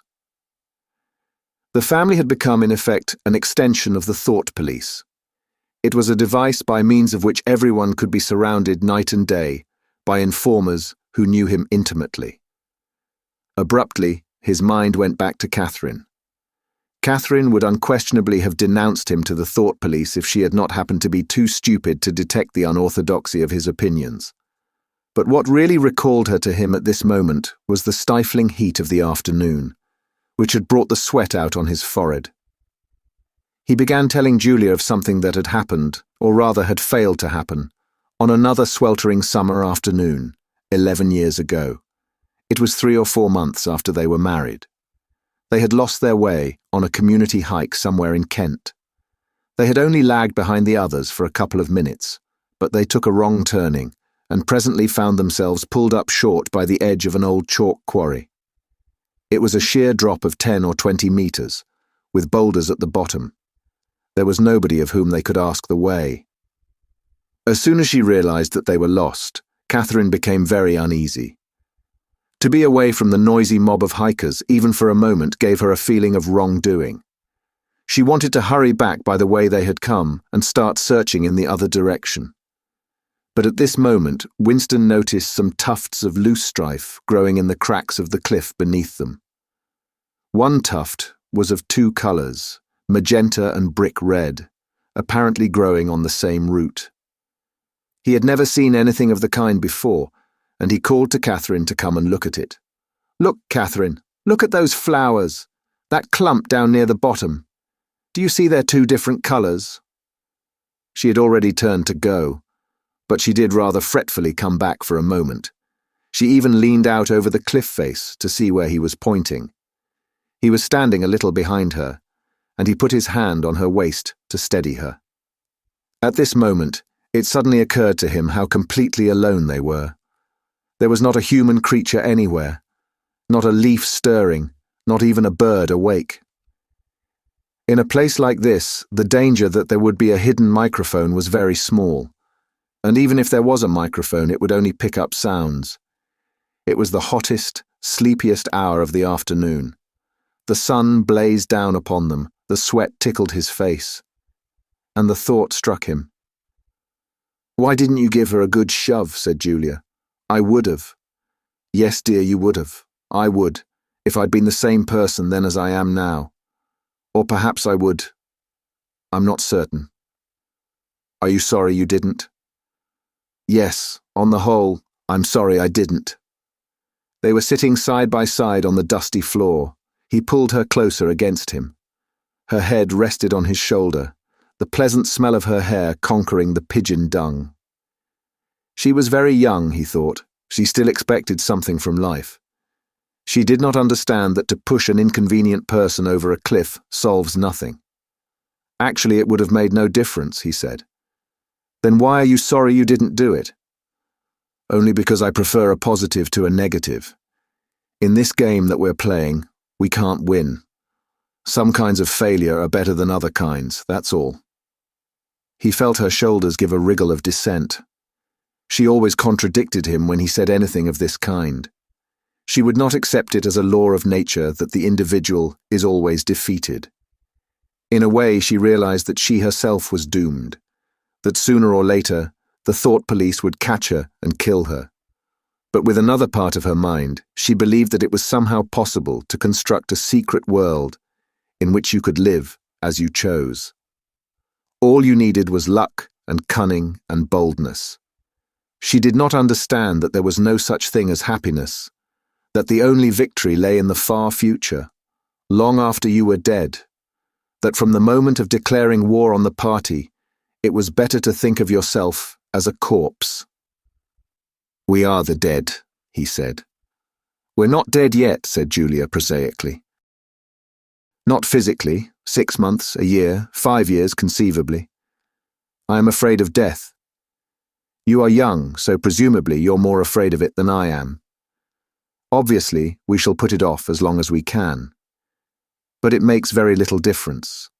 So long as human beings stay human, death and life are the same thing." Oh, rubbish. Which would you sooner sleep with, me or a skeleton? Don't you enjoy being alive? Don't you like feeling? This is me, this is my hand, this is my leg. I'm real, I'm solid, I'm alive. Don't you like this? She twisted herself round and pressed her bosom against him. He could feel her breasts, ripe yet firm, through her overalls. Her body seemed to be pouring some of its youth and vigour into his. Yes, I like that, he said. Then stop talking about dying. And now listen, dear. We've got to fix up about the next time we meet. We may as well go back to the place in the wood. We've given it a good long rest. But you must get there by a different way this time. I've got it all planned out. You take the train, but look, I'll draw it out for you. And in her practical way she scraped together a small square of dust, and with a twig from a pigeon's nest began drawing a map on the floor. Chapter 4. Winston looked round the shabby little room above Mr. Charrington's shop. Beside the window the enormous bed was made up, with ragged blankets and a coverless bolster. The old-fashioned clock with the 12-hour face was ticking away on the mantelpiece. In the corner, on the gate-leg table, the glass paperweight which he had bought on his last visit gleamed softly out of the half-darkness. In the fender was a battered tin oil stove, a saucepan, and 2 cups, provided by Mr. Charrington. Winston lit the burner and set a pan of water to boil. He had brought an envelope full of Victory coffee and some saccharine tablets. The clock's hand said 17:20. It was 19:20, really. She was coming at 19:30. Folly, folly, his heart kept saying. Conscious, gratuitous, suicidal folly. Of all the crimes that a party member could commit, this one was the least possible to conceal. Actually, the idea had first floated into his head in the form of a vision, of the glass paperweight mirrored by the surface of the gate-leg table. As he had foreseen, Mr. Charrington had made no difficulty about letting the room. He was obviously glad of the few dollars that it would bring him. Nor did he seem shocked or become offensively knowing when it was made clear that Winston wanted the room for the purpose of a love affair. Instead, he looked into the middle distance and spoke in generalities, with so delicate an air as to give the impression that he had become partly invisible. Privacy, he said, was a very valuable thing. Everyone wanted a place where they could be alone occasionally, and when they had such a place, it was only common courtesy in anyone else who knew of it to keep his knowledge to himself. He even, seeming almost to fade out of existence as he did so, added that there were 2 entries to the house, one of them through the backyard, which gave on an alley. Under the window, somebody was singing. Winston peeped out, secure in the protection of the muslin curtain. The June sun was still high in the sky, and in the sun-filled court below, a monstrous woman, solid as a Norman pillar, with brawny red forearms and a sacking apron strapped about her middle, was stumping to and fro between a washtub and a clothesline, pegging out a series of square white things which Winston recognized as babies' diapers. Whenever her mouth was not corked with clothes pegs, she was singing in a powerful contralto. It was only an opeless fancy, it passed like an April dye, but a look and a word, and the dreams they stirred. They have stolen my art away. The tune had been haunting London for weeks past. It was one of countless similar songs published for the benefit of the proles by a subsection of the music department. The words of these songs were composed without any human intervention whatever, on an instrument known as a versificator. But the woman sang so tunefully as to turn the dreadful rubbish into an almost pleasant sound. He could hear the woman singing and the scrape of her shoes on the flagstones, and the cries of the children in the street, and somewhere in the far distance a faint roar of traffic. And yet the room seemed curiously silent, thanks to the absence of a telescreen. Folly, folly, folly, he thought again. It was inconceivable that they could frequent this place for more than a few weeks without being caught. But the temptation of having a hiding place that was truly their own, indoors and near at hand, had been too much for both of them. For some time after their visit to the church belfry, it had been impossible to arrange meetings. Working hours had been drastically increased in anticipation of Hate Week. It was more than a month distant, but the enormous complex preparations that it entailed were throwing extra work onto everybody. Finally, both of them managed to secure a free afternoon on the same day. They had agreed to go back to the clearing in the wood. On the evening beforehand, they met briefly in the street. As usual, Winston hardly looked at Julia as they drifted towards one another in the crowd, but from the short glance he gave her, it seemed to him that she was paler than usual. "It's all off," she murmured, as soon as she judged it safe to speak. "Tomorrow, I mean." "What?" "Tomorrow afternoon. I can't come." "Why not?" "Oh, the usual reason. It started early this time." For a moment, he was violently angry. During the month that he had known her, the nature of his desire for her had changed. At the beginning, there had been little true sensuality in it. Their first lovemaking had been simply an act of the will, but after the second time it was different. The smell of her hair, the taste of her mouth, the feeling of her skin seemed to have got inside him, or into the air all round him. She had become a physical necessity, something that he not only wanted, but felt that he had a right to. When she said that she could not come, he had the feeling that she was cheating him. But just at this moment, the crowd pressed them together, and their hands accidentally met. She gave the tips of his fingers a quick squeeze that seemed to invite not desire but affection. It struck him that when one lived with a woman, this particular disappointment must be a normal, recurring event, and a deep tenderness, such as he had not felt for her before, suddenly took hold of him. He wished that they were a married couple of 10 years standing.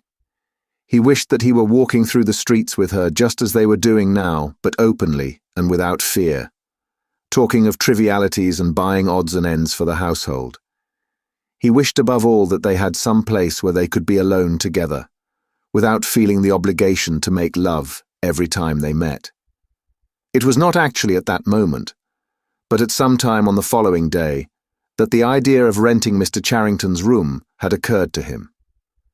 When he suggested it to Julia, she had agreed with unexpected readiness. Both of them knew that it was lunacy. It was as though they were intentionally stepping nearer to their graves. As he sat waiting on the edge of the bed, he thought again of the cellars of the Ministry of Love. It was curious how that predestined horror moved in and out of one's consciousness. There it lay, fixed in future times, preceding death, as surely as 99 precedes 100. One could not avoid it, but one could perhaps postpone it, and yet instead, every now and again, by a conscious, willful act, one chose to shorten the interval before it happened. At this moment, there was a quick step on the stairs. Julia burst into the room.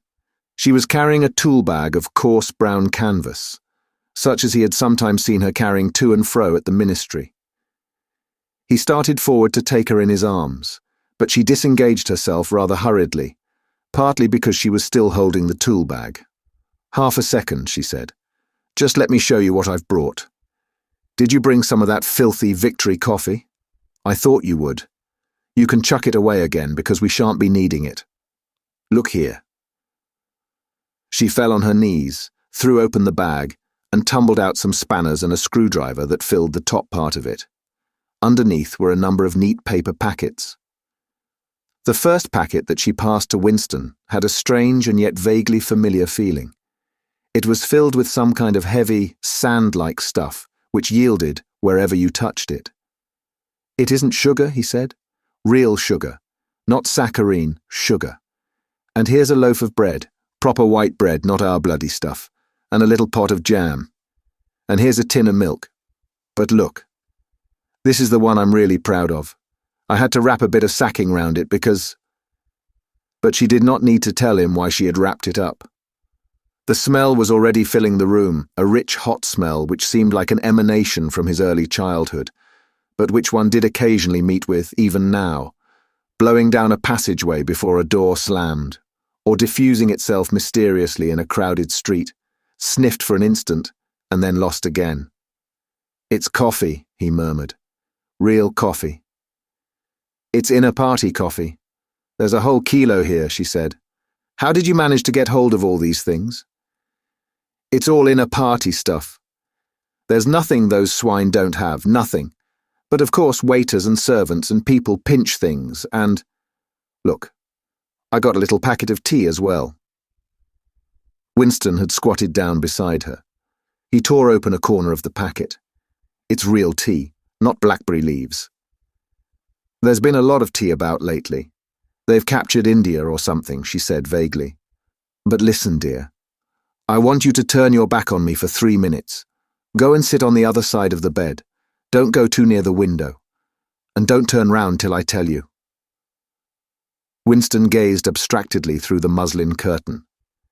Down in the yard, the red-armed woman was still marching to and fro between the washtub and the line. She took 2 more pegs out of her mouth and sang with deep feeling. They see that time heals all things. They see you can always forget.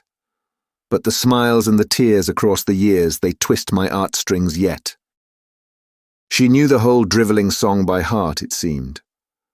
Her voice floated upward with the sweet summer air, very tuneful, charged with a sort of happy melancholy. One had the feeling that she would have been perfectly content if the June evening had been endless and the supply of clothes inexhaustible, to remain there for 1,000 years, pegging out diapers and singing rubbish. It struck him as a curious fact that he had never heard a member of the party singing alone and spontaneously. It would even have seemed slightly unorthodox, a dangerous eccentricity, like talking to oneself. Perhaps it was only when people were somewhere near the starvation level that they had anything to sing about. You can turn round now, said Julia. He turned round, and for a second almost failed to recognize her. What he had actually expected was to see her naked. But she was not naked. The transformation that had happened was much more surprising than that. She had painted her face. She must have slipped into some shop in the proletarian quarters and bought herself a complete set of makeup materials. Her lips were deeply reddened, her cheeks rouged, her nose powdered. There was even a touch of something under the eyes to make them brighter. It was not very skillfully done, but Winston's standards in such matters were not high.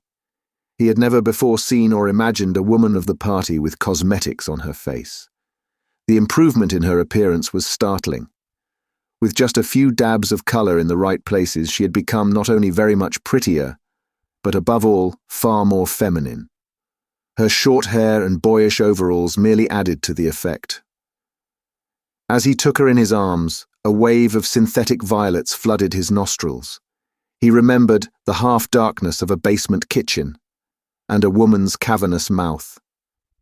It was the very same scent that she had used, but at the moment it did not seem to matter. Scent too, he said. Yes, dear, scent too. And do you know what I'm going to do next? I'm going to get hold of a real woman's frock from somewhere and wear it instead of these bloody trousers. I'll wear silk stockings and high-heeled shoes. In this room, I'm going to be a woman, not a party comrade. They flung their clothes off and climbed into the huge mahogany bed. It was the first time that he had stripped himself naked in her presence. Until now, he'd been too much ashamed of his pale and meagre body, with the varicose veins standing out on his calves and the discoloured patch over his ankle. There were no sheets, but the blanket they lay on was threadbare and smooth, and the size and springiness of the bed astonished both of them. It's sure to be full of bugs, but who cares, said Julia. One never saw a double bed nowadays, except in the homes of the proles. Winston had occasionally slept in one in his boyhood. Julia had never been in one before, so far as she could remember. Presently, they fell asleep for a little while. When Winston woke up, the hands of the clock had crept round to nearly 9. He did not stir, because Julia was sleeping with her head in the crook of his arm. Most of her makeup had transferred itself to his own face, or the bolster, but a light stain of rouge still brought out the beauty of her cheekbone. A yellow ray from the sinking sun fell across the foot of the bed and lighted up the fireplace, where the water in the pan was boiling fast. Down in the yard, The woman had stopped singing, but the faint shouts of children floated in from the street. He wondered vaguely whether in the abolished past it had been a normal experience to lie in bed like this, in the cool of a summer evening, a man and a woman with no clothes on, making love when they chose, talking of what they chose, not feeling any compulsion to get up, simply lying there and listening to peaceful sounds outside. Surely there could never have been a time when that seemed ordinary. Julia woke up, rubbed her eyes, and raised herself on her elbow to look at the oil stove. "Half that water's boiled away," she said. "I'll get up and make some coffee in another moment. We've got an hour. What time do they cut the lights off at your flats?" 23:30. "It's 23 at the hostel, but you have to get in earlier than that because—" "Hi. Get out, you filthy brute." She suddenly twisted herself over in the bed, seized a shoe from the floor, and sent it hurtling into the corner with a boyish jerk of her arm, exactly as he'd seen her fling the dictionary at Goldstein, that morning during the 2 minutes hate. "What was it?" he said in surprise. "A rat. I saw him stick his beastly nose out of the wainscoting. There's a hole down there. I gave him a good fright anyway." "Rats," murmured Winston. "In this room?" "They're all over the place," said Julia indifferently as she lay down again. "We've even got them in the kitchen at the hostel. Some parts of London are swarming with them. Did you know they attack children? Yes, they do. In some of these streets, a woman daren't leave a baby alone for 2 minutes. It's the great huge brown ones that do it. And the nasty thing is that the brutes always—" "Don't go on," said Winston, with his eyes tightly shut. "Dearest, you've gone quite pale. What's the matter? Do they make you feel sick? Of all horrors in the world, a rat!" She pressed herself against him and wound her limbs round him, as though to reassure him with the warmth of her body. He did not reopen his eyes immediately. For several moments he had had the feeling of being back in a nightmare, which had recurred from time to time throughout his life. It was always very much the same. He was standing in front of a wall of darkness, and on the other side of it there was something unendurable, something too dreadful to be faced. In the dream, his deepest feeling was always one of self-deception, because he did in fact know what was behind the wall of darkness. With a deadly effort, like wrenching a piece out of his own brain, he could even have dragged the thing into the open. He always woke up without discovering what it was, but somehow it was connected with what Julia had been saying when he cut her short. "I'm sorry," he said. "It's nothing. I don't like rats, that's all." "Don't worry, dear, we're not going to have the filthy brutes in here. I'll stuff the hole with a bit of sacking before we go. And next time we come here I'll bring some plaster and bung it up properly." Already the black instant of panic was half forgotten. Feeling slightly ashamed of himself, he sat up against the bedhead. Julia got out of bed, pulled on her overalls and made the coffee.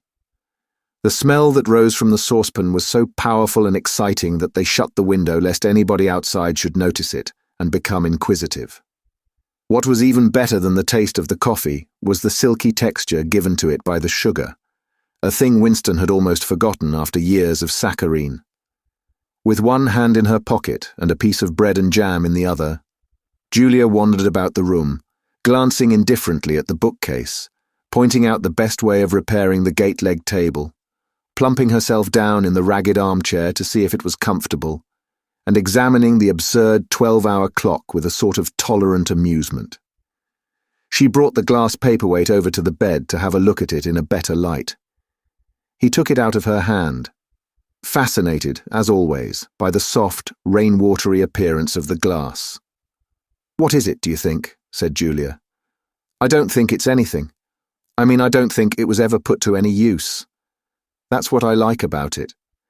It's a little chunk of history that they've forgotten to alter. It's a message from 100 years ago, if one knew how to read it.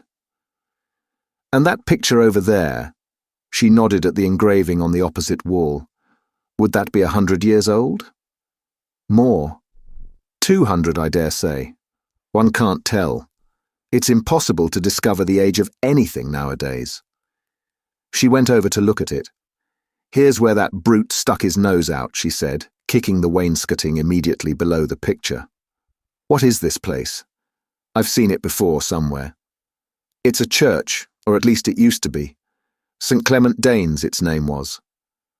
The fragment of rhyme that Mr. Charrington had taught him came back into his head, and he added half nostalgically, "Oranges and lemons, say the bells of St. Clement ass."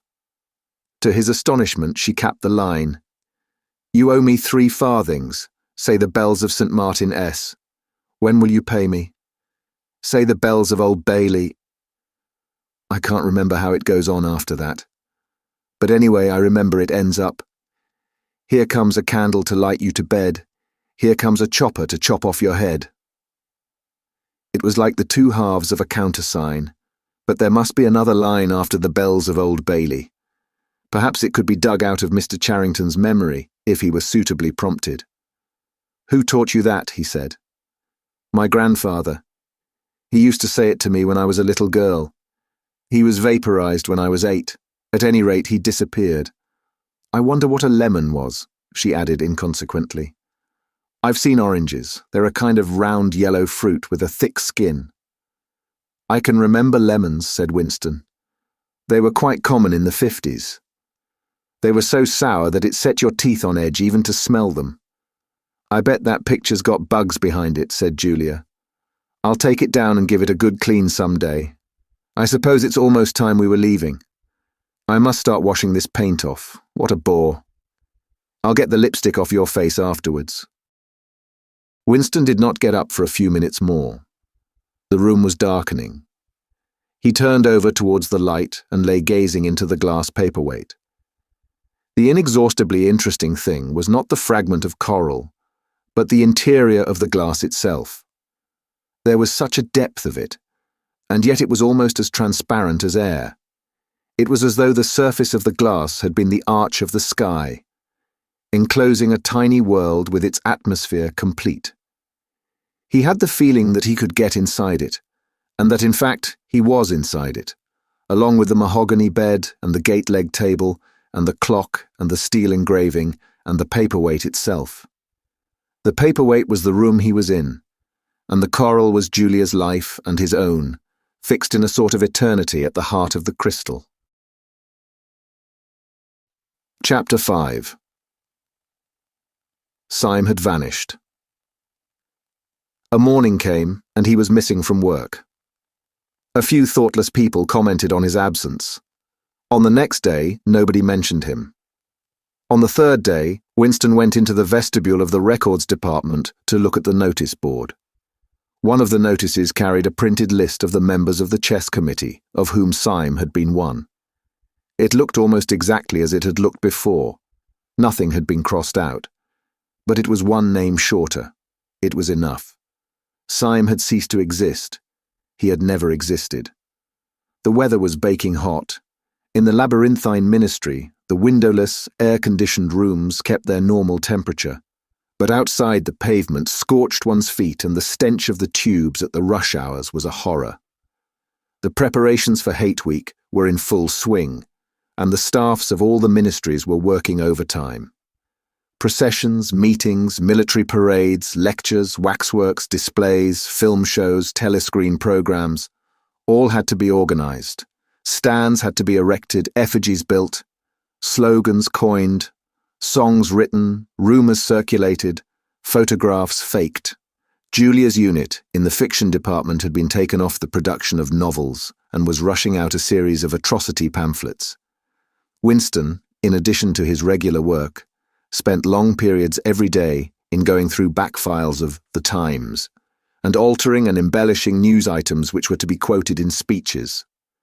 Late at night, when crowds of rowdy proles roamed the streets, the town had a curiously febrile air. The rocket bombs crashed oftener than ever, and sometimes in the far distance there were enormous explosions which no one could explain, and about which there were wild rumors. The new tune, which was to be the theme song of Hate Week, the Hate Song it was called, had already been composed and was being endlessly plugged on the telescreens. It had a savage, barking rhythm which could not exactly be called music, but resembled the beating of a drum. roared out by hundreds of voices to the tramp of marching feet, it was terrifying. The proles had taken a fancy to it, and in the midnight streets it competed with the still popular "It Was Only a Hopeless Fancy."